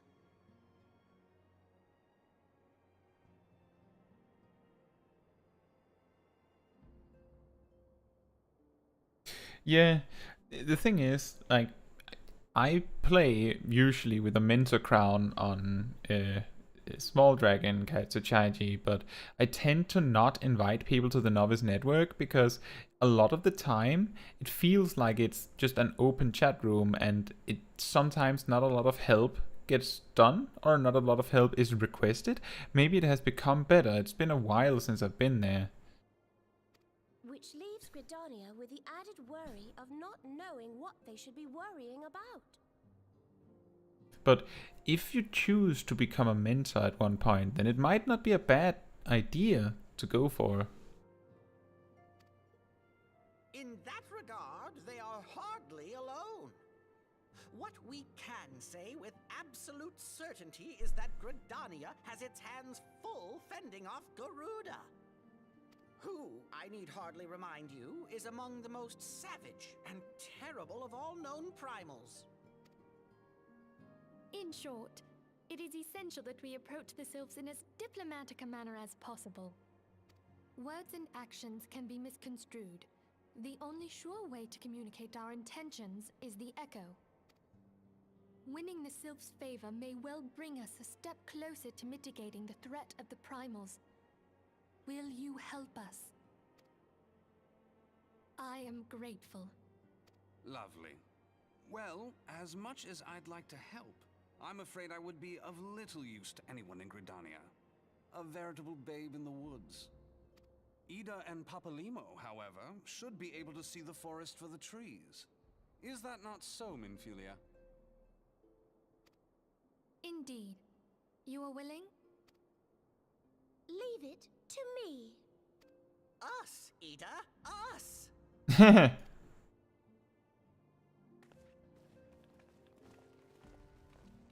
They told me that to be a mentor I need to be level 90, so for now it's something for me in the future. Yeah, and you also need like a bunch of commendations if I remember correctly, and you might need to have multiple roles, but you can also get a crafting mentor crown instead. But if you specifically want to teach people things relevant for combat, then it would make sense to get a combat mentor crown, otherwise it feels a little bit awkward, right?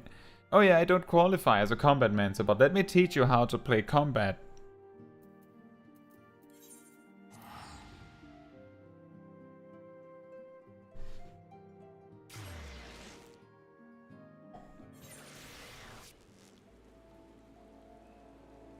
I gotta say, so far it has turned out really well for us with choosing the twin adders. Incidentally, we have to go back here anyway to get the things that we want.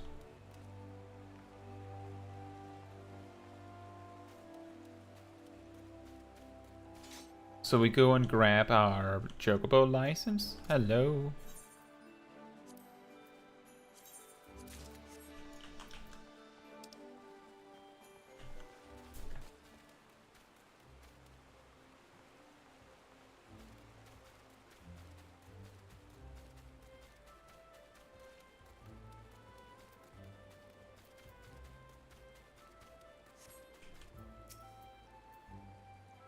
Want a bird issued, you say? Then I'll need to see your Serpent Chocobo issuance. I have one here.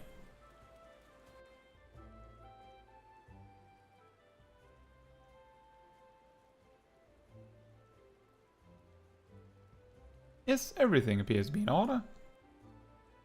A moment, please. I'll be right back with your Chocobo.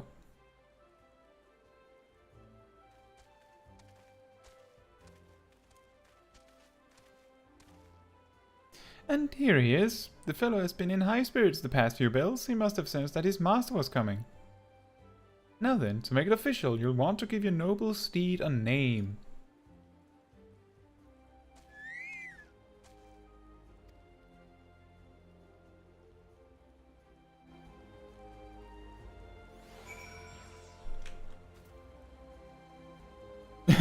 I'm not qualified as a mentor because I have all the classes in 80, but watch this video of Caetsu Chaiji. It's the best help I can give you, the only one you need.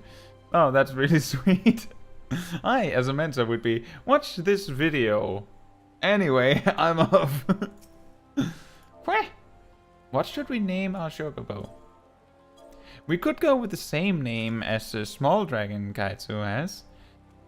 My main Chocobo is named Sharishi, for no particular reason. It was just a name that came to me. And also, I can also just use Caetsu bird. We can't even have spaces. I'll name it Sharishi, then maybe one day later we might revisit the concept of naming the Chocobo something else.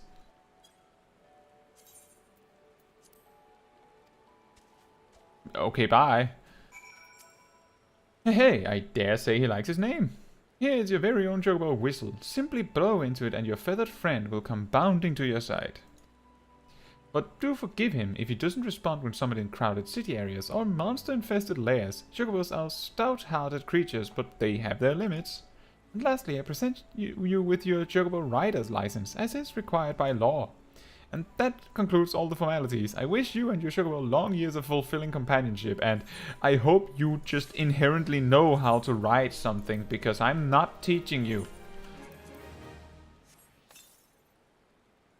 Sharishi small. Yeah, the smaller Sharishi, by nature, this Sharishi will be way smaller because a smaller person is riding him. Riding him. Does that mean we can use mounts now? I guess it does mean we can use mounts now. That means we can use Multiple mounts. Hello. We know far too little of the Sylphs to lay any worthwhile plans. We must call upon the Scions once more if we have to... beg pardons? It is a terrible habit of mine to think aloud, but tell me, what brings you to the Adder's Nest? You wouldn't believe it, but I'm a Scion and I happen to have business with you.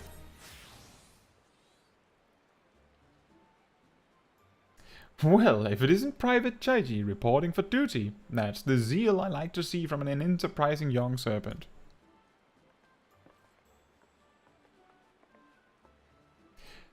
Good day, Commander. Sorry to disappoint you, but other business brings us here today. Ida and Papalimo, always a pleasure to see the two of you. My men tell me you quest in the name of the Scions of late. Quite so, Commander. A little bird told us that the Twin Adder was in need of our adventuring prowess. Aye, your little bird sings true. No doubt you've heard that we're investigating the Sylphs. That curious beast tribe that calls the depths of the Twelvewood home. The Sylphs are, for the most part, a peaceable bunch, much to the delight of the Elder Seer, who has no desire to see her people embroiled in yet another fruitless war. The Twin Adder is of the same mind, and it is precisely for this reason that the Sylph's relation to the primal Ramu has raised a flag of warning amongst our ranks. Friendly as they may appear, beastmen will be beastmen. Should there be even a sliver of a chance that the summoning of the primal might disturb the balance between Gridania and the Sylphic tribes, it is a possibility we cannot ignore. Better to be safe than sorry, indeed. Do we strike at Ramu, or leave the Sylphs to their own ways? That is the question, yet I find myself lacking ample knowledge to arrive at an answer. Opinions abound within Gridania, but to listen only to one's own is among the greatest mistakes a commander can make. I would hear from the other side, the Sylphs themselves, and seek an impartial party to serve as my liaison. That is where you Scions come in. The Sylphs of Little Solace remain untempered, and have held many a productive dialogue with our people. I would hear their candid thoughts on their tempered brethren. That said, I urge you to exercise due caution. Sylphic tradition and etiquette bear little resemblance to our own.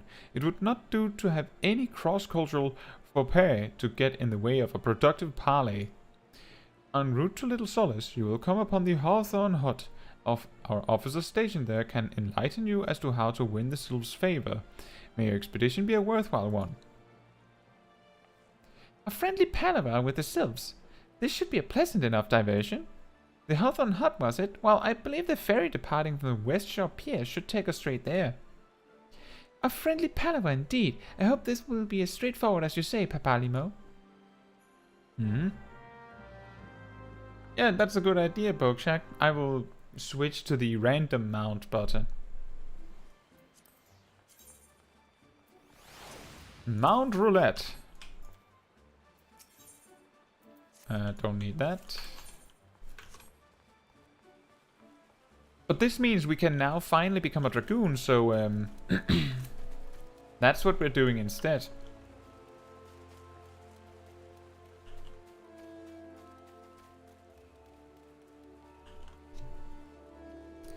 Let's see. We need to go there and then down, so we start by going there.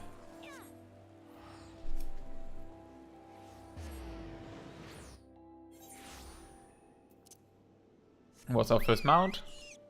Well, what are the chances?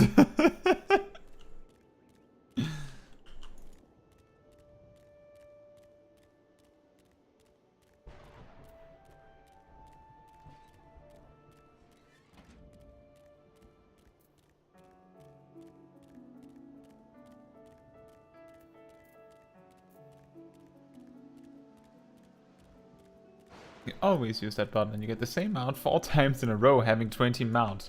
You know, that's what I call Square Enix RNG. If you go in a raid encounter or a trial or something, and a mechanic can choose a random player out of everyone, if it has to choose someone like 3 times throughout the fight, it's always almost always happens that the same person gets chosen every time. And you can even wipe and go again, and it'll do it again. And if you do the same raid or trial again, it'll happen again. Like, I had a trial that we were, like, I was farming with some friends to grind mounts. And because of it being, you know, easier content, you could say, we brought an extra DPS, two extra DPS actually, I think, instead of a tank and a healer. Which meant that this mechanic that would target the 4 DPS that were supposed to be in the raid meant that there would be 2 DPS that didn't get targeted. While who got targeted specifically changed often, there was one person in the raid that never got targeted, and we're talking we went there 50 times and they did not get targeted once by this mechanic. Ever. It was actually impressive when you think about it.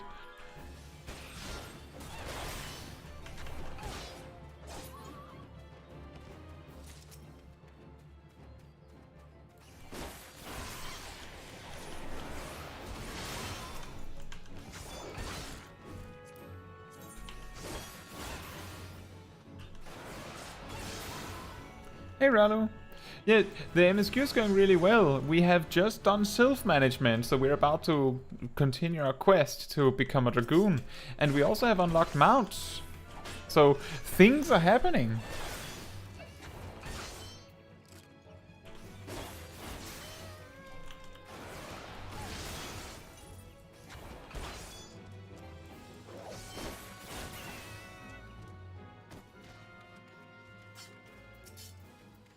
And Pokeshack says, it's like when you're with the drop of a dungeon, you put need and you get a 1.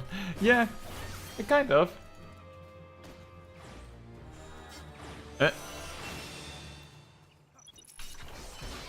Well, this is convenient. You have unlocked a new hunting log stage. Incidentally, the enemy right in front of your eyes is on your list. Now, the inconvenient part is that I don't think I'm going to be allowed to defeat 4 of them. Or maybe? Does that count? It does. Excellent. Not the target.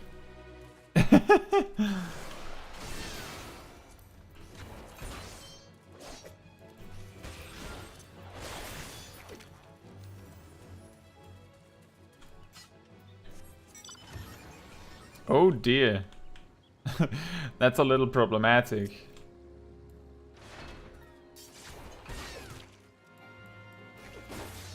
How's things going for you, Rallo?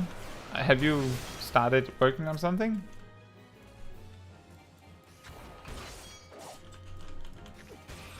Yeah, the pink Lala strikes again. She's out for blood. Again.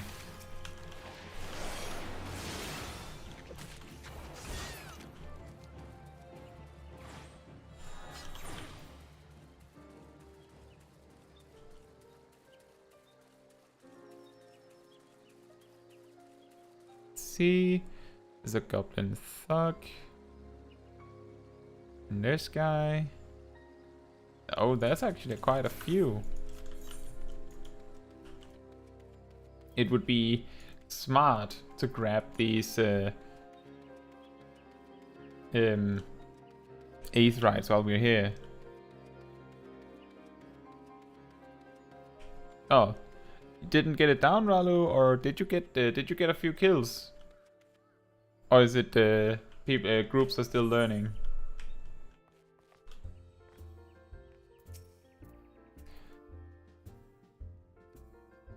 Well, if it isn't Yuane's protege, I thought it was about time you arrived. I'm Buskaran, and this here's my place. In case you're wondering why Yuane sent you, I should mention I've not always been in the food and drink business. Before I opened the Druthers, I manned an outpost not far from here. Any road, between keeping throats wet and bellies full, I ain't got a great deal of time to chat just now, so if you don't mind, I'll get on with educating you. Now, take this nice bottle of full flower mead. Wait, don't open it. This ain't that kind of lesson. Now, I want you to make an offering of it at Mistal's Lance, which is a monument tucked away in a rocky cleft to the south of here. See the bottle safely there, complete with its contents, and when you come back, I'll tell you a story. Got all that? Good. Okay, and where's this? Oh boy. Groups learning. Yeah, okay. Well, it is still very early, right? Just because it's extreme and so not a savage boss fight or anything, doesn't mean that it has to be easy. I hope you had fun with it, Ralu. As long as you have fun with it, then it doesn't really matter whether you get the kill or not. Right?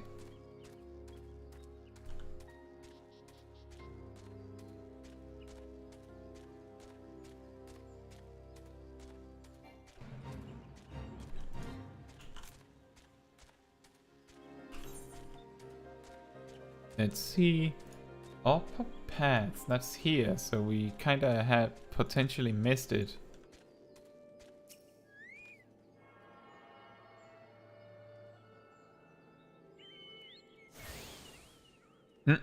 Buzzgrun. You see him during the Lancer mission and during the MSQ, and both times he acts as if he didn't know you, even if you did the other one before. Oh, that, I guess they hadn't gotten like the perfect overview of this thing with like making references like that yet. But at least it got better, right? Silent Arbors is where we are. So Goblin Thugs. Silent Arbor is also these. Lower Paths is down here, right? Yeah. So the new EX is one of the hardest ones they released so far. That's part of Endwalker. Yeah, you're correct.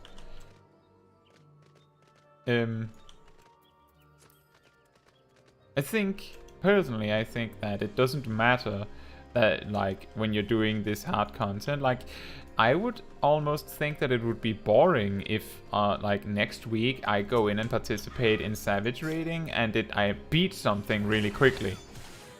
That would be too easy.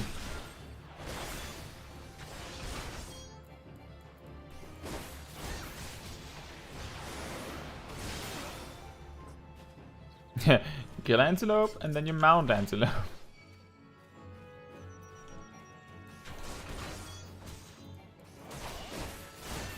We've reached enemies that are high enough level that they're becoming slightly a challenge just because my gear is terrible.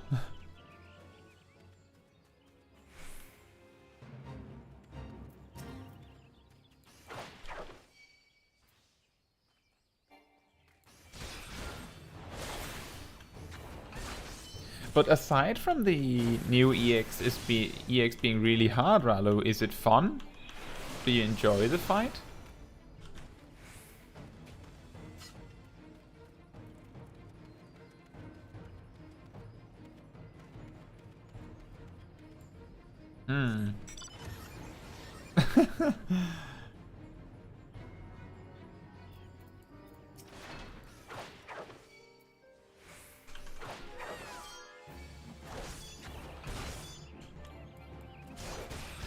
That's good. I guess it gets really, really tedious when you reach the point where you know that you know how to beat the fight, but others don't know yet.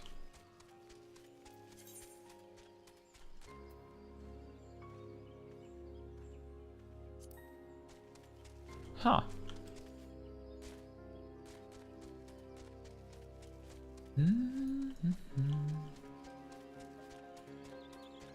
I need to look for a Goblin Thug.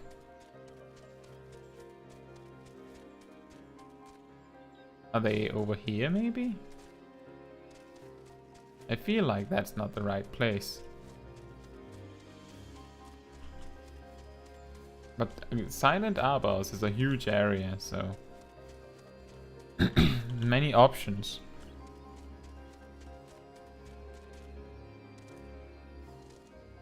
Oh well, I think we found it. There it is.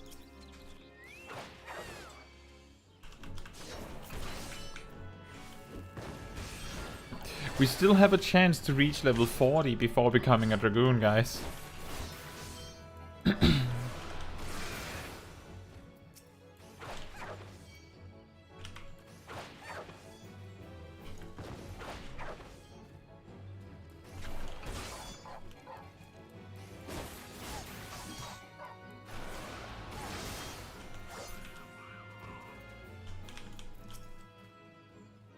He's just hanging out on the house.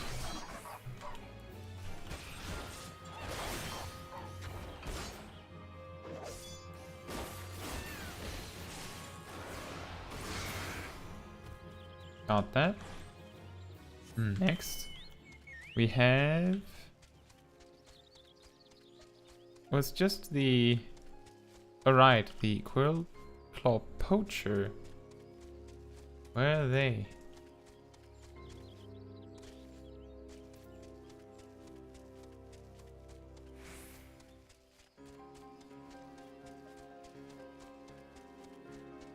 There it is. I did have a feeling.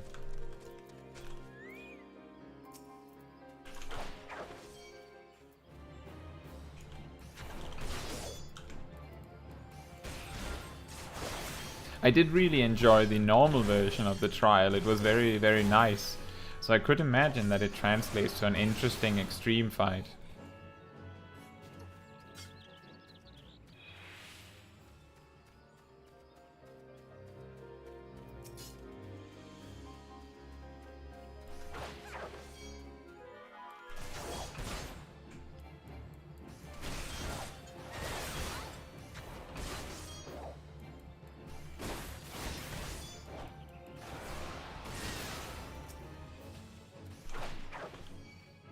Two more.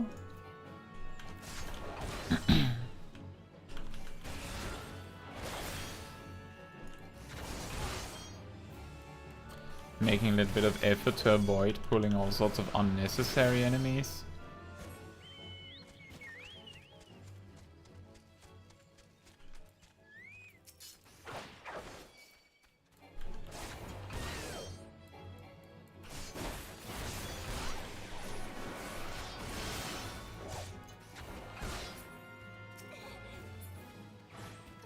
There we are, and I believe the last one, yeah, that was over in the lower paths, and we want that aetheryte as well. So we go down there. I think we can take this snake mold, snake mold, short path. Get there quicker.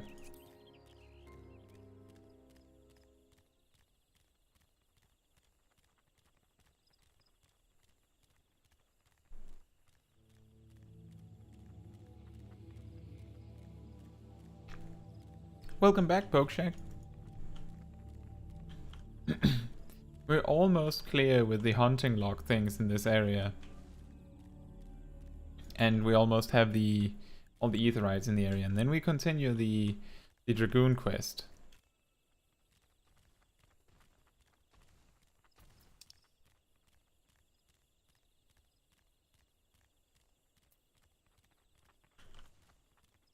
Somehow I checked the wrong quest when I was looking at these. Good thing that I double checked, because otherwise I would have thought that the Lancer quest was the one that had us go back through Gridania. But the Lancer quest is right there.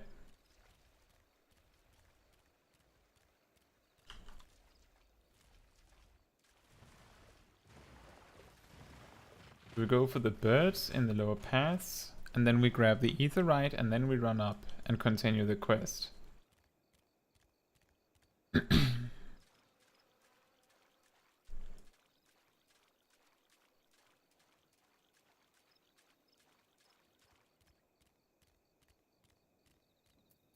Is that it? Yeah, it is.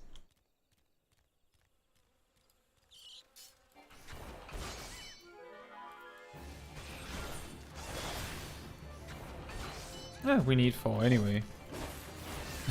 And that's why, kids, you always have to double check. Yes, yes, exactly. You end up wasting a lot of time if you don't make sure you're absolutely sure when you do something. Like, reminds me of me going back and doing side quests on the first part of this whole journey, because I thought that we were supposed to get a full set of gear for the level 5 main quest, when it turned out, like an hour later almost, that I only needed to buy a hat. I just needed a hat.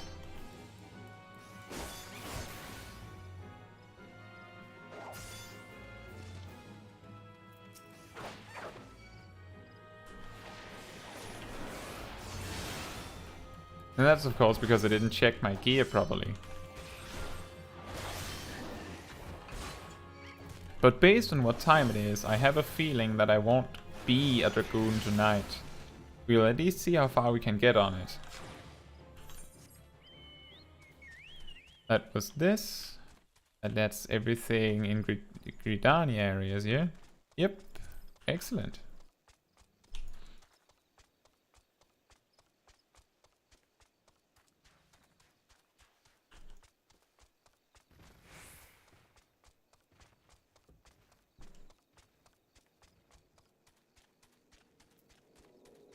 My feisty little Chocobo, what's that?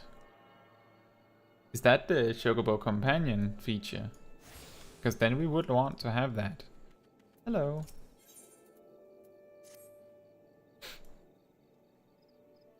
The unmistakable smell of a Chocobo clings to your adventure. Would I be correct in assuming that you have your own trusty steed?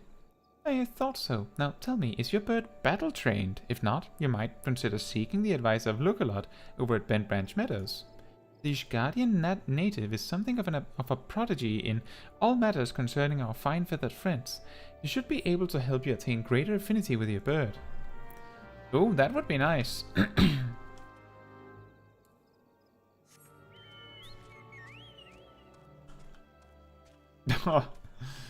That is a huge Chocobo.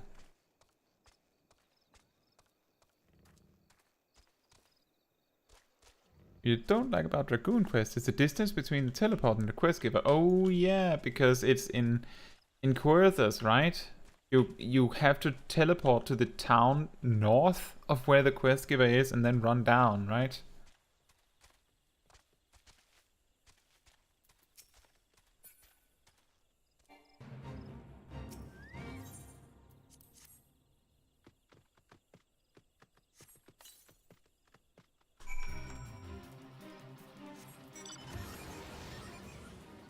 And then we go back in our little bus here.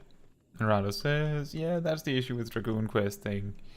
Yeah, I remember with Summoner that it was a little annoying, quote unquote, because the Summoner quest giver was, you know, in the northern part of Gridania. And if you're not acquainted with stuff like ether shards, then it's a really long trek from where you land with the etherite.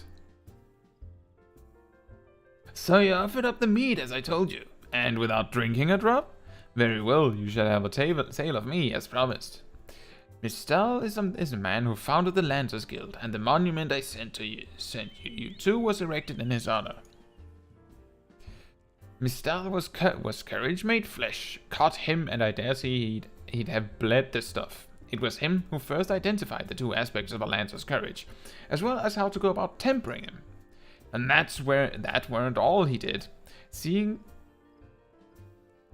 how the art had gone stale, what with our lancers keeping to the confines of the Twelveswood, he sought to bring in new techniques and methods from faraway lands. But Gridania was a different place in his day. The outside world was a thing to be shunned back then, and non-forest-born were considered faithless savages. Aye, it was even worse than now. 'Cause old Mistal wasn't afraid to call that way of thinking what it was. A lot of ignorance and cowardice. To cut a long story short, despite a forest full of good old Gridanian stubbornness, he finally convinced the nation to open its doors to foreign lancers. And by blending their techniques with his own, he gave the world the art which you now practice. To this day, the Lancers Guild accepts students regardless of their origin. That wouldn't have been possible if it hadn't been for Mistal.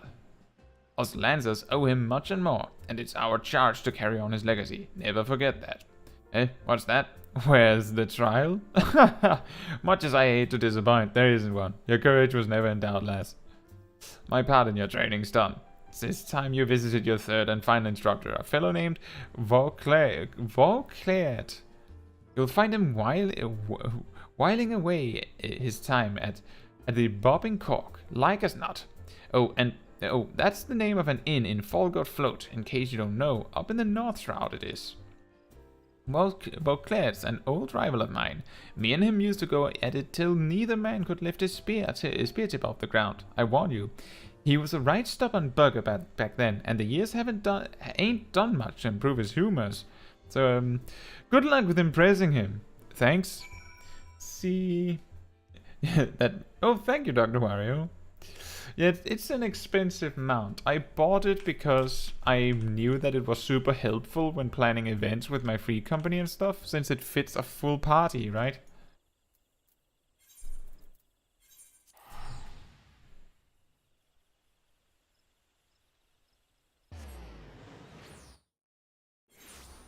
Another memory for your online classes. They didn't even test if I'd learned something. Oh dear.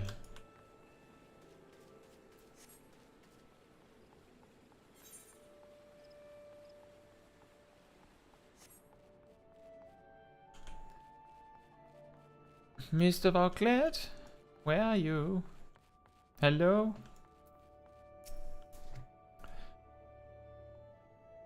I take it you're the young lancer of whom Urain spoke, and an adventurer besides, by the look of you. I was an adventurer myself once. That was before I took an arrow to the knee. I mean, that was before I became a lance for hire. But enough idle talk. You have come to learn from me, and learn from me you shall. Be warned, though, that you will not find me as lenient as an instructor as the others. Now, pay attention. Thus far, you have learned to muster your courage in situations of fear, panic, and uncertainty. With me, you will learn to do so in the face of change.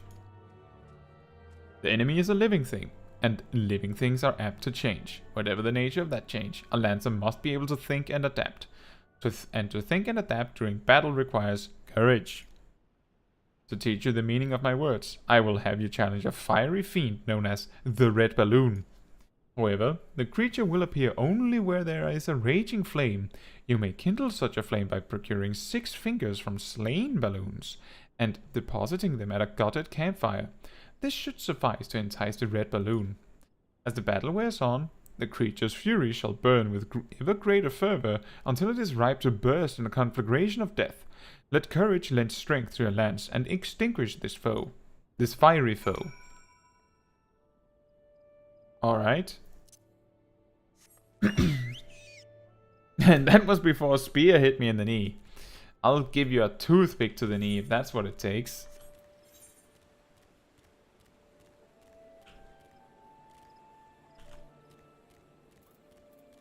Let's see.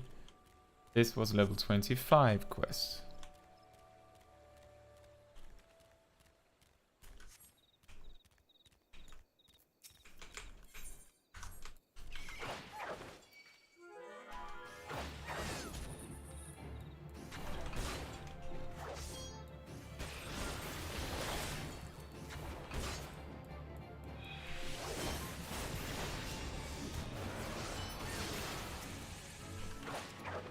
I have to kill 6 of these, apparently.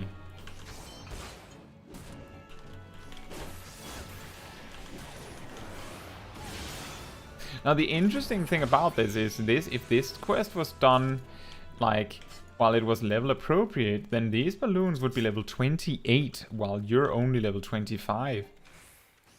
And that makes the quest a little bit scary, I would say. But given that we're not that... It's not that intimidating.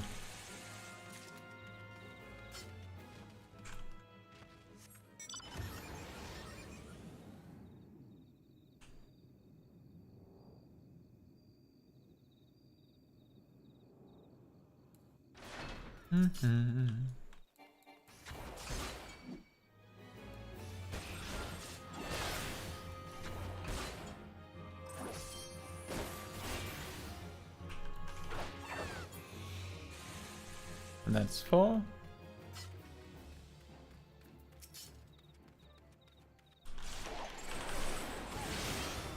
Yeah, that would actually be a better test to test your fear, is that not only are the enemies like significantly higher level than you, some of them, because apparently some of them are also just level 25, but they have this attack where you have to choose to stay and fight with if you think you can beat them in time, or if you have to run. Like it's a really, really sensible fight for Lancer with this courage theme that they're going with.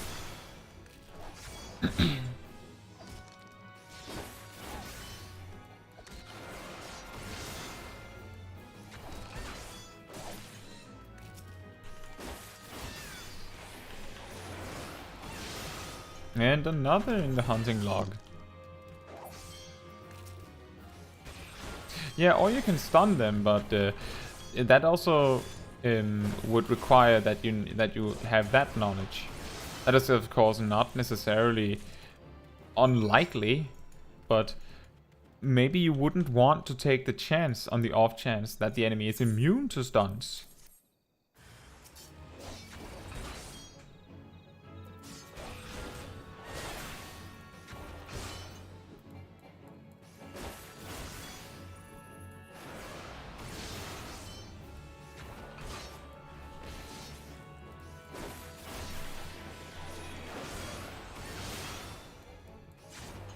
Which reminds me that a lot of melee DPS don't know they have a stun. True! Exactly. But to some degree it's understandable, because you learn that you have a stun. If you know that you have a stun and tanks also have a stun, then you probably also know that the tank stun is much longer. And because of how diminishing returns work, let's just say that if the DPS uses their stun first, then you will get much less value out of the tank stun. And because of the tanks having a shorter cooldown stun, like, there's just so many things in favor of just letting the tank do it, that DPS tend to just forget about it. Just, nah, never mind. It's easy to just let them do it, but thinking outside of the box is often a good thing. So you have vanquished the red balloon, no less than what I would expect of one of your Ains. Your enemy altered its nature throughout the encounter, thereby causing the terms of battle to shift repeatedly. Yet ever did you press onward, your courage holding firm in the midst of constant change. So it was that you emerged triumphant. I am not known for being liberal with my praise, but you have done well. Yours is a genuine courage. Mind you, this does not give you license to forsake your training. You are still but a fledgling among us after all. I have finished with you. You may report back to your Wayne, and when you do, tell that young upstart that I demand that he show his face here from time to time. That is all. The whale climbing the stairs.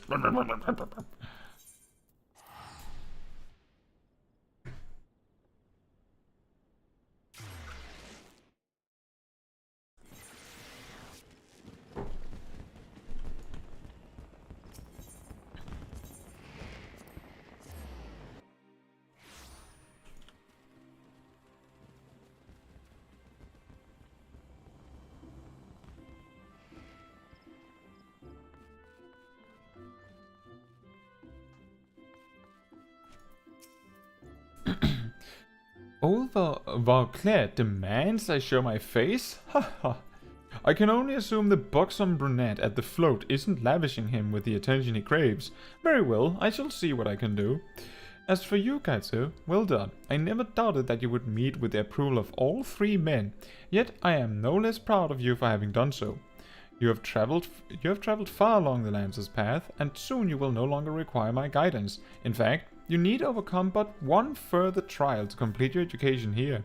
Do so, and I will give you my blessing to leave the Lancers Guild and embark upon a new adventure with spear in hand. As ever, apply yourself to your lance work and return when you are ready for your final challenge. I look forward to our next meeting. A fork! We're getting a fork.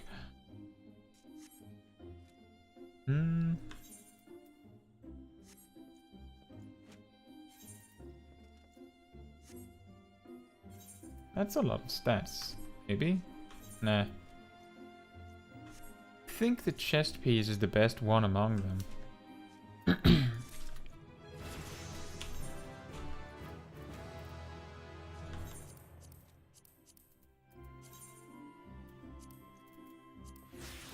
There we go. And we're level 38.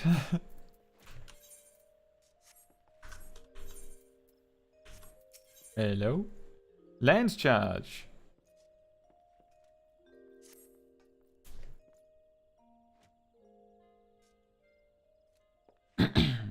Ah, Kaetsu, ever a sight for sore eyes.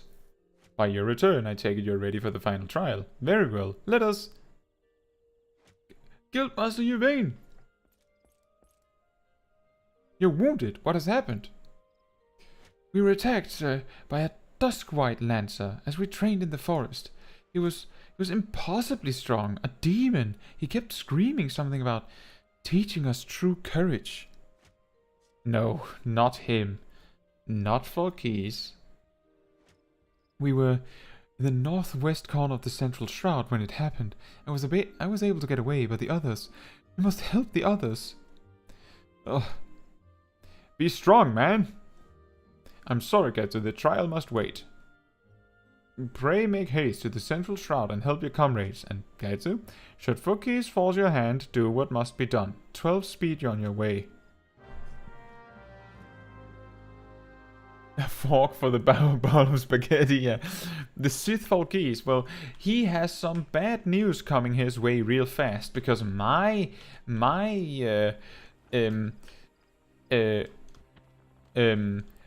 Tooth Saber actually has 2 sabers now, so he is in a world of hurt.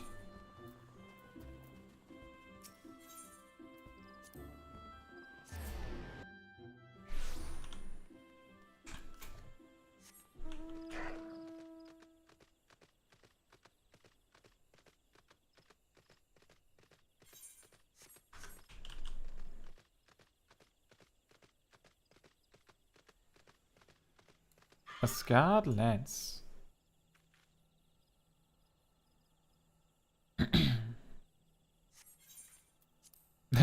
Level 34 sync. Well, I can do that. Yeah, it's really cute, and that was this. The antelope was the one Sip gave me. Help! For the love of the 12, help me! Oh no.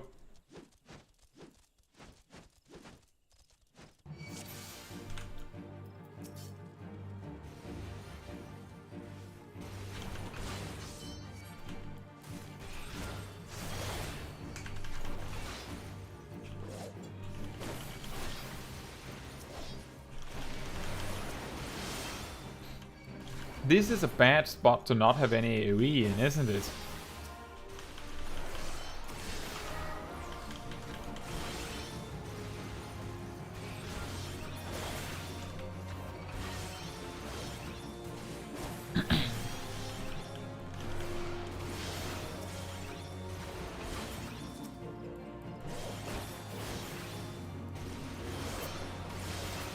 Was that it? Okay. That was very easy. I owe you my life, friend. Another breath and I would have become worm fodder. A dusk-white lancer unleashed the fiends upon us, claiming it would temper our courage. You should have seen the look in his eyes when he said it. Mad bastard. Where is he now? I think he headed off towards the North Shroud, maybe in the direction of Fall God Float. I can't say for sure, I was concentrating on the Scalekin at the time. If it's a reckoning you seek, you're like to be disappointed, though those of us who managed to outrun the worms will already have alerted the whalers. I dare say the Duskwhite is being held at spear point as we speak, begging for his worthless life in a puddle of his own piss. Serves the bastard right and all. That was a bit aggressive. Alright, since we're in the area... Well, in the area is still a really long ways. We'll teleport. Now that we have money. Money get. we will see that we can maybe unlock our companion Chocobo. Hey, look at that. Good evening to you, Kaetsu. Is there something you need? You wish to have your Chocobo trained in combat. This is no small request you make. Riding your bird is one thing. Asking it to take herds in your name is quite another. I will help train your Chocobo, but on the promise that you will never unduly expose it to danger. Do I have your word? Very well. To begin, we will need a bunch of Giselle greens. You have my leave to pick one from the fields yonder. Return here when you have it.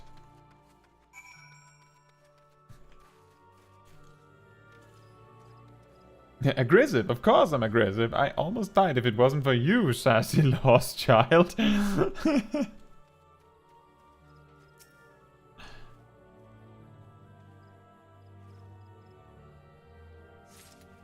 Imagine that as a story. The entire story of Smol Caetsu Chaiji is just that she incidentally manages to stumble into the thing that people need her to do. Have you acquired the greens? Yes. Superb. Then we shall get straight to it. Doubtless you already know this, but Chocobos are highly fond of Giselle greens.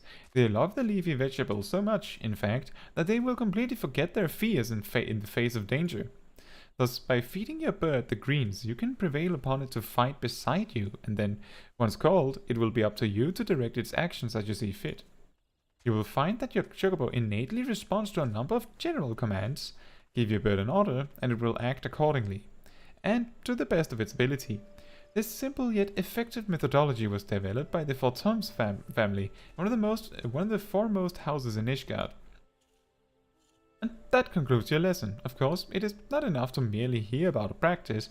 One must venture forth and attempt it oneself.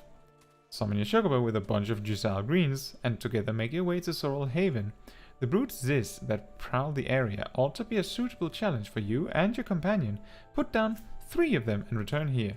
And lastly, by way of advice, I would recommend you keep an ample supply of Giselle greens on your person at all times. A resident vendor will be able to provide you with as much as you can carry. Whew! Where's the vendor?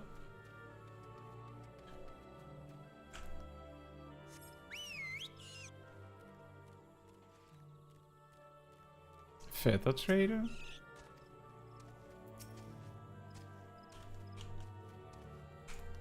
It's not them.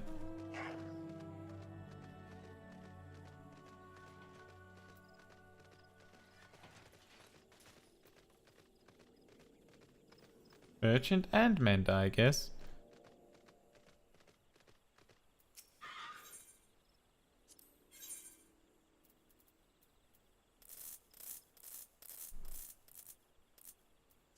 That should be fine. Move that down there. Let's see, where was it we were going? Right. Summon the Chocobo when we're there. And suddenly we get even more powerful.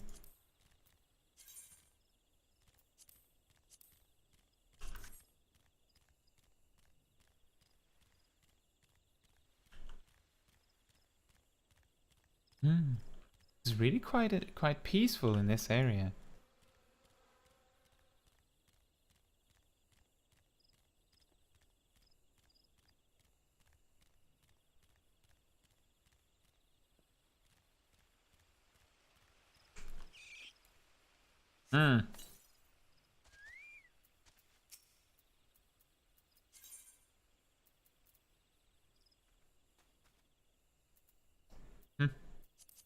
I wonder why the icon is like that. I'm guessing it's because it just didn't update. But let's see what happens. Ah, now it's updated. Excellent.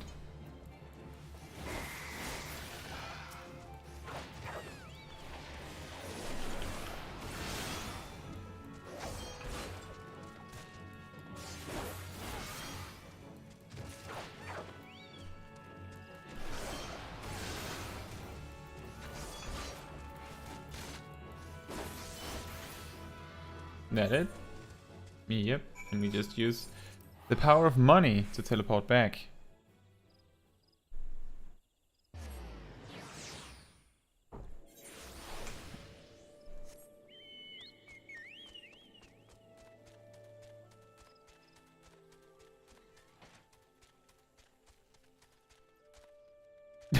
Quite peaceful, right up until you remember that Odin appears in that area and becomes a sea of corpses. Oh, right. So you have successfully negotiated your first few battles with your Chocobo. Well done.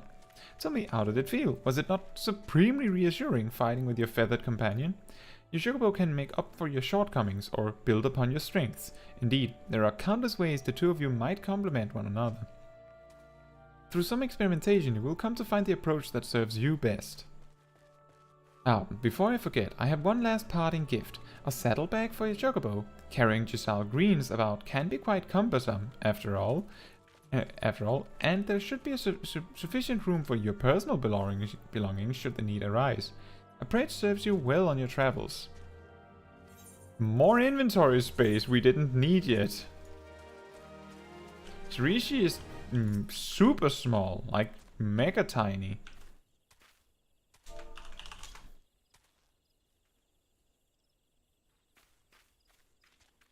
The smallest bird in the entire stables.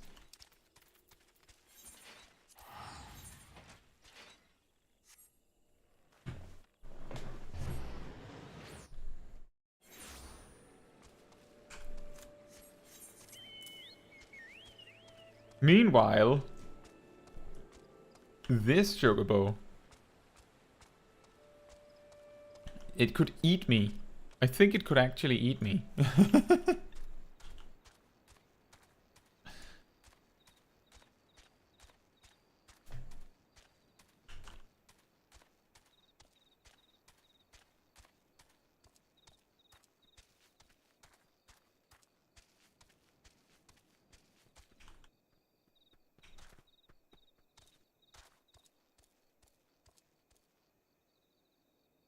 Yeah, the difference between having a mount and not is incredible. Hello, folkies. Here comes, I guess, the grand finale of the almost clearly Star Wars inspired storyline of Lances. What kept you? Helping your countmates, you say? Fool, you waste your pity on false friends. It is only a matter of time before they betray you. Aye, just like those wretches who saw me imprisoned and exiled. I was once an upright citizen of Gridania, and a man of the Lancers Guild, yet life was not easy. For want of the coin to obtain the barest necessities, I conspired with my closest comrades to steal from the guild's coffers.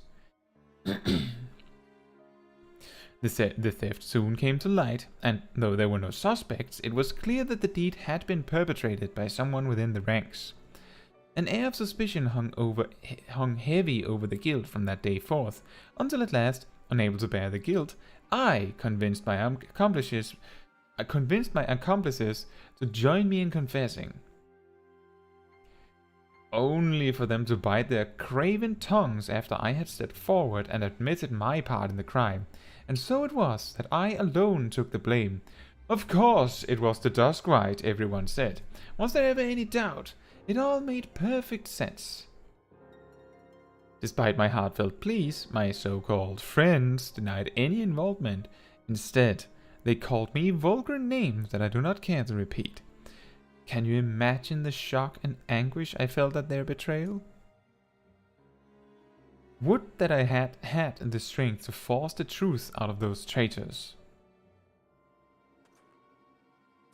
Would that I had had the courage to escape my dungeon cell, even if it meant taking some hapless guard's life. Driven by vengeance and no small amount of self-loathing, I resolved to forge my courage anew. I strode into the lairs of ravenous fiends while drenched in blood. I put their helpless offspring to the spear, that I might face the unbridled fury of their kin.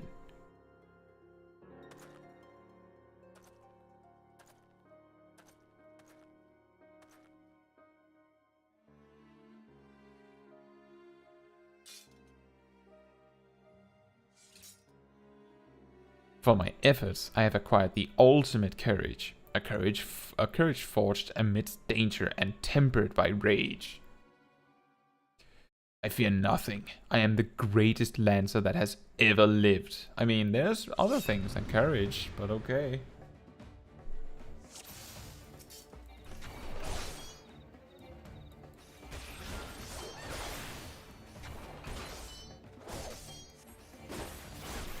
Heartstopper.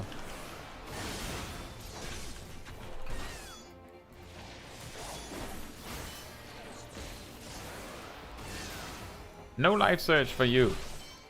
I stun you.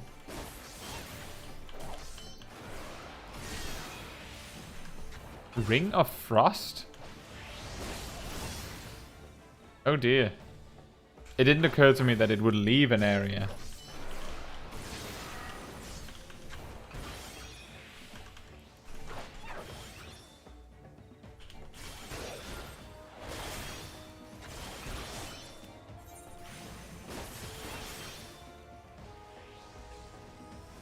He really likes that move.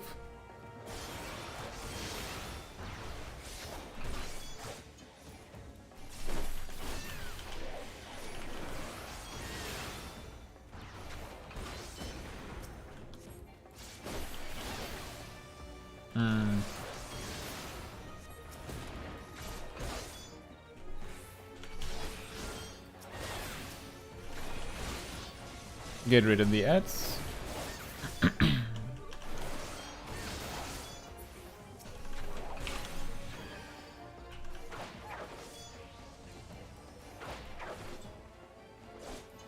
A Ring of Frost, that would be nice. A pretty effective technique. When did Lancers have that, and why? The face of Smol Caetsu, who seems to understand nothing of what they say to her. Impossible.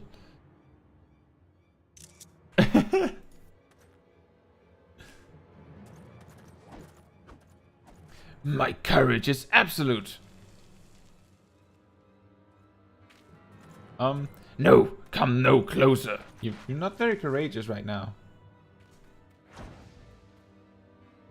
No. Well, I guess he had it coming.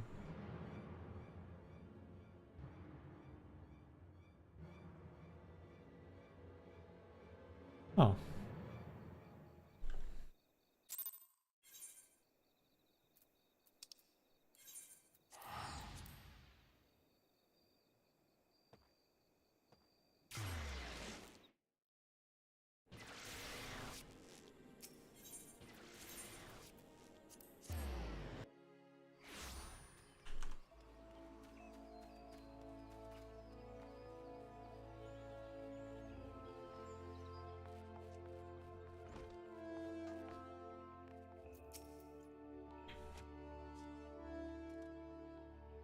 So Forkis is no more.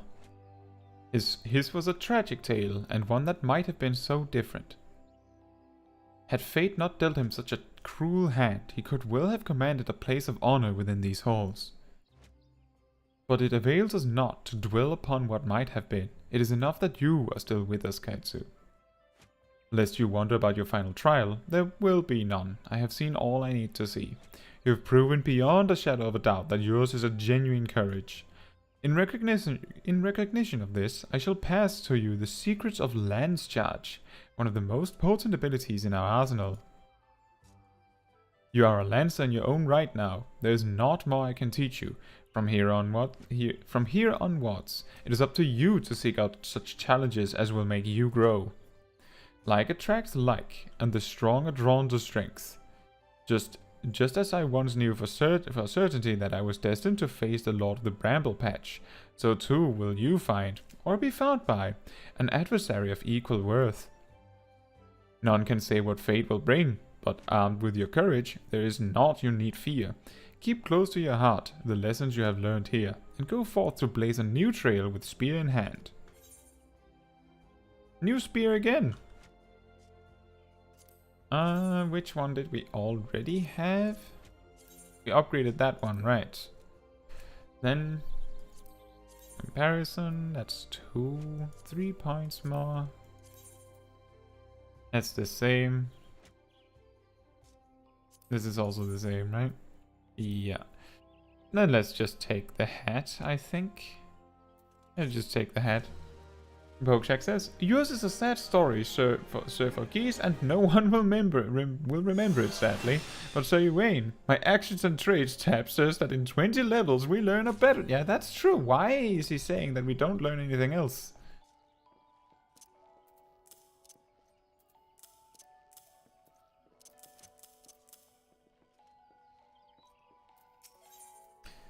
And there's the Dragoon quest.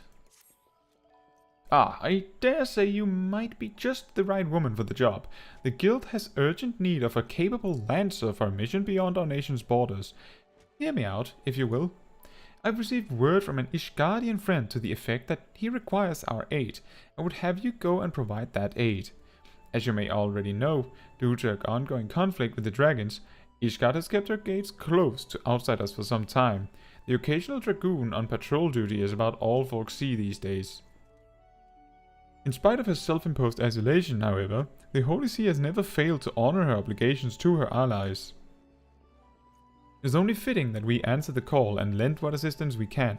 To this end, we offered to dispatch a contingent of wood whalers with all haste, but were politely informed that they would not be welcome, much to our initial confusion. It was later explained that we are dealing with a matter of some sensitivity, best handled by individuals who are capable and trustworthy, yet unbound by allegiance, and who fit that description save adventurers. Secrecy being paramount, I can provide no details as to the nature of the task. All you need to know will be revealed at the rendezvous point. Should you accept the mission, take yourself to the observatorium. A knight by the name of Sir Alberic will receive you upon arrival. That's that.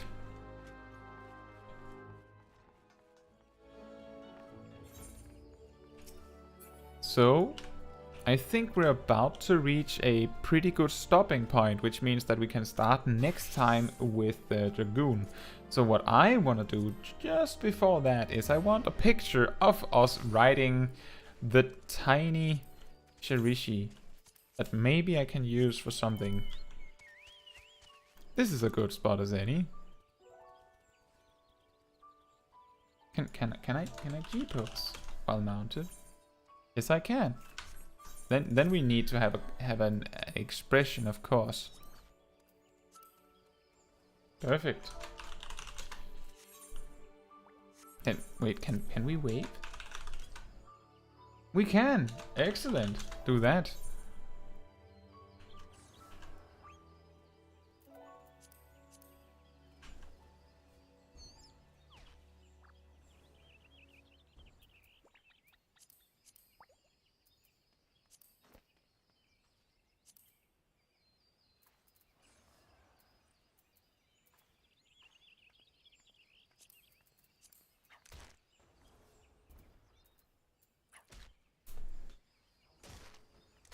That was the last time we ever saw Mr. Ywain. You might be right. You might actually be right about that.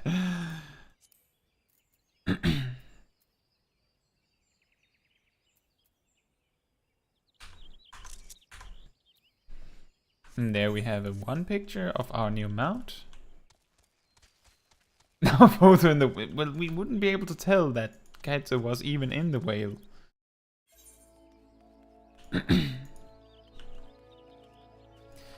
But now, however, is a great opportunity to, well, first of all, wear this and this and this.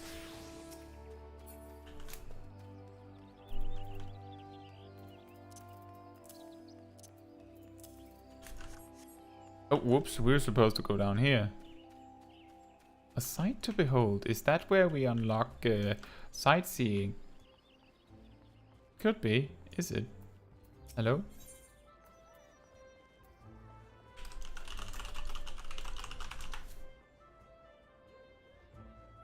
Yes, that is the sightseeing log. Well, I'm gonna leave that for now because I don't have time for if the quest is really long. But what we're gonna do is we're gonna see how this new item that Sip gave me, if it works better.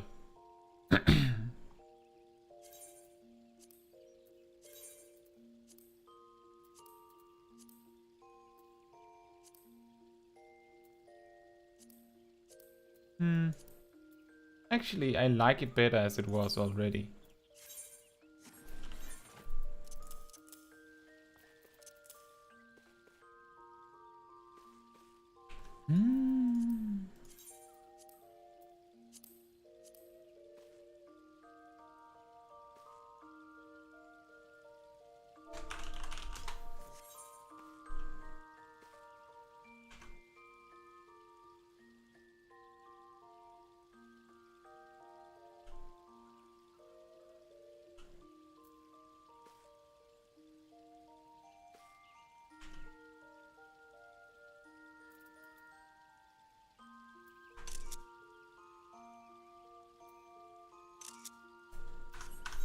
That's a good one. So we have the salute that we have unlocked.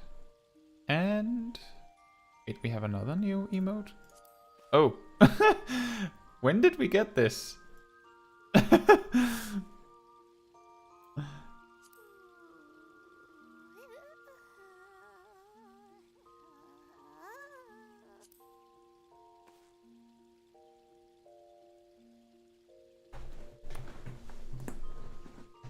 You put a table in front of him and it seems like he's sleeping at his desk.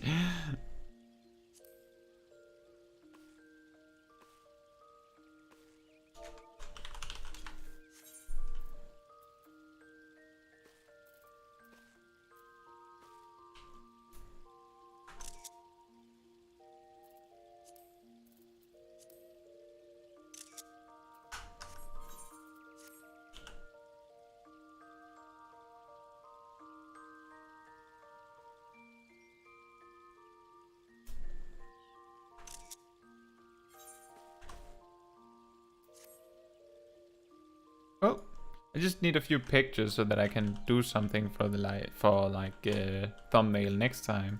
But other than that, I don't think I really have anything left. We've been going for nearly 6 hours.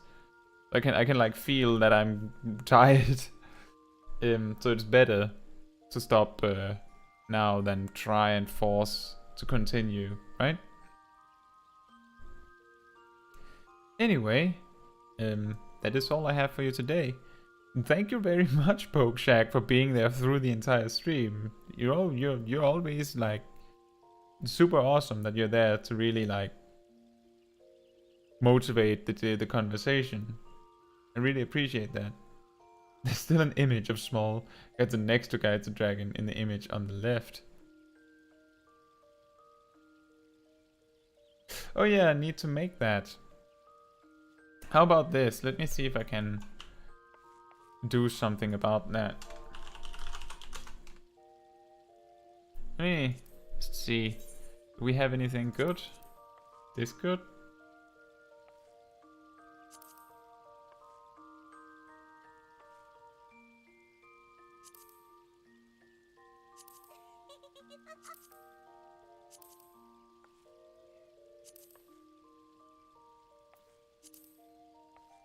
I think this one works. However, I think we should hide this. And then I hope this is the best contrast we can have. Because I'm going to be needing to cut the guy out of the background, you see.